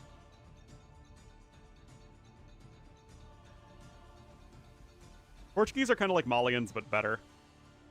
They're Malians with also a good Imperial Age. So, I think that in the case of Eagle Warriors, it's one of those things where I don't think you need to get too hung up on the name of the unit, but more like the role that the unit fills. A fast-moving, lightly armored scout-type infantry unit is going to be pretty common across all of the American Civs. I mean, if they just called the Eagle Warrior the Chasqui for the Incas, like, no one would have any problems with that. So, I mean, it's kind of like the Jeditor as well, right? I just wouldn't get too hung up on the names exactly.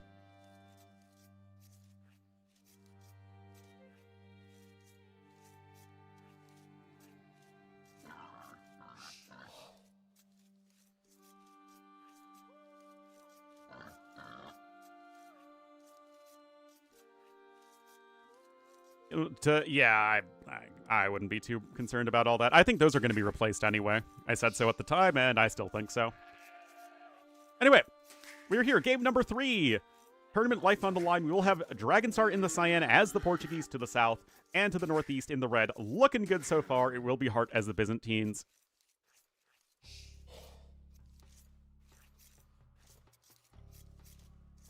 With what? I mean, some sort of cannon catapult ship or something. Trebuchet? Perfect. No complaints there.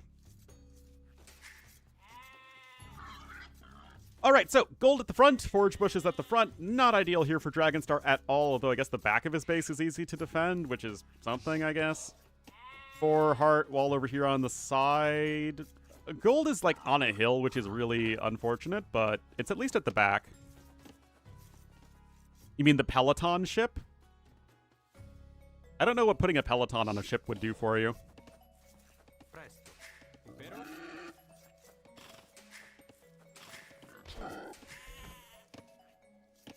More important?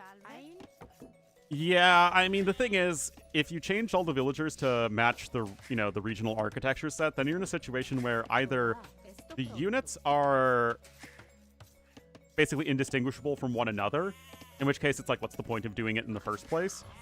Or it's too hard to tell apart all the different types of villagers, which is, like, the worst thing possible. Cycling through them easier. There we go.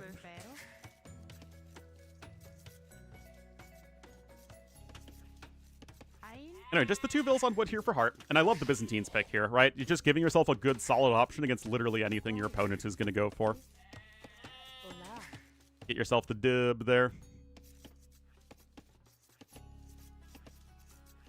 The new skins? Yeah, I totally agree.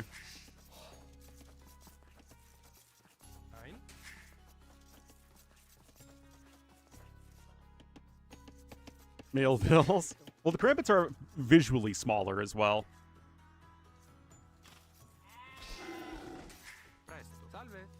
Horses? Yeah, I mean, his Nightline had the white horses.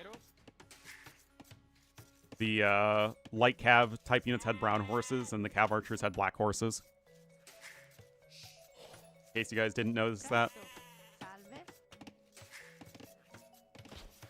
It even applied to, like, cataphracts also having white horses, right? I think. Yeah. And Good Eye, of course, also have black horses.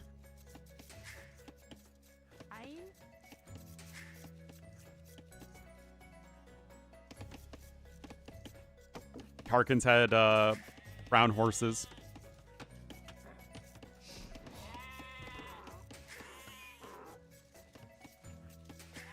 All right, so 6 fills there on the forage bushes. Estou pronto. Sim.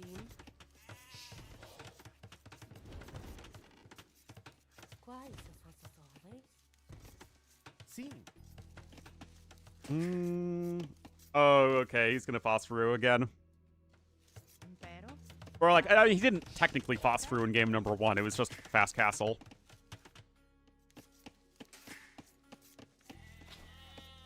Yep. All right. Here we go again, kids.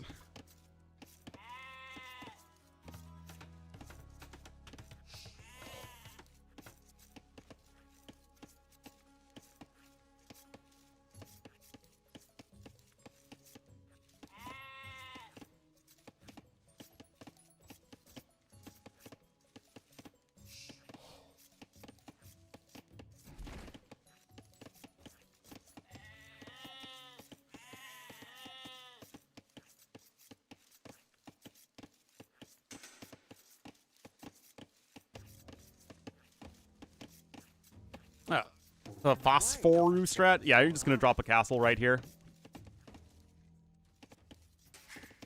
Now, it just looked sad in game number 1 when he tried something similar with the siege workshops and the war chariots. Estou pronto. As vossas ordens. Yeah, well, I think people specifically associate Hong with monk, siege, and knights.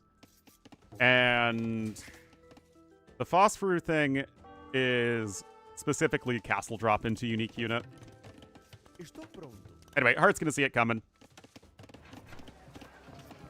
There's the market coming in. But again, I feel like it doesn't make that much sense anyway because the Huang type play and the Phosphorus type plays are literally 0 eco behind it because those players don't know how to play a long game. At least not anywhere near the level that, you know, their elo would be at. Quais as vossas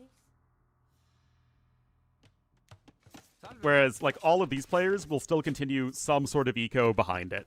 It's not, like, necessarily constant villager production, but you're at least getting some eco behind it, most likely. Quais as vossas Anyway, Hart himself is ordens? also going to try and rush up to Castle Age.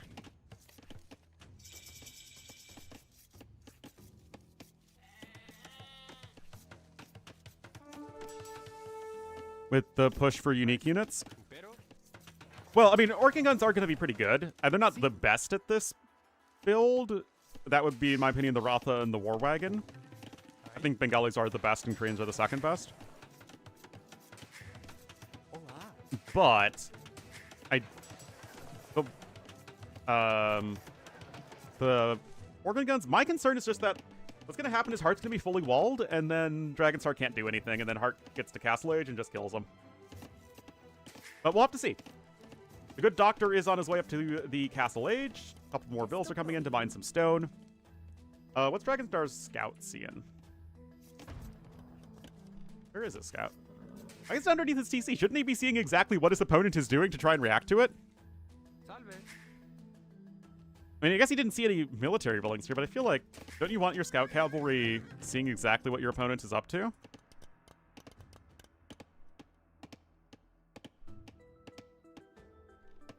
All right, what?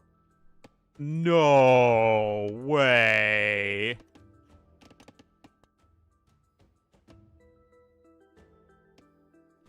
No way.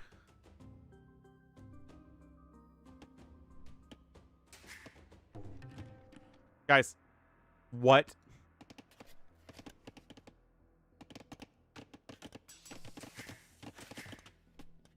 I mean, it's not just punish. Like, it's the perfect play. But he has no idea that Hart doesn't have anything. Like, Hart just made, like, any army.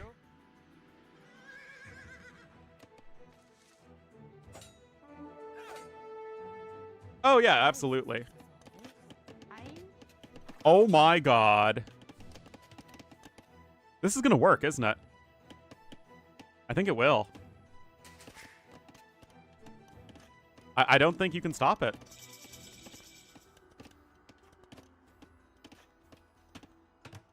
He's not even building it on the high ground. He's just saying, come at me, bro. Oh my goodness, guys.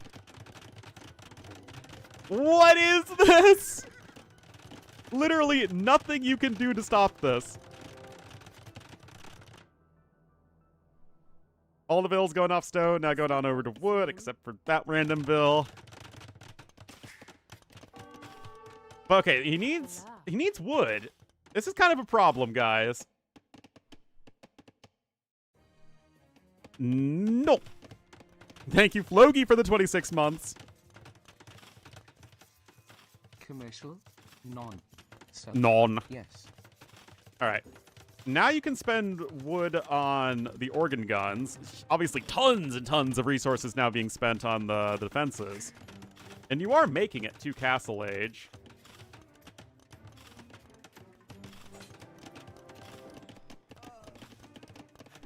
Oh, looks like... Oh, the vill was not in the right place at the right time. Scout just getting healed up. Now, I guess you just go Siege Workshop and Monastery? Yep. First piano cannon is out on the map. It would be wild if this somehow worked. Oh, that's sloppy. I'm sorry, guys. I just said the word. Organ guns have 2 melee armor, so vills only deal 1 damage to hit to them. Oh, the second organ gun is on its way. Mangonel going to be coming out, though. And okay, there's the monastery.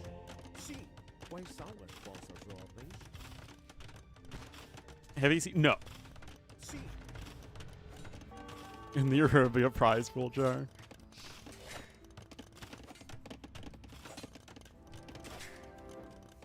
Second monastery coming in as well. Monk is on the way. But you don't have redemption. You're literally irredeemable. I mean, you're not actually irredeemable. Portuguese very much have redemption, but you know what I mean. Yeah, I'm all sorts of not sold on this. And the second monastery is going to allow redemption to be researched in just a moment. The Vid lines. Actually, atonements first. A little surprised. I guess he's also going to go after relics. I mean, you also killed the scout cav, which means that you can pick up the relics freely, which is nice. I'm not sold on this for Dragonstar. Hart still has 100 stone, so he can rebuild his TC. That's exactly what... Well, I mean, you know, build another one. You know what I mean.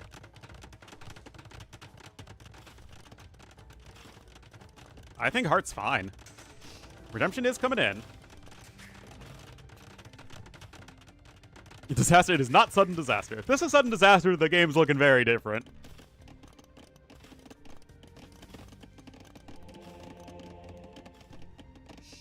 So yeah, 35 out of 125 pop. Vills, they destroy Vills, but like, since when are the organ guns going to be free firing on villagers? You have another monastery coming in. Okay. Look how far behind in resources he is. At least this is giving us an entertaining game. Not necessarily because this is now a full-blown clown fiesta. I'm curious if Hart himself is going to try and start mining stone, though. Sanctity coming in here as well. Clownistan. Yeah, I love how active Dragonstar is still being with the scout. Yeah, 11 back on stone here for Dragonstar. 0 vills on food and wood. Just 2 organ guns, that's it. But remember, it's also atonement versus no atonement, so Hart can just convert his opponent's monks at this point. Oh, never mind, there's atonement.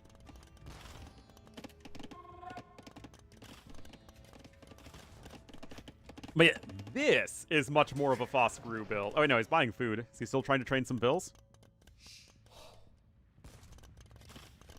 No idea what he bought the food for. Oh, maybe devotion?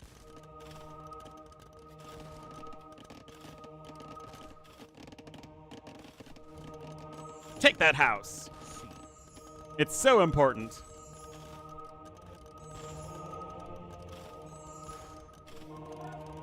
There's Devotion.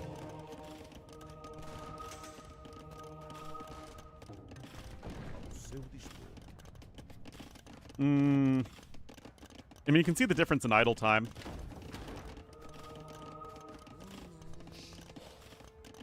Yeah, he's waiting until he has Devotion before trying to engage, but it's 7 monks to 4 in favor of Heart.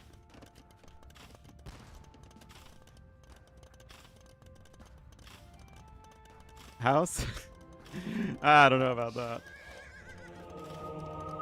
Nope.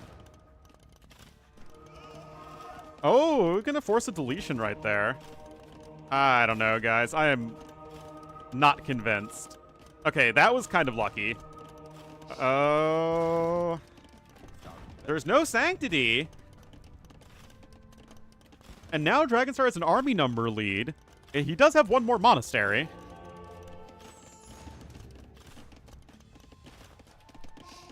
Gonna try and expand the eco to the east side. There is Heart. Yeah, Dragonstar is very close to the second castle. He still has a ton of bills forward to place it. Again, he still has a scout cav, so he can do a very good job of keeping track of his opponent's army movement. Or rather, clergy movement. In this particular case. Oh my god, here we go, guys. Yeah, getting those, like, what, 1 kill and 1 conversion basically for free. Those were very, very nice there for Dragonstar. Don't like it? You know where your opponent's army is. I think it's totally fine. Unless you can block it, but you can't. Oh, no. And are you ever going to win this fight by enough to deny the castle? I don't think so. You do have to make sure that you're still converting the Mangonel. Nice kill on the attack round there, but I don't think you're stopping this, guys. And look at this. It's such not good monk control. Uh-oh. He brought 15 of his 26 fills. That's pretty good still. There isn't even a redemption to try and convert the Mangonel back. Oh, no. And now look, as we bring in the Scout in overall, this is so much better played by Dragonstar. Oh my goodness, this engagement is, like, executed about as well as you could possibly ask for our Cyan player, and literally the opposite for our Red player. This has just been a complete, unmitigated disaster. Oh my god. Wow. Again, 9 conversions to 3. They made almost the exact same amount of monks, but the monk control, the monk placement was better. The scout cavalry, the starting scout cavalry for Cyan was so huge. That is crazy. Yeah, that was fun. That was fun. Made it happen. And I think that when it really came down to it, although Heart's initial reaction was good, like, it came to some degree to just how you could set up your army and how you could take that fight, and Dragonstar just did that so much better. No, we do have Running versus Dark after this. That is the wrong series. That is the number 1 pick versus the number 3 pick. Yeah, no scouting for Heart. He just did not have any army.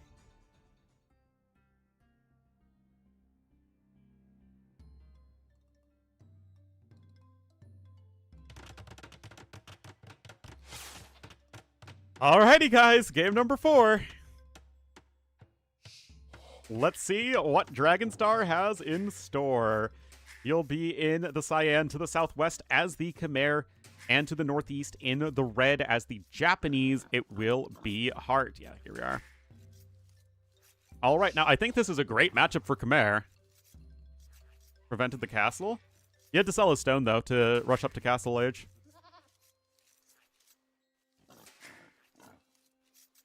Yeah. I mean, I just feel like it's going to be really tough to stop Khmer Eco in this situation. I mean, why am I talking about this like it's going to be a normal Civ matchup? Is Dragonstar going to go for a YOLO fast castle? Japanese are one of the better Civs at trying to deny that with going for men-at-arms plus towers. Is that something you can really do, though? Or are likely to do as Heart?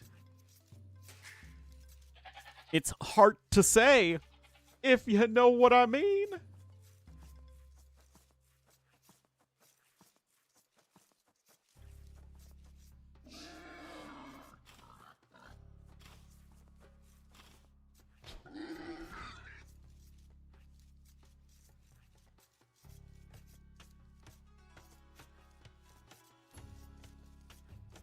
in the Punjar.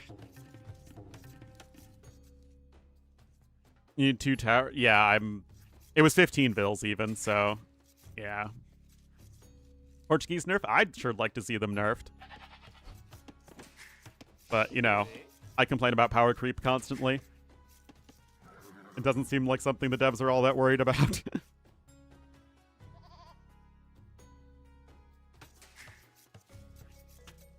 Alright, I mean, again, this is just going to be another case of let's see what Dragon Star is cooking up.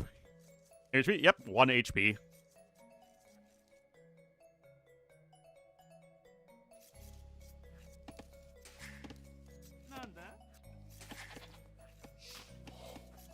This changes everything? How so? You can't destroy it. It's not like you can attack around it with a mangonel.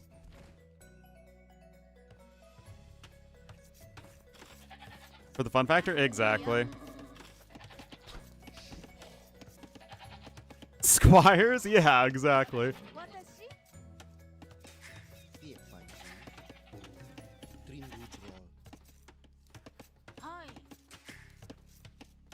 And the thing is, Malians are already a very good civ.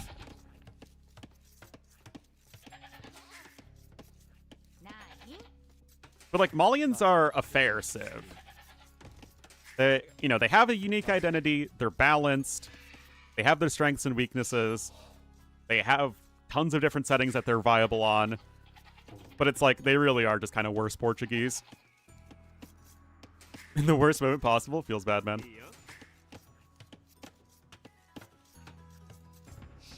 Anyway, Barrack's coming in for Heart. He is going to be coming in with some sort of early pressure. I always love that versus Khmer, who want to sort of skip through the early game as quickly as possible to leverage the fact that they don't need to build a barracks. So no matter what Dragonstar goes for here, I like the aggressive opening. Of the 21st, I guess so. All I need to do is survive until 103, and I'll have gone all 4 quarters of the 21st century.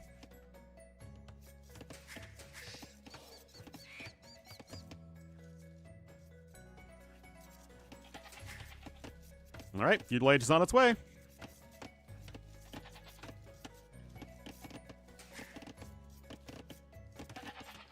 We're working on it, Genoese crossbowman.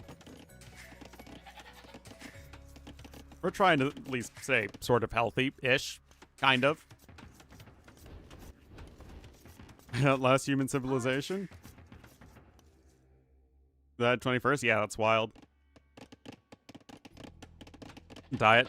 I don't know. I feel like it's always better to just not ask those existential questions.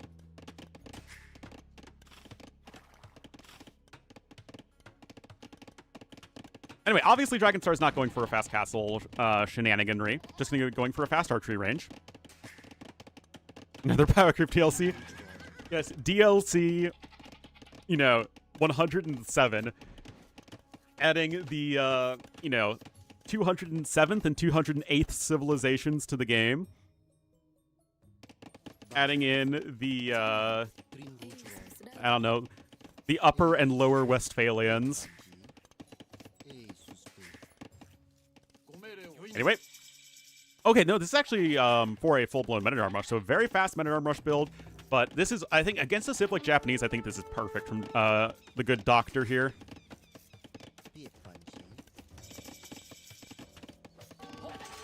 Just going for that fast archery range, even skipping Loom like he's a freaking Pokemon.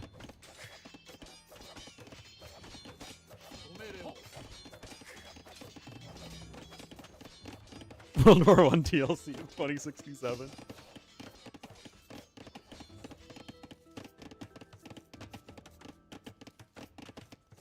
Middle Midwestphalians.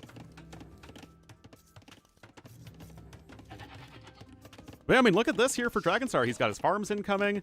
Archers are archering. I mean, I just think it's a good build. Now, you can try and add in the skirmishers behind it, and it's still going to be very deadly with these men-at-arms. But going for archers himself, I mean, obviously he doesn't want to have to spend his food unnecessarily. Scout still alive here as well, which I love. No double bit axe, though, from Hart because this men-at-arms opening was so fast. But, yeah, I mean, again, I just think if I'm playing Khmer versus Japanese on Arabia, especially in a tournament setting, this is the exact opening I go for.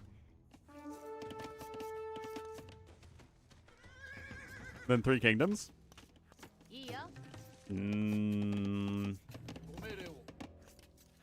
You're off by around 200 years. You're off by around 200 years. I guess it's pretty close. No, the skirmining, which I honestly think he probably should have gone for anyway, but yeah, it's going to be the skirms that you need here because all you have is a very fragile archer protection. Also, you got a Vil kill somewhere. I guess the scout died. I was too busy not paying attention, you know, being a bad caster and all that. 7 farms right now for the Doctor. Clutching is on its way, though. Now, you have to be really careful with positioning, though.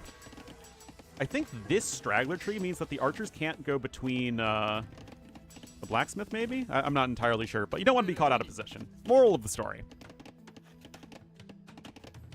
Second range coming in here as well, but that means you will likely need to switch into skirmishers, and it's just going to be difficult to sustain that income. Also, 12 seconds idle time versus 0. And now the defensive tower's coming in. So already getting that forced out of your opponent. The Japanese men-at-arms are still being scary, but Dragonstar don't care. He's just going to launch a counterattack like he's freaking Jerusalem or something. Oh, Scout does go down there. You have to start thinking about those Dragonstar. It's like, or as a heart, it's like, my opponent's army is somewhere. And that's exactly what he's doing. Sending the skirmisher here at home. He doesn't know exactly what's going on, but this is, of course, exactly what you want. Look at that. Perfect. No flash. It doesn't matter. It's a skirmisher. Only 4 archers. I feel like you're not appreciating the power of the skirmisher, McNeely, which I find disgusting. Actually, we'll get... Oh, no dice there. You know, on the other side, this is still a scarier army. Yeah, good defense here for Hart. Res collected are in favor of Dragonstar, though.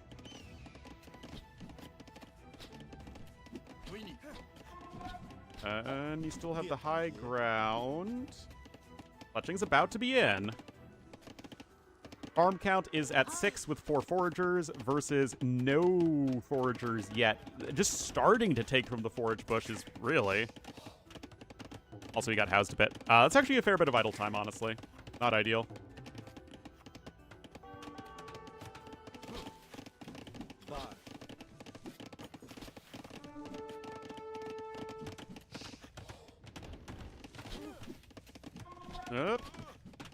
I mean, Dragonstar still has a 4-to-1 KD, and that's not bad. Using the house bonus effectively. Yeah, well done. And it is the double range's worth of production versus only 1 range skirmishers. And again, I don't think there's literally anything in all of Age of Empires that beats 1 range skirmisher, so, you know, what are you going to do? +1 defense coming in for the skirms is going to be huge, of course.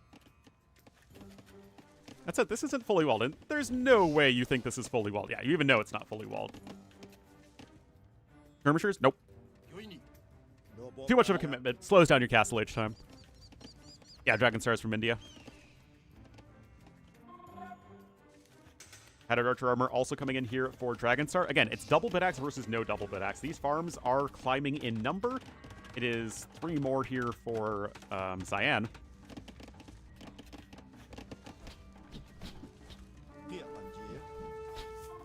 Skirm's not if you never leave your base. And besides, you can make like 1 spearman. Okay, yeah, Dragonstar really is getting housed too much. But still, fundamentally, good strategy. He's got 8 archers and 8 skirmishers, so he has like at least a semi-decent balance in case his opponent tries to do a surprise switch into the scouts, which isn't happening, but it's still good to be prepared for it.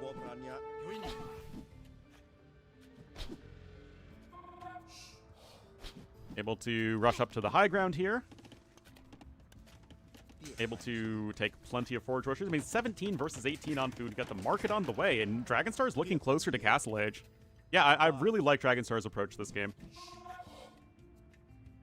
Versus Ballista Elephant? I would assume the Ballista Elephant still wins 1v1.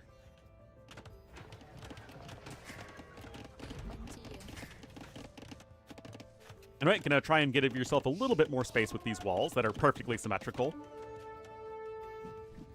Nope, no stone to sell. Had to go for the defensive watchtower, but that's okay. Okay, well, I wouldn't be idling my eco right now. Whatever. It's a lot of idle TC time, honestly, for Dragonstar, and it's really the biggest mistake I've seen from him this game so far is just idle time. Actually splitting up his army here. But he's on his way up to Castle Age. He's still ahead by a few hundred resources. Power of Khmer eco and all that. Alright, Heart's probably just going to have to turn right around. And indeed, that's exactly what he's doing. Still only one range for him. We'll have to see what his Castle Age plan is going to be. It definitely won't be skirmishers or cav archers, guys. That would be ridiculous. It'll be swordsmen, I'm sure. Go for Japanese long swordsmen. Let's go.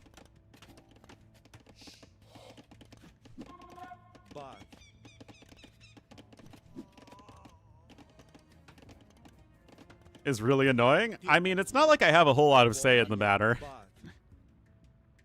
Thank you for the 39 months, Malamadre. I appreciate it. It's not even close to as many as I can possibly set.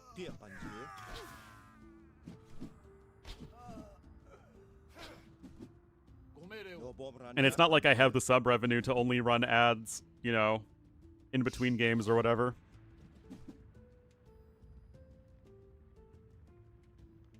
Anyway, Castle Age on the way. And it will be a second stable, actually, so it's not going to be pure cav archers, at least not initially.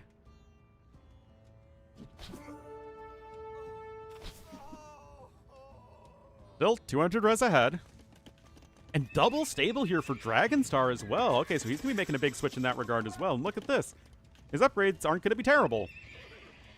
Will he go for E-Skirm, though?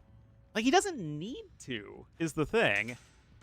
Like, if he just wanted to go for Knights here, it feels like you can just skip the resources that you spend on Bodkin and on Elite Skirmisher.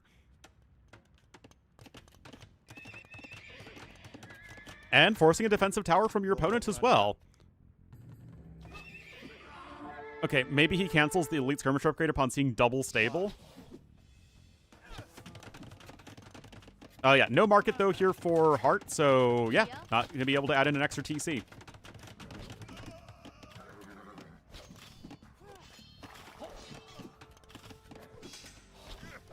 But look, he's only got 2 Knights. Because he just spent a ton of resources on getting Skirmisher upgrades, but I guess he's taking some good engagements here, guys, and honestly, like, I mean, you can get a good fight here, but I don't know how much economic pressure you can apply. But still, like, this is very, very well done from Dragonstar. I just want to say, like, last game was the cheeky win that I thought Dragonstar would be able to pull versus Heart, if at all. This is just, he's playing better AoE too. Now, I do think he has a Civ advantage, yes, but is it so much of a Civ advantage that, like, it would be more determinative of a win than skill? Not even close. I mean, this is just good play. He had a beautiful game plan. Going for the defensive archers with a quick wall. Completely read what his opponent was likely to do. And then was able to defend properly, have the micro, have the decision making, and then transition. Like, this is... I don't think Heart's especially tilted. I mean, I think he's playing fine, but he just sort of played into his opponent's hands. And yeah, you're doing exactly what you need to here as Dragonstar. Again, it's not like it's been perfect. The macro, certainly not as ideal as you would like. The Knight upgrades are still slightly better, though.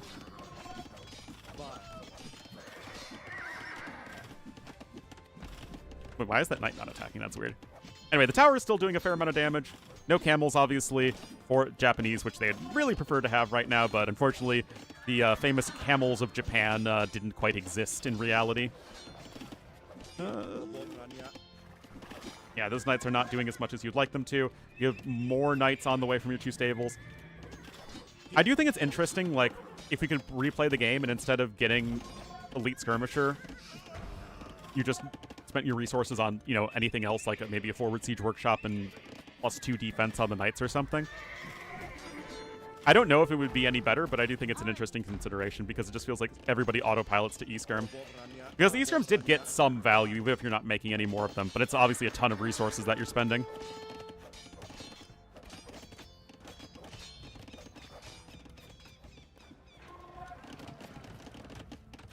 Anyway, Horsecollar now coming in here for Cyan. He's picking up relics. I mean, Dragonstar is dotting his I's and crossing his T's.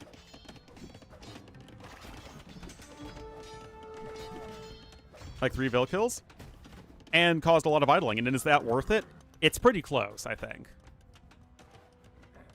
Because, I mean, at this point, again, the skirms don't really do all that much. I mean, 10 total kills, getting some nice stragglers. But, again, the units that you killed with your skirmishers were for the most part, rather, your enemy's skirmishers, which obviously would also be killed by your knights. And that's a nice insta-conversion right there.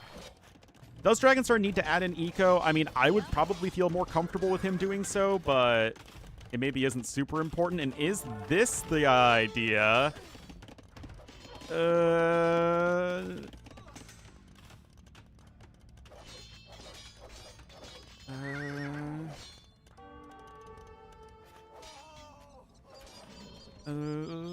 Knights get a little bit of value on the other side. Again, the monk is actually almost back at maximum faith.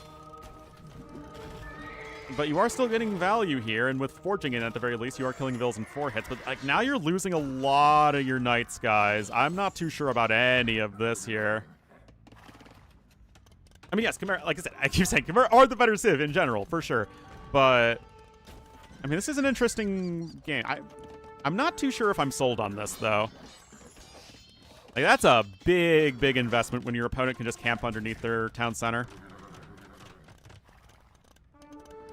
That said, you do have Bloodlines versus no Bloodlines, and that's certainly a nice pickup there if you are a Dragonstar. Yeah, absolutely. Normally just build the TC right there if you could. So, at the very least, Dragonstar is expanding his eco eventually. I would also love to see Bowsaw be a priority. I mean, it's not like the monks are crossing the map immediately. I'd still like to see Bowsaw be a bit more of a priority.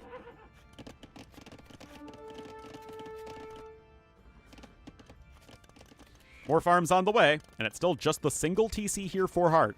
8 knights versus 9 knights, 2 monks versus 1 monk. And there aren't actually any light cav on the field in the first place. Which, again, feels a little bit awkward. Did scout the golds? He's got a gold over here and a gold over here. Yeah, he scouted his golds. Yeah, I think that was a successful conversion. You might have to send the villagers to hide in the houses for a hot second, but important thing, you're getting your extra TCs in.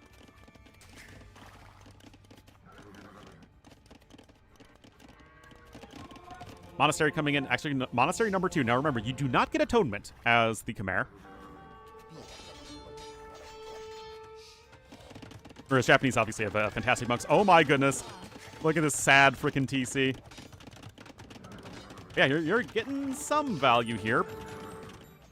Sanctity coming in. Husbandry as well. That might have been another Insta.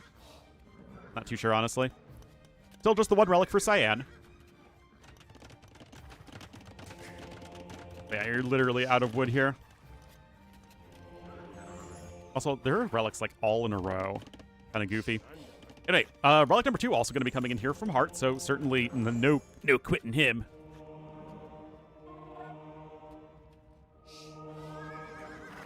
Up.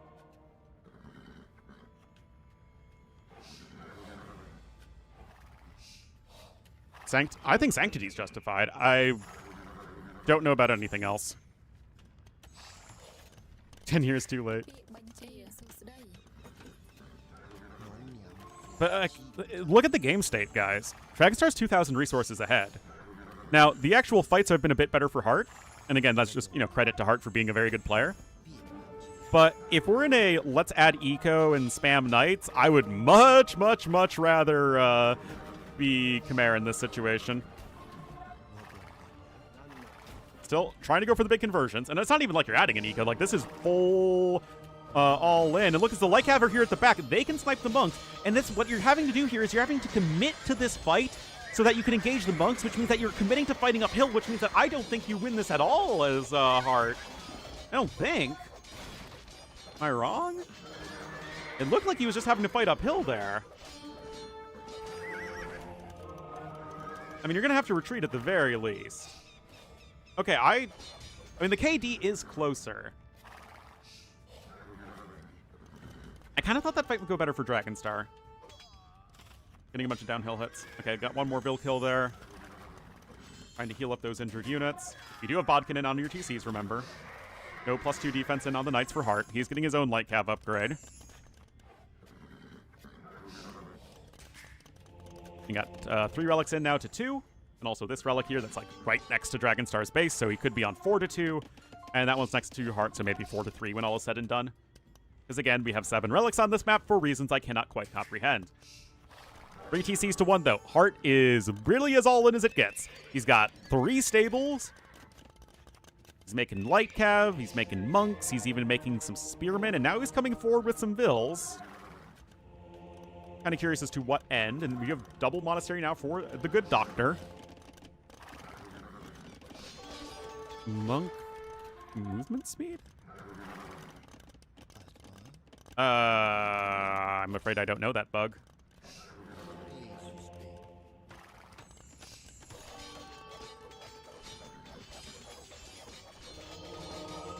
All right, forward monastery going to come in. You can even just steal the relic at this point. The stables are right here as well. Pikeman upgrade coming in. You are not out of the woods at all here as Dragonstar. He's not on stone. Stone is right here at the back. He can start mining it if he wants.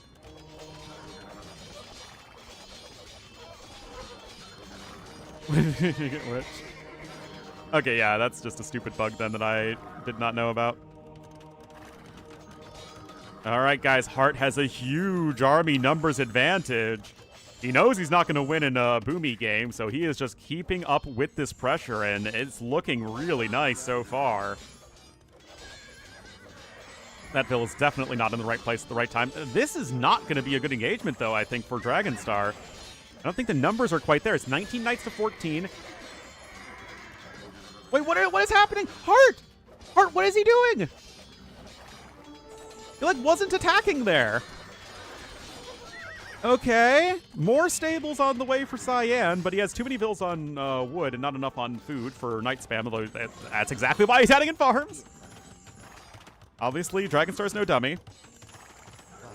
I mean, there very well could be a monk bug. I wouldn't be surprised if there was, but again, I haven't been playing as close to AoE 2 stuff in the past few weeks as I normally do.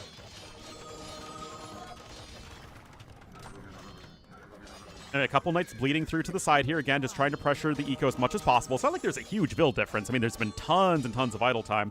And that's going to be some more Vill kills. Iron casting is now in, though. But now you have this hill. You get no stone income at all. And Dragonstar, of course, is quite a bit slower player than Hart. So this is going to be tough for him. And look at this army numbers difference. It's just so many more units. So many more units, and now you're going to be losing the high ground, guys. Uh-oh. Uh-oh, Spaghetti-O. And now you've got so many monks here as Hart, and so you have more of everything. Yeah, this is it. You have no defenses at all. Not really prioritizing counter units, and there is the GG, and Hart will get the win 3-1. They made the similar amount of knights, but Dragonstar lost way more of them. Hart took better engagements, and I kind of was like waiting for that, okay, the better eco so you can take the better fight as Dragonstar, and he just never quite took the fight he needed to. That was a tough one. 6 military units made more by the guy who was behind by almost 4,000 resources. But yeah, I mean, difference in APM is definitely very relevant here, I'm sure.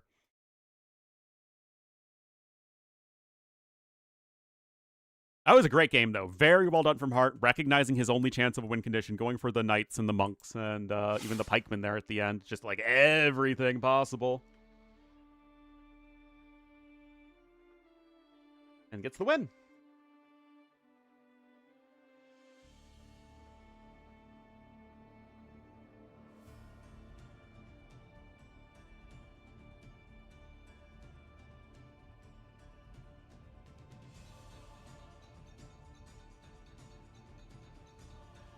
All right, guys, we have one more set today. Could be an interesting one. Actually, I don't know who's the higher seed between dark and running.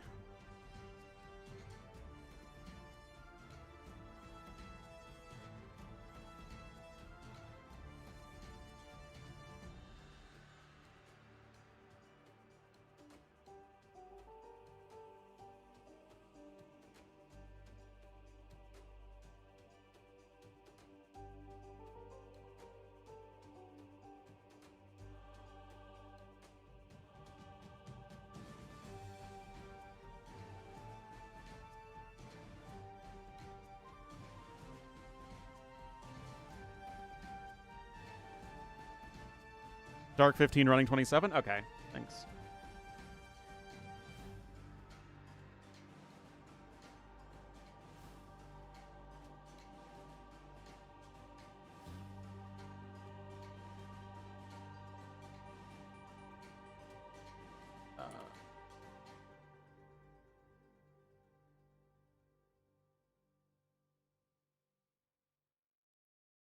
I mean,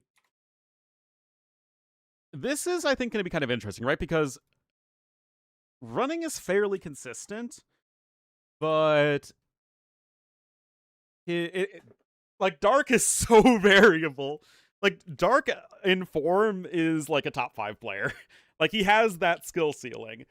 Dark also can go out in the round of 32 of a tournament, and I wouldn't even be very surprised.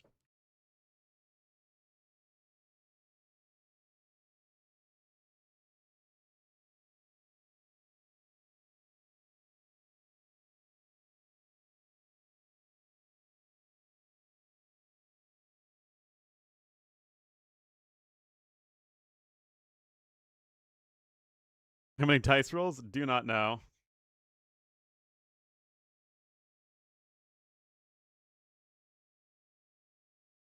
Where's the draft?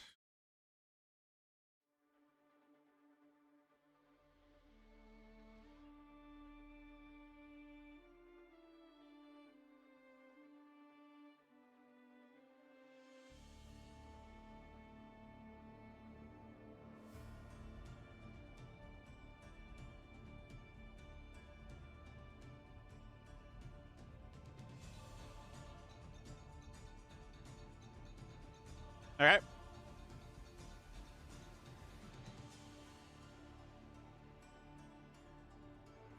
Got the draft.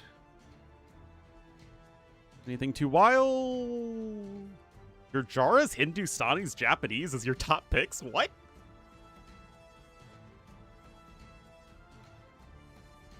Ethiopians?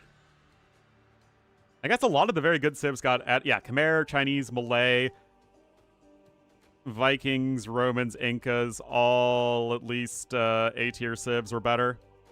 Then they did not have many overlapping bands after that. They both did Mongols and Khitans. You got Shu, Wei, Persians, Jurchens, Georgians. And yeah, a lot of the very best civs have been banned away, except for some reason Portuguese. So low? I mean, again, if you want an archer civ, what justifies you picking Ethiopians over Mayans, Vietnamese, and Shu? It's just kind of tough to justify them. Ethiopians feel way too balanced for that.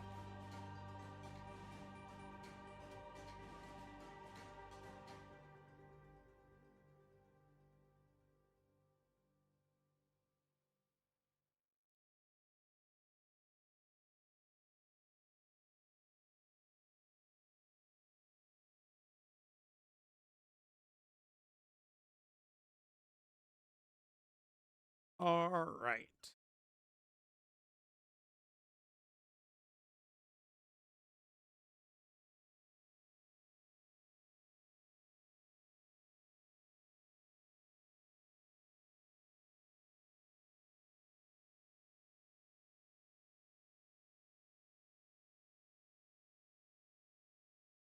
Looks like my dad is doing a bit better.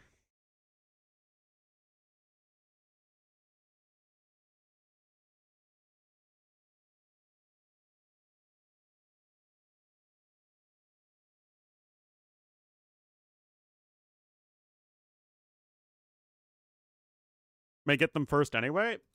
If you think that I mean, Chinese were admin banned. Honestly, I probably would. Like, what other Civ do you think can compete with Ketons?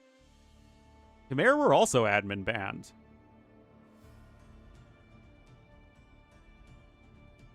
Yeah, honestly, I wouldn't ban Ketons at all and just get another extra ban when whatever I don't like playing against.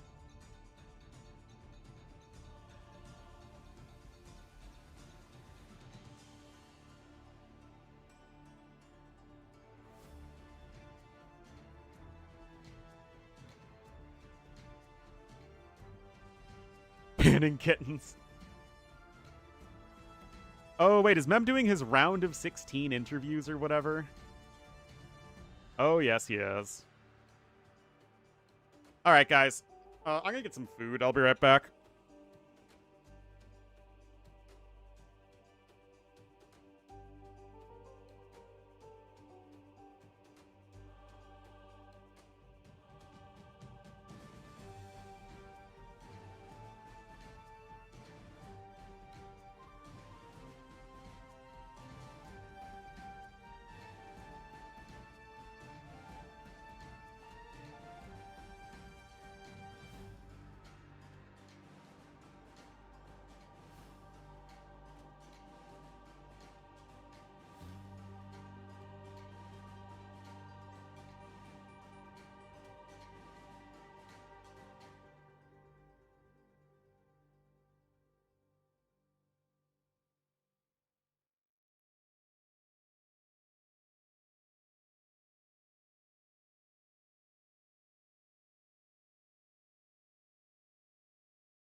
All right.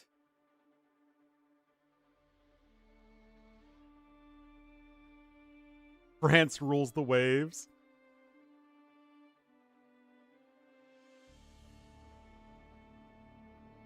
I have a visitor from a corgi.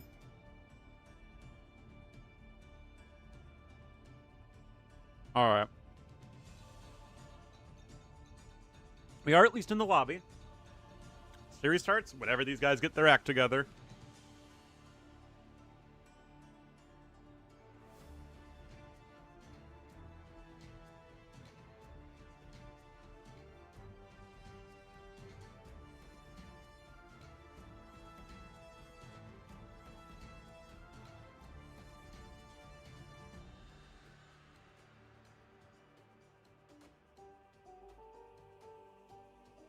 Your screen name, yeah.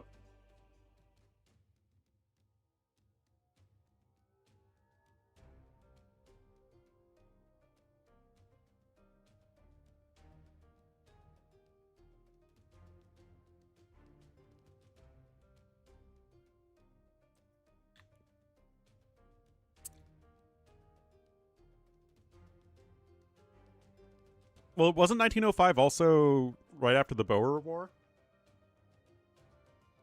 Or was that a few years earlier?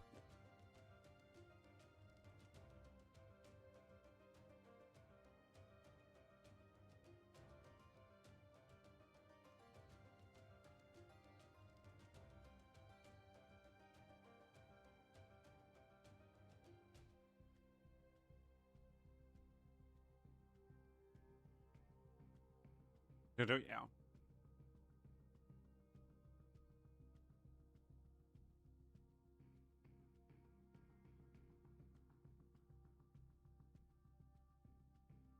Anyway, 37 seconds, guys.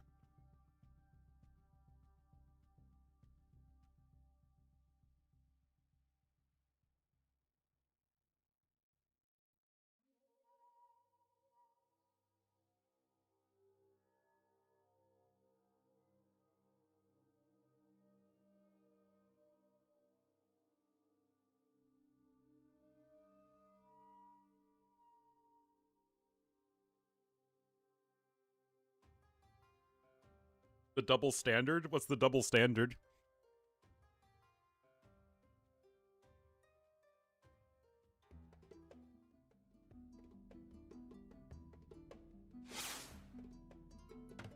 Oh, I forgot to set up the scoreboard.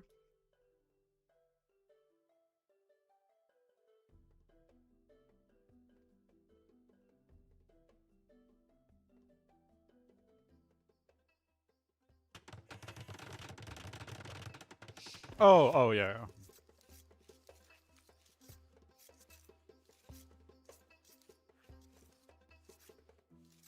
Next two naval powers? Was that France and America? Or did Japan build up enough of a navy yet? I don't remember.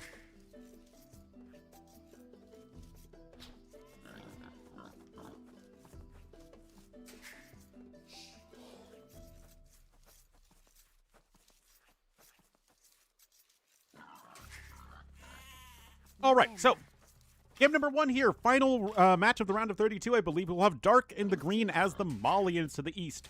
And to the west in the purple as the Japanese. It will be running.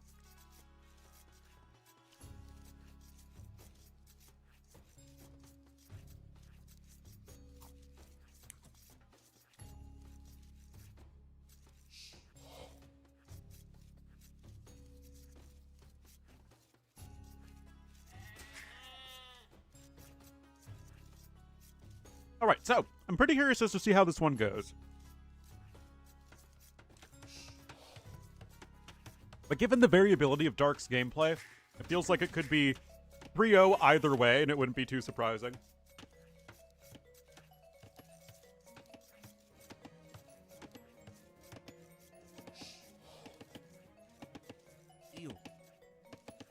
One Ace, thank you so much for the 32 months. Really appreciate it, One Ace. Welcome back to the Wolfpack. Yeah, I thought the German naval buildup was like right up leading to World War I, though.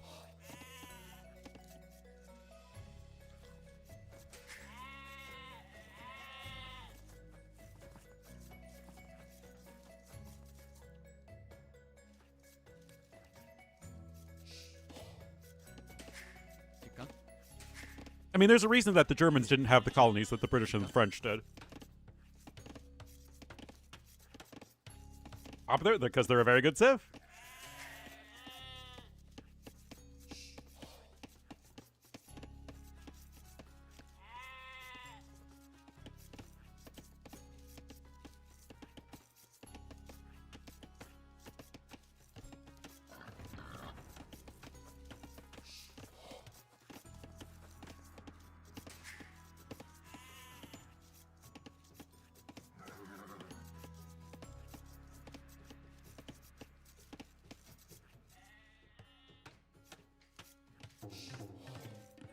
Direct access to the Atlantic Ocean? Not easily.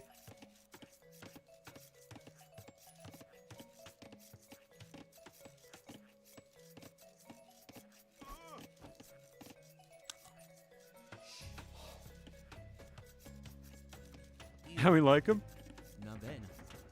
Personally, I think Japanese are a little overtuned in general, but on Arabia, they're fine.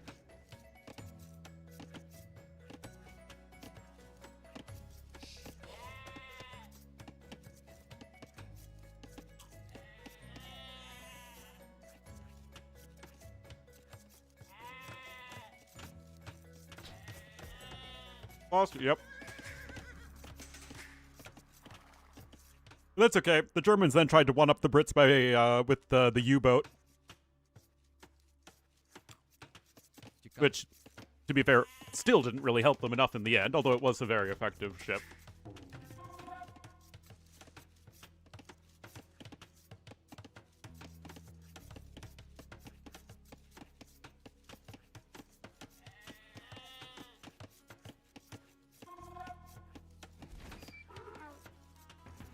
I was able to go in one, I think it's at the Museum of Science and Industry in Chicago.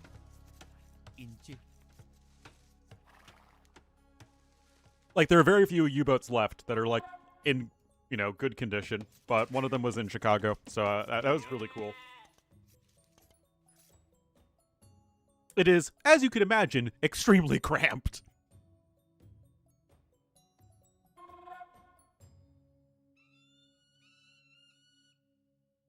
Mm-hmm.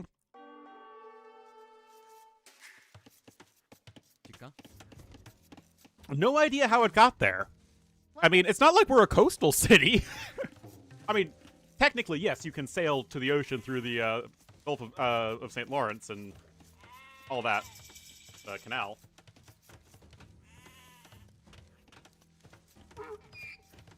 Oh, is this an old yogurt? Hold on.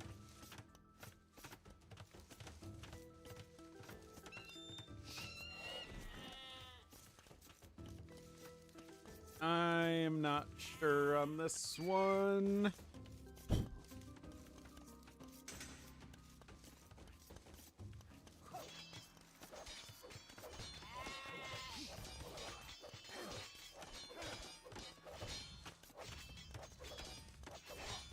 I would say let's not risk it.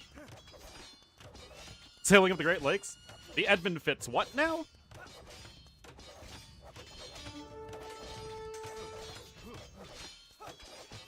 Yes, oh yeah.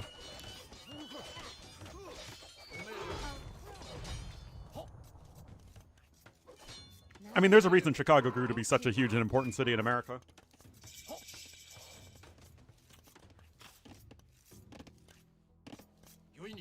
But yeah. Japanese men-at-arms with arson. Doing work here for running. Meanwhile, on the flip side, Men-at-Arm isn't even quite in yet for Dark.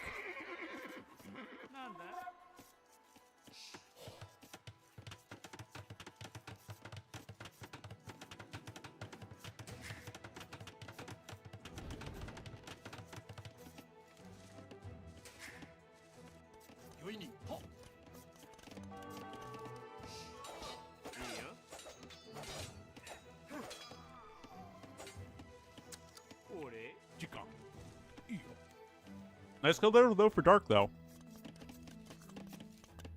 Meanwhile, these units not really getting as much done yet.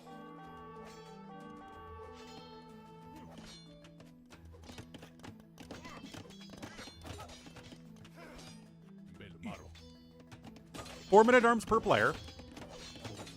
Gotta be careful here.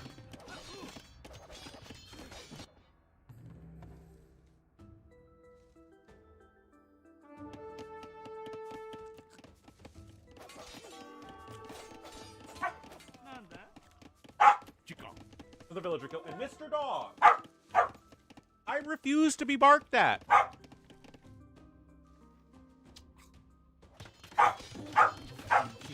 Sign up. Doubt was also like 2,400 or something. Alright. I need to not have a dog bark at me here.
All right. Are you still barking at? Oh, I'm getting tippy tapped. Uh-oh. Dash.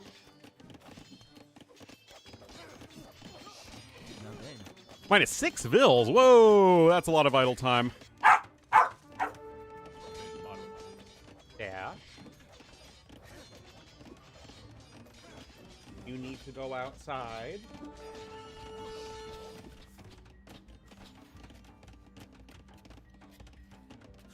Silence. An outside dog.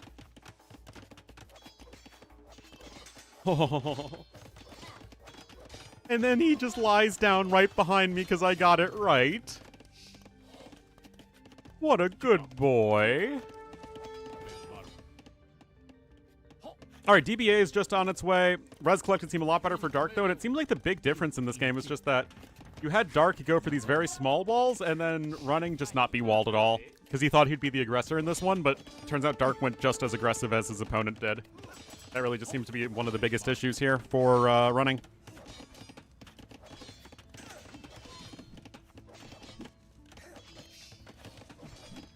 Anyway, I need to take the corgi out real quick. I'll be right back.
I return.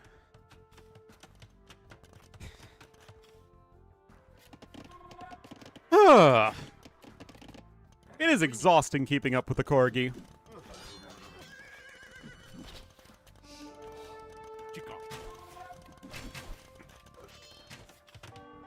Oh wait, running's no. This game is so over. What the heck? Last time I checked, it's a good idea to actually be in Castle Age when your opponent is, with crossbowmen and knights.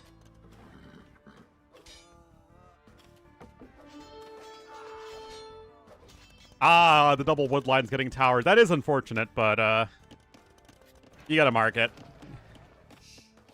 Gotcha, ma'am. I mean, that's your own decision. But I feel if you liked Mem's casting, you'd be watching him there right now anyway. Alright, Siege Workshop coming in forward here for Dark. This will likely put a nail in it.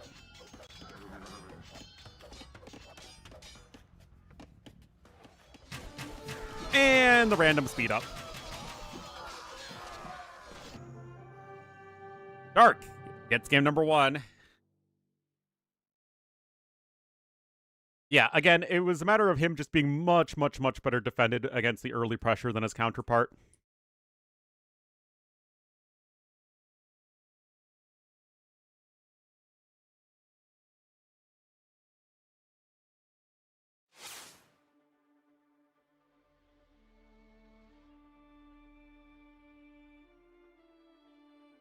Alrighty, that is game number 1 going to Dark. Pretty messy one, though, for sure. Malians over Japanese.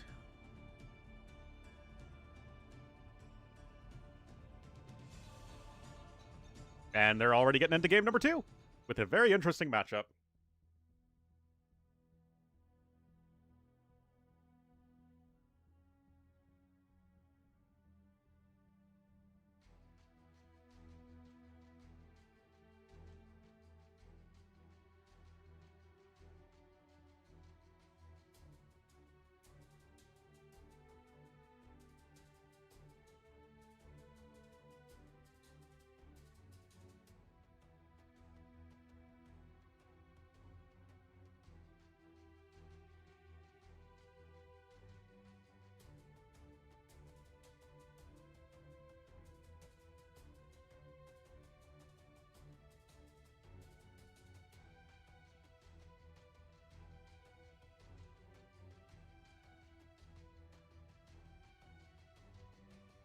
Ethiopians versus Wu? No.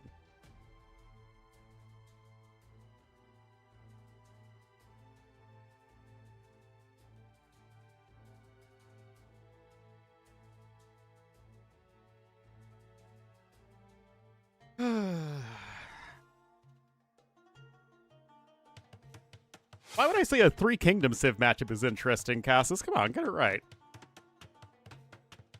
Alrighty, guys, here we are. Game number 2.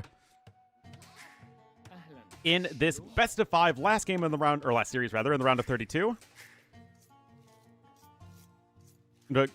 Dark winning? Well, Dark was in the Castle Age and running wasn't. But yeah, Dark in the green as the Saracens to the north, and to the south in the purple as the Hindustanis it will be running. So this is at least my first Saracen sighting of the tournament.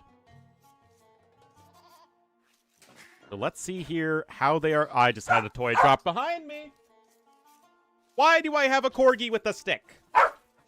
I don't remember ever deserving this.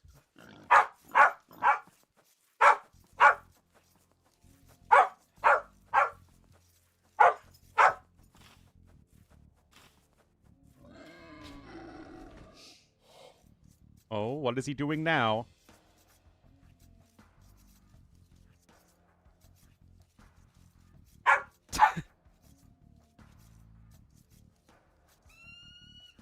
You're not teasing me with the stick, are you?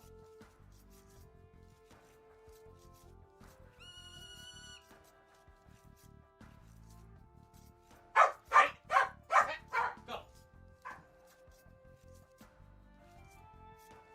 I have a pretty unfair advantage in that my limbs are a little bit longer than his. Oh, those goats are going off on an adventure.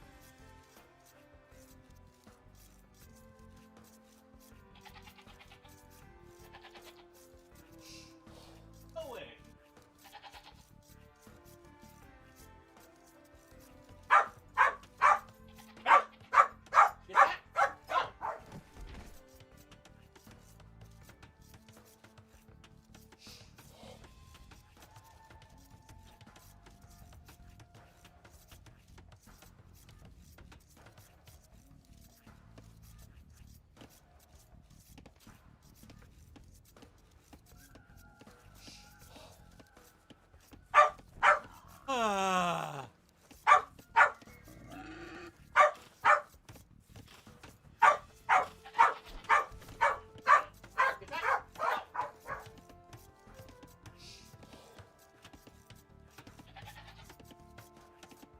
Anything thrilling? Just 2 on wood.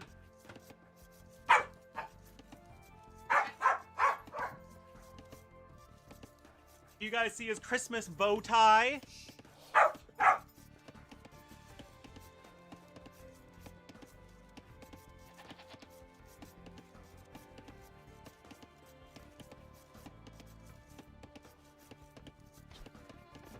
Got a bow tie.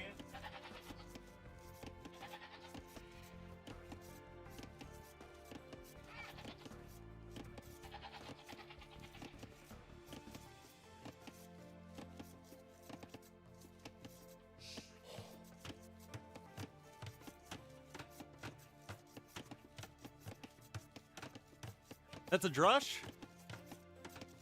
Ah, there's the barracks. Could be men-at-arms, though. Nam. It is possible. Nope, it's a drush.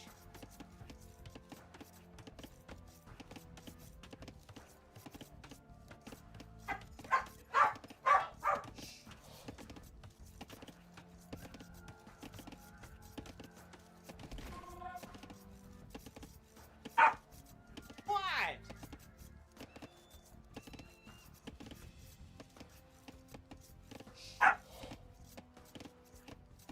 Ready? Set, go.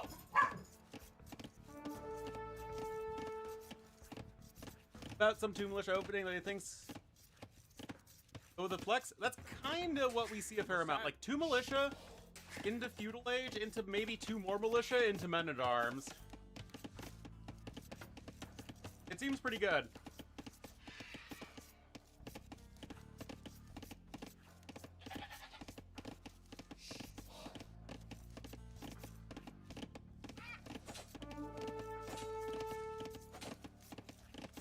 Corgis need a lot of attention. Yeah, the French just tried to go into the archer units as quickly as possible.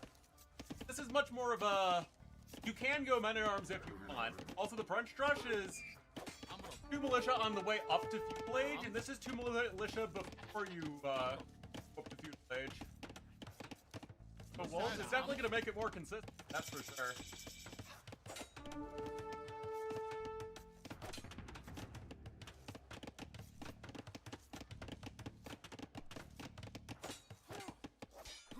Adesh Huh? हाँ नमस्ते Seville.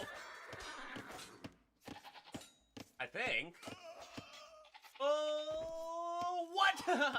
All right, get Seville.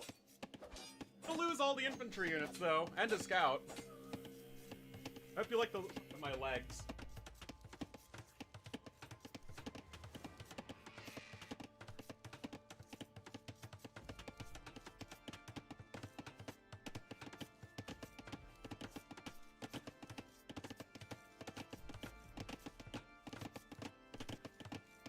Let's try sitting down.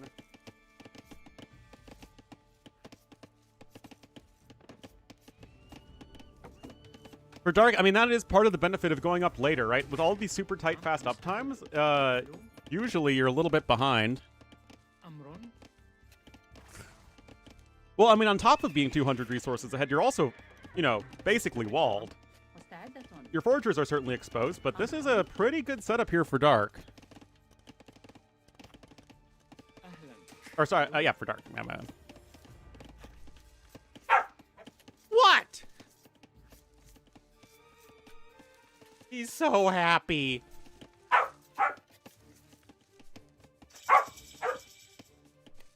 Pony.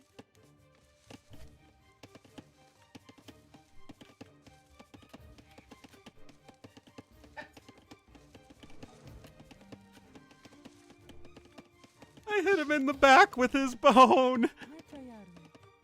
Oh, market coming in.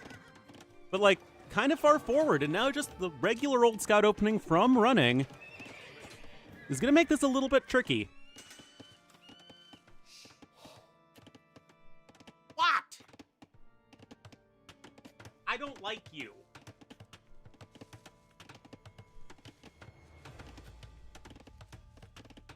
Ever.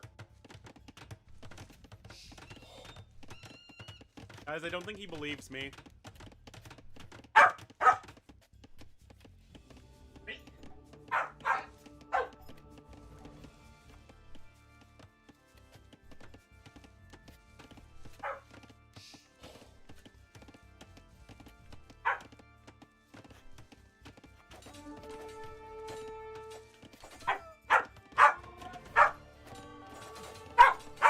Oh, scouts making their way in here. What?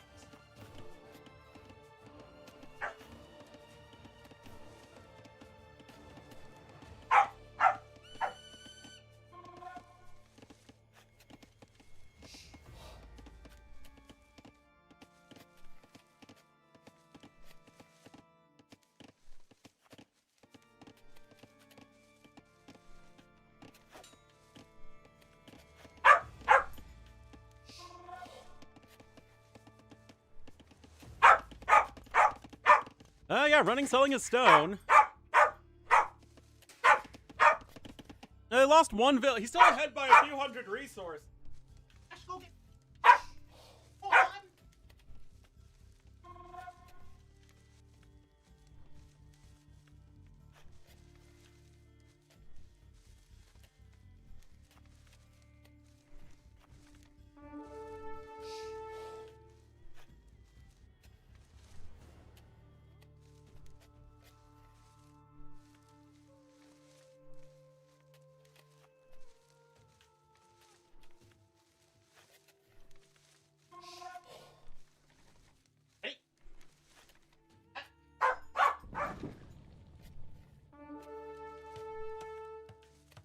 All right, so Castle Age is actually still in first here for running, which is pretty neat. Army, I'm multitasking.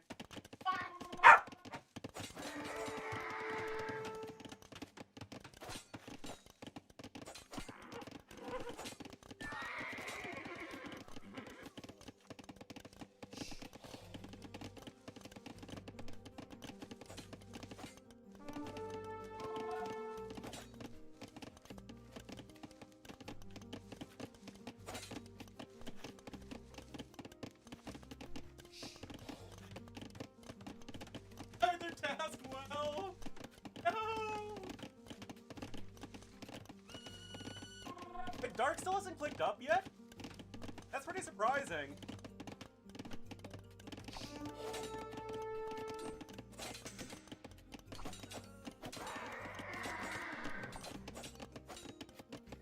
Well, you also got Forging, I see. But it's really interesting a feudal age game that doesn't involve an archery range. Especially against the camel civ, which is, you know, both of these civs.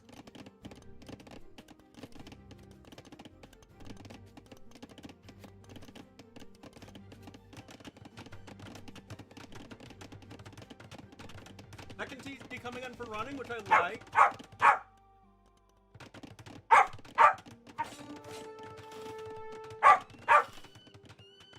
Right? Go! Honestly, seems like a pretty good adaptation for running. Because again, the camels are going to do a good job of chasing away the scouts. Be able to add in his expertise and sort of play a bit more calm macro game, which I think running is going to be much more comfortable in than Dark. Well, okay. Dark is also going to be comfortable in it, but it's going to be less of a relative advantage. That makes sense. Got a monastery coming in. Again, it's like round two. Amron? Getting that timing lead. Now we do have a likely Cav Archer.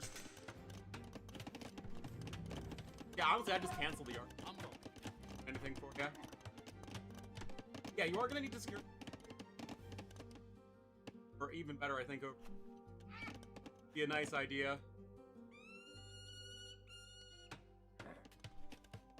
Got horse collar just now coming in.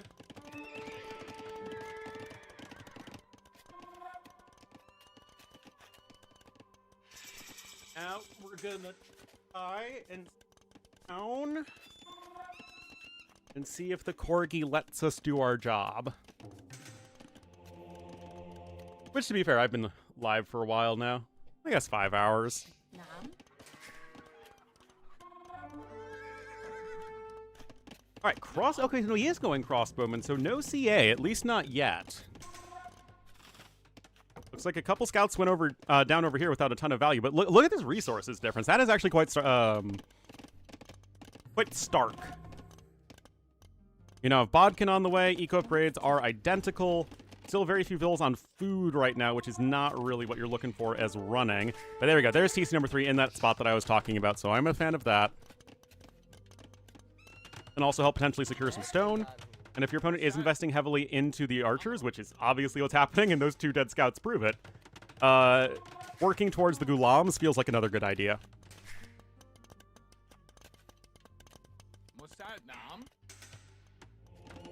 And a monastery down coming in for Dark, who is still very much on the 1 TC, but is so far ahead in resources. I mean, again, look at this economic disparity.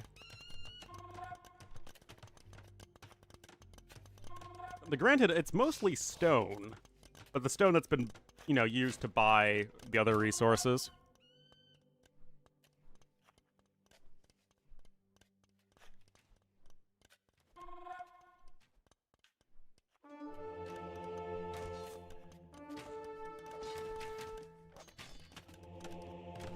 All right, archers are here. Oh, no.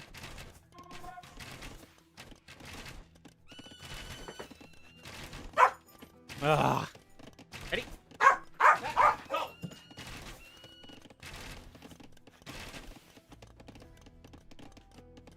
Did you find that unimpressive? Guys, I don't think he was impressed by my sidearm throw around 6 feet.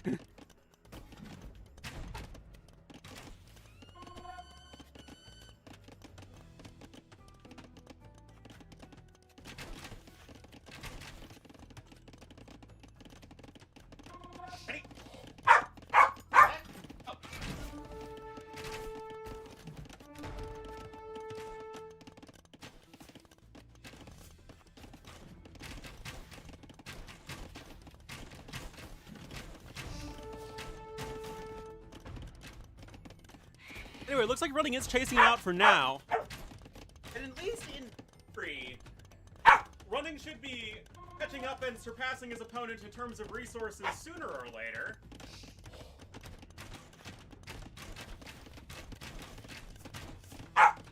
Went on an adventure.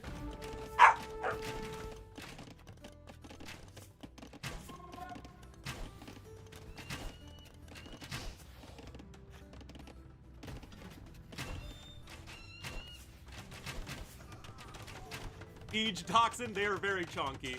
Toxins are not chonky.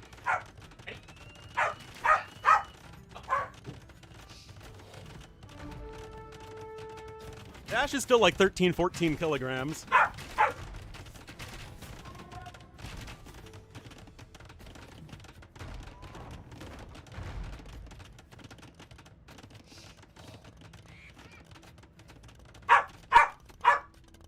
Damage against ankles? Absolutely. Anyway, castle's in, Gulam's on the way as well. I like this a lot for running, guys.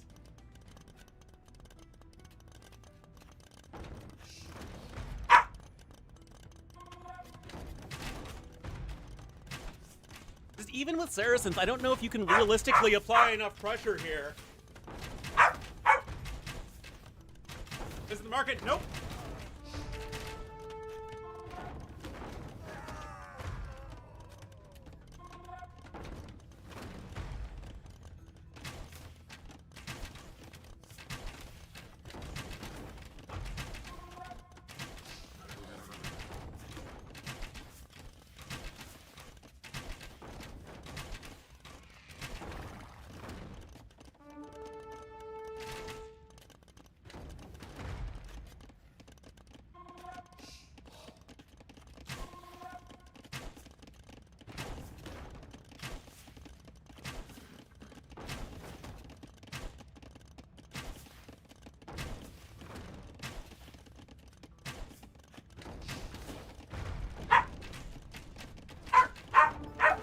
Oh, is he on triple stables? Oh, so he is. I mean, like, they're good against the Ghulams. That's a great hit, though, for running.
All right. I brought him downstairs and I gave him his water. Hopefully is settling down. Hi. All right. Man, the res are still so much better here for dark. 3 minutes? Yeah, seriously. There is a second TC added. You can just look at the difference in eco efficiency. And I mean, the double gold army composition against Hindustani is not a bad idea. Still doing a lot of work at the front of his opponent's base.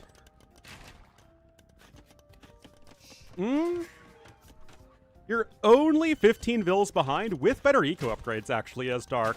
Although he's mined out all of his stone, which obviously isn't great in the long run. We have some viscous baby sheep here. They're going to have squires in just a moment.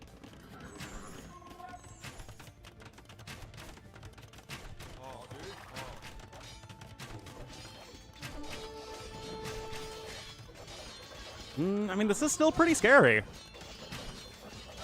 Ghulams are pretty bad against knights.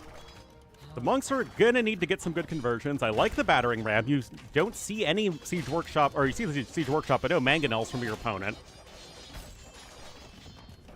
There is nearly enough for a second castle, and that will likely be pretty determinative of the winner of the game. Obviously, running not looking to get down 0-2, Dark looking to do the opposite. Still good upgrades now, at least on the Ghulams.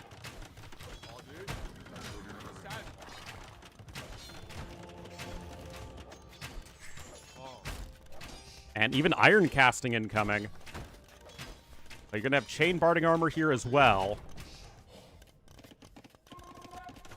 And again, at home, the eco isn't, like, amazing for Dark, but it's still efficient. And that is, in itself, a big win. Running's golds, well, one is obviously being denied right now. This one, he's been strip mining. And it leaves the other one actually right here in the back. Has he seen it? Yeah. Okay, honestly, guys, there not be many there crossbowmen left. So you're really looking at mostly Ghulams against mostly knights, which feels like it's exceptionally bad for running. But if you can get a castle right here, that would be huge. And, okay, well, it has to be a couple tiles back for obvious reasons, but still. I don't think this is going to do it for running, guys. I don't think so at all, in fact. Even if this castle, the castle is going to go up, it feels like you're going to get absolutely butchered here. Oh my goodness, fully upgraded knights. Which is why it's great that Saracens have knights, and even fully upgraded knights in Castle Age, even if they don't get the Imperial Age upgrade, Cavalier. That was impressive, because I really didn't like that at first. It might have been a town bell. But you know what? It was that triple stable knight switch that really, really did it. Running was simply too invested into the other tech.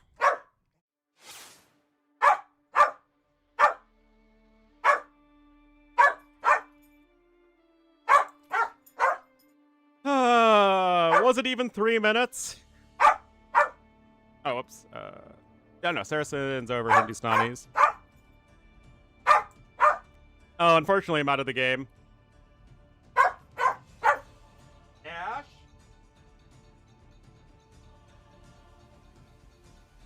Oh.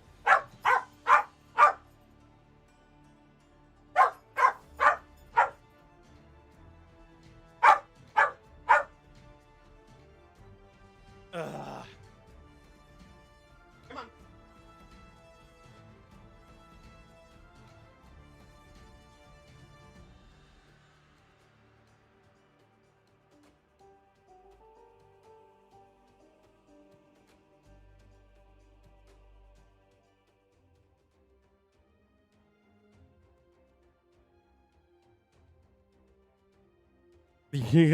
Basically murder? Yeah, because I'm not playing with him right now. Now he's scratching at my door.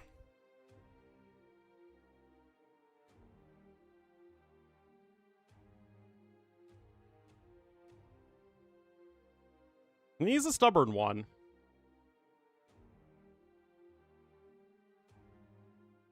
Ending means, yeah. Dash knows when I'm getting up.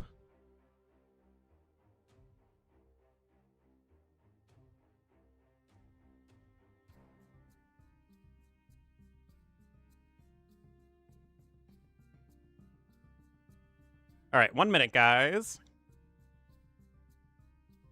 And then it will be dark, 1 game away from the round of 16, which again, I don't know if it starts tomorrow.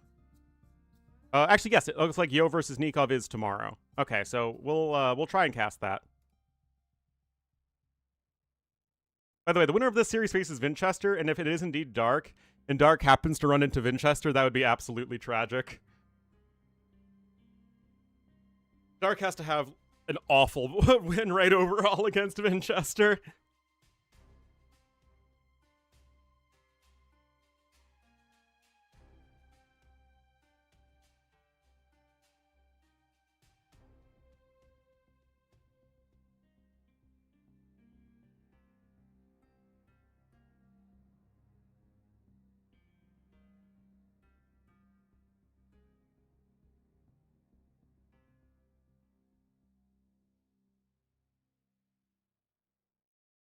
Devil? Yeah.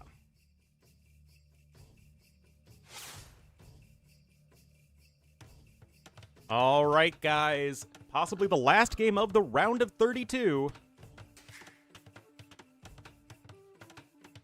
Round of 32? Yeah, that's true. Running going to be in the purple as the Magyars to the north, and to the south in the green as the Mayans. It will be Dark. So if he's going to get the win here, he is just going to be rolling with a very strong overall civilization with the Mayans. No surprises set. Very true. I mean, the biggest question mark was just which which Dark shows up, and the Dark that's showing up is clearly the tournament-ready Dark.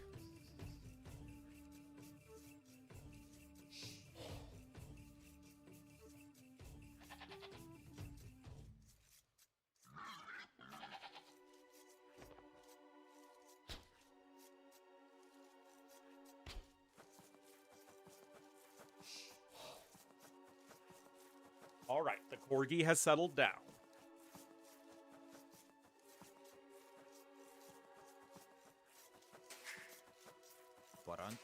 Borange.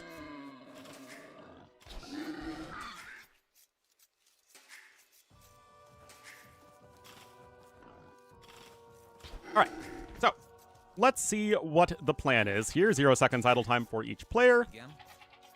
How do you get 0 seconds idle time with Mayans? I guess you have to have a hotkey for Loom.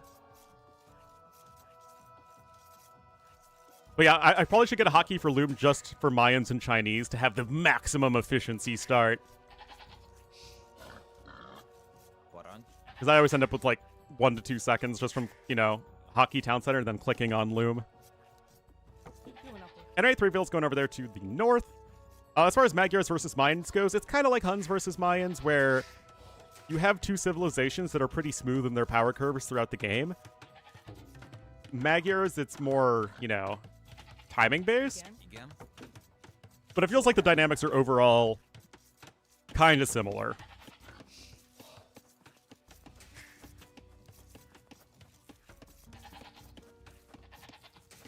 Got another boar coming in.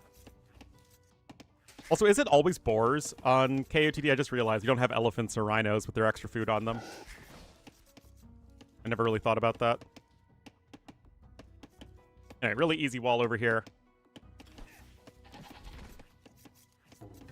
Gold's still kind of exposed, but since you're opening scouts most likely anyway, kind of just like walling over there is not too bad of an idea, it feels like.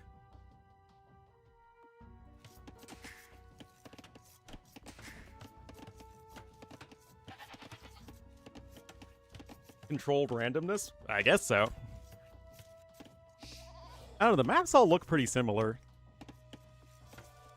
Like, it feels like you always have through the 3 wood lines, and they're always around the same distance away from the TC. I guess this one's a little bit larger. And it's going to give you a bit more of a wall, but it still feels, I don't know, pretty standard, I guess.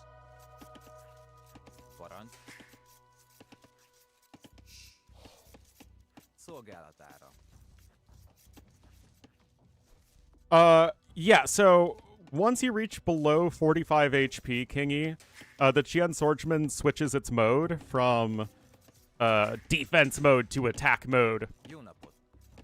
And so it gets more attack, more movement speed, and much less armor once it's below that 45 HP threshold. Pretty good? Yes. Very much so. There's still a big hill at the front of his base. It's not like it's amazing. Actually, that's a lot of houses. Wait, is he just going to go FC? Are we going to see a Mayans fast castle in the year of our Lord and Savior Doubt 2025? I mean, if any build is a build that is truly blessed by the Lord, this has to be it. Yep. I mean, it's an interesting way to try and utilize the infantry HP regeneration mechanic, like having the different modes that you can kind of end up going between, but at the same time, it just feels kind of clunky.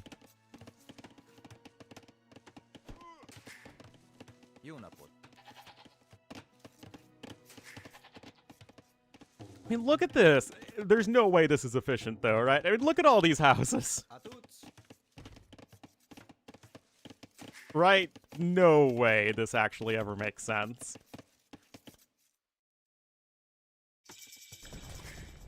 Anyway, Feudal Age is coming in, and of course, against a Scout Rush, you need to make sure you are fully walled so that your units don't run underneath the TC, which is exactly what Dark is doing.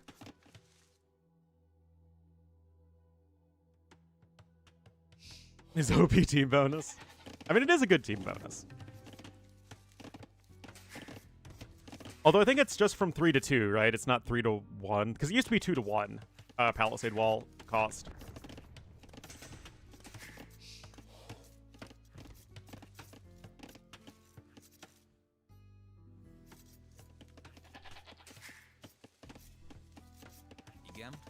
Egom?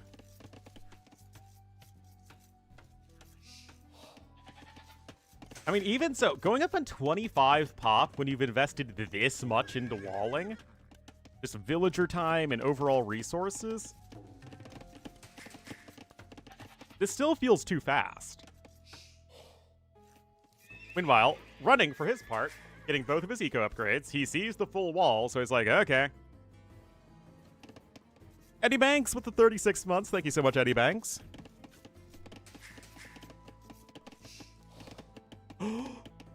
Guys. I see it now. The perfect fish boom. Just kidding, that would be terrible.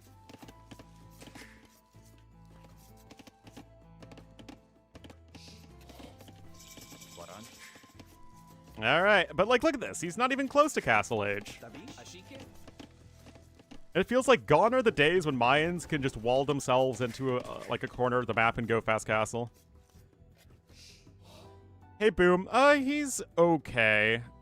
He's had some issues with pain management and people not giving him the proper pain medication at the proper intervals, but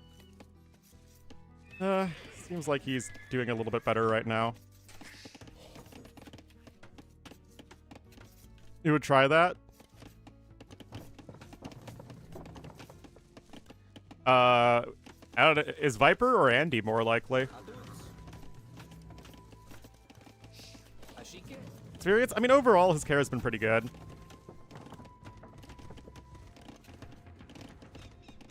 But, yeah, he's got a lot of issues.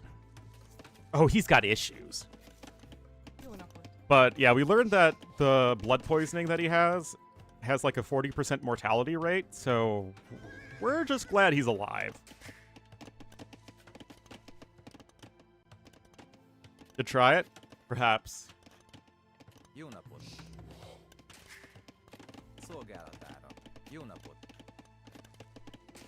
Daddy issues? Oh, yeah.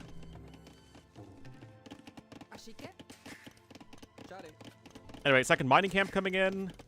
But, I mean, yeah, you're going to be faster up to Castle Age, but not like... I actually need to queue up one more bill. You don't have enough food income. Okay, that's just going to be some idle time then.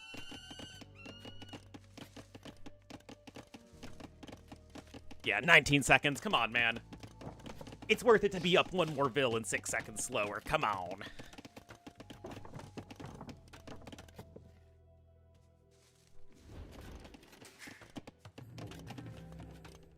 So, the question now becomes, okay, you have a pretty good idea what your opponent's doing, although it's not going to be for, like, the fastest castle. Like, a 16-minute castle age time for a fast castle just feels so weird. No, Josh, just a full-blown fast castle.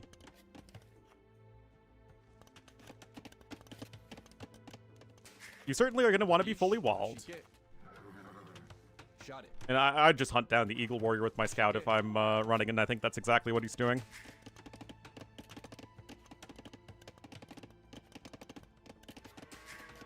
DE meta? Yeah, pretty close to it. FC crossbows. Let's go. Although he didn't even sell his stone. Like, he went to blacksmith archery range. So he doesn't have a market. I know, this is just so weird. How have I been enjoying KGD? There have been some good matches. There have been some clunker matches, but there have been very good individual games. The Doubt versus VV series had some very good games, especially towards the end, I think. And Dragonstar and Heart had some good games. He's gonna fire Crazini.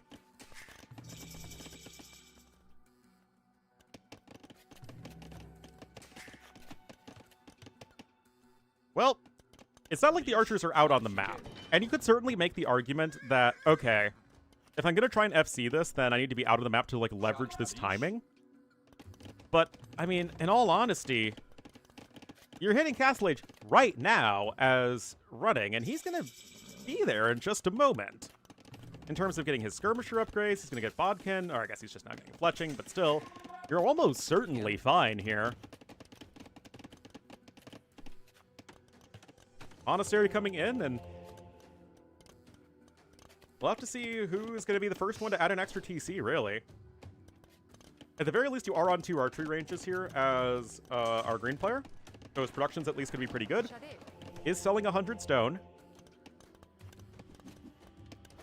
Well, to be fair, what is possibly going to counter Magyar skirmishers? At the very least, this is interesting. Like, I don't mind a passive FC on Arabia, so long as it's not every game, right? But you never want to see every game have the same strategy in the same opening. Okay. There's the second TC from Dark.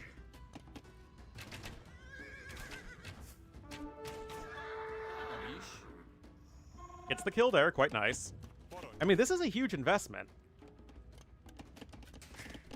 Okay, there's the second TC here for running. South American DLC? I don't think so, actually. I think Incas might. I think the new architecture set will likely also be given to Incas.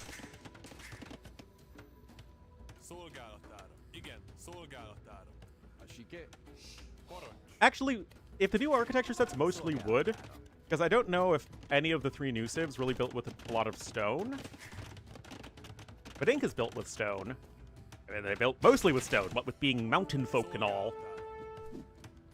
So maybe they keep the Mesoamerican one, because that's also mostly stone.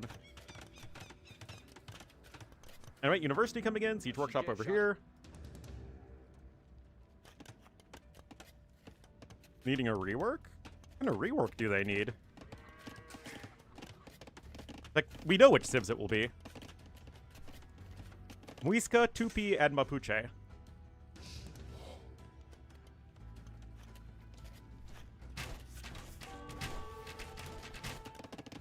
I mean, I don't think there's anything wrong with any of the American civs.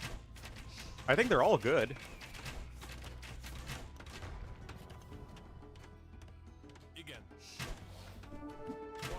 Oh, but look at this, guys. I mean, these are fully operational battle skirmishers.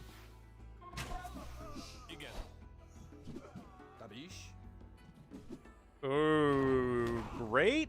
Like, sort of trapping his opponent's army there, forerunning. Not the Mouflon! Well, it is still 2 TCs to 1, or 2 TCs to 2, but you have Bowsaw in as Dark, and he's Mayans. He also got the gold mining upgrade somewhere along the way. Relic coming in, and there's range number 3. I mean, it really does feel like this is from a different era.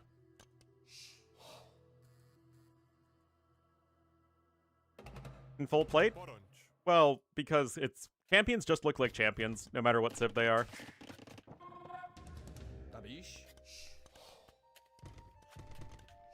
I mean, it's just as silly seeing a, you know, a Malay two-handed swordsman that looks like a European two-handed swordsman than it would with an American one. It's just what the units look like.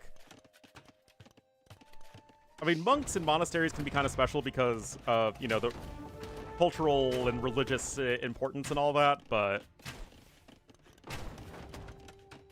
even then it can be a little bit harder to tell. Anyway, you got one monk over there. You have to be really, really careful. No ballistics in. I say that. We just now have that being researched for running. Batter. There we go. Getting skirms because skirms are evil. No, honestly, like, going skirmishers feels like you're just not playing into the strengths of your civ right now. I like this. Like, I don't know if this is good, but this is how I play. Instead of doing the meta play, quote-unquote, he's going to be going for, try to lean into the strengths of his civ. So cheap archers that he can use from 3 ranges to get a lot of units, and then use the mangonels to counter the skirmishers. A 3rd TC might even need to go in, like, right there. I look forward to all of them. I think it'll be interesting.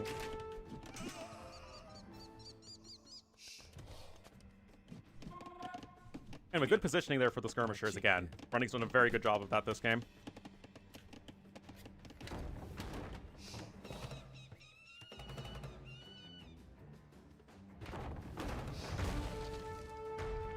Alright.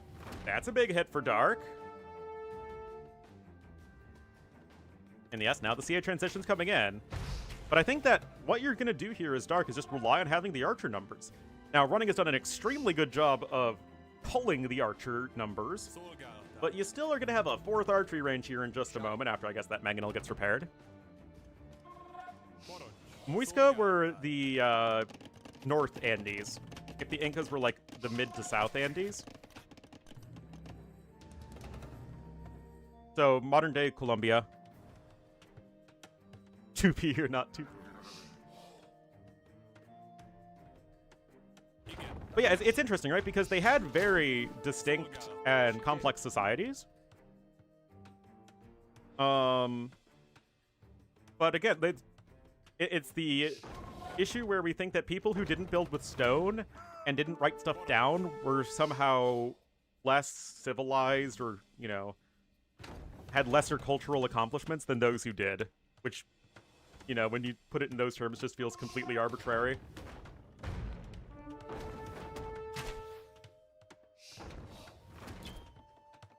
I mean, that's just racism, right? Or ignorance, if you want to be charitable. I mean, I will say that writing stuff down and building stuff out of stone makes it much easier to understand what people did. I mean, I'm not saying that doing those things isn't useful, but It doesn't make them any less, you know, any less of a civilization. I mean, we've seen it, right? It's just a big wooden structure. Anyway, a big mangonel fight, and it's going better for Dark, and he's getting ballistics and thumb ring. It's pretty wild. Like, this is such an outdated way of playing. A sign of culture? Why?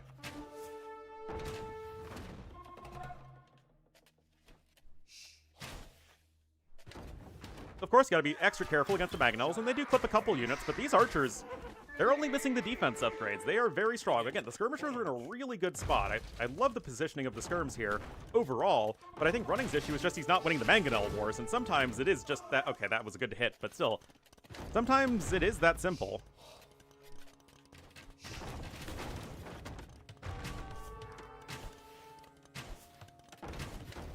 Okay, there you go for Running. That's the much-needed mangonel hit. We have a second Siege Workshop even coming in.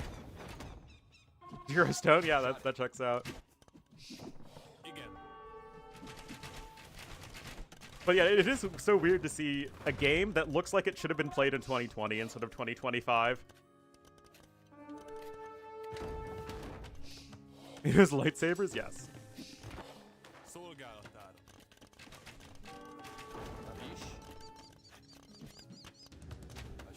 2015? To some degree, yeah. Oh, jeez.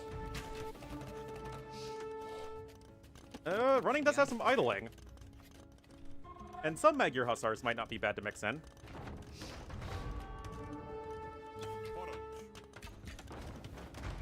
Ooh! No, one of them's earlier. The Muisca one is apparently based off of, like, an old folk tale. Where you can play as, like, the good guy or the bad guy, which I think is really interesting. The Mapuche one is for sure going to involve the Spanish, because the Mapuche had a very famous conflict with the Spanish in that they weren't conquered by them. And they adopted Spanish cavalry. Military score, it's very similar, but obviously Darks has the eco behind it.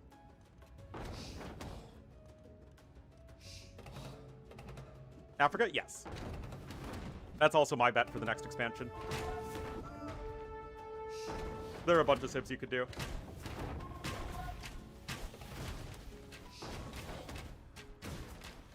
Great Zimbabwe? I mean, the thing is, we just don't know much about Great Zimbabwe.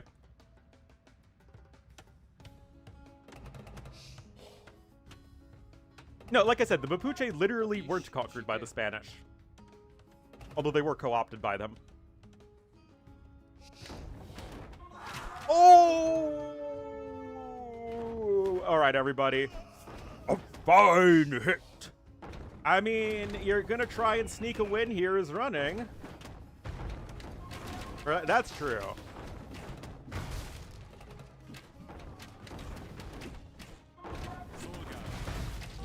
Oh, wow.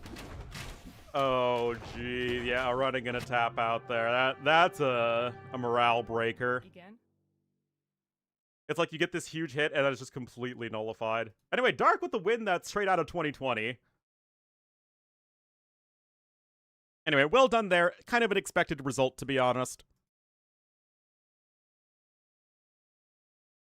Dark is going to make his way to a rematch against Vinchester. Which means that we are all done with the round of 32. I will show you the round of 16 matchups. So again, they're literally starting tomorrow with Yo versus Nikov, which should be fun. Hero versus Barrels, Hart versus Doubt, Yo versus Nikov, ACCM versus MBL, Leary versus Lucho, Vinch versus Dark, Viper versus Sato, and Tato versus Sebastian. There are some very good matchups in there. How more soft history with traditional stories can be received, and then goes all Africa. Yep. I mean, the African civs that we have in the game are all the ones that we know the most about, because they were in the most contact with people outside of Africa. Most likely upset. Sebastian over Tato, I think. I think that That could definitely go Sebastian's way.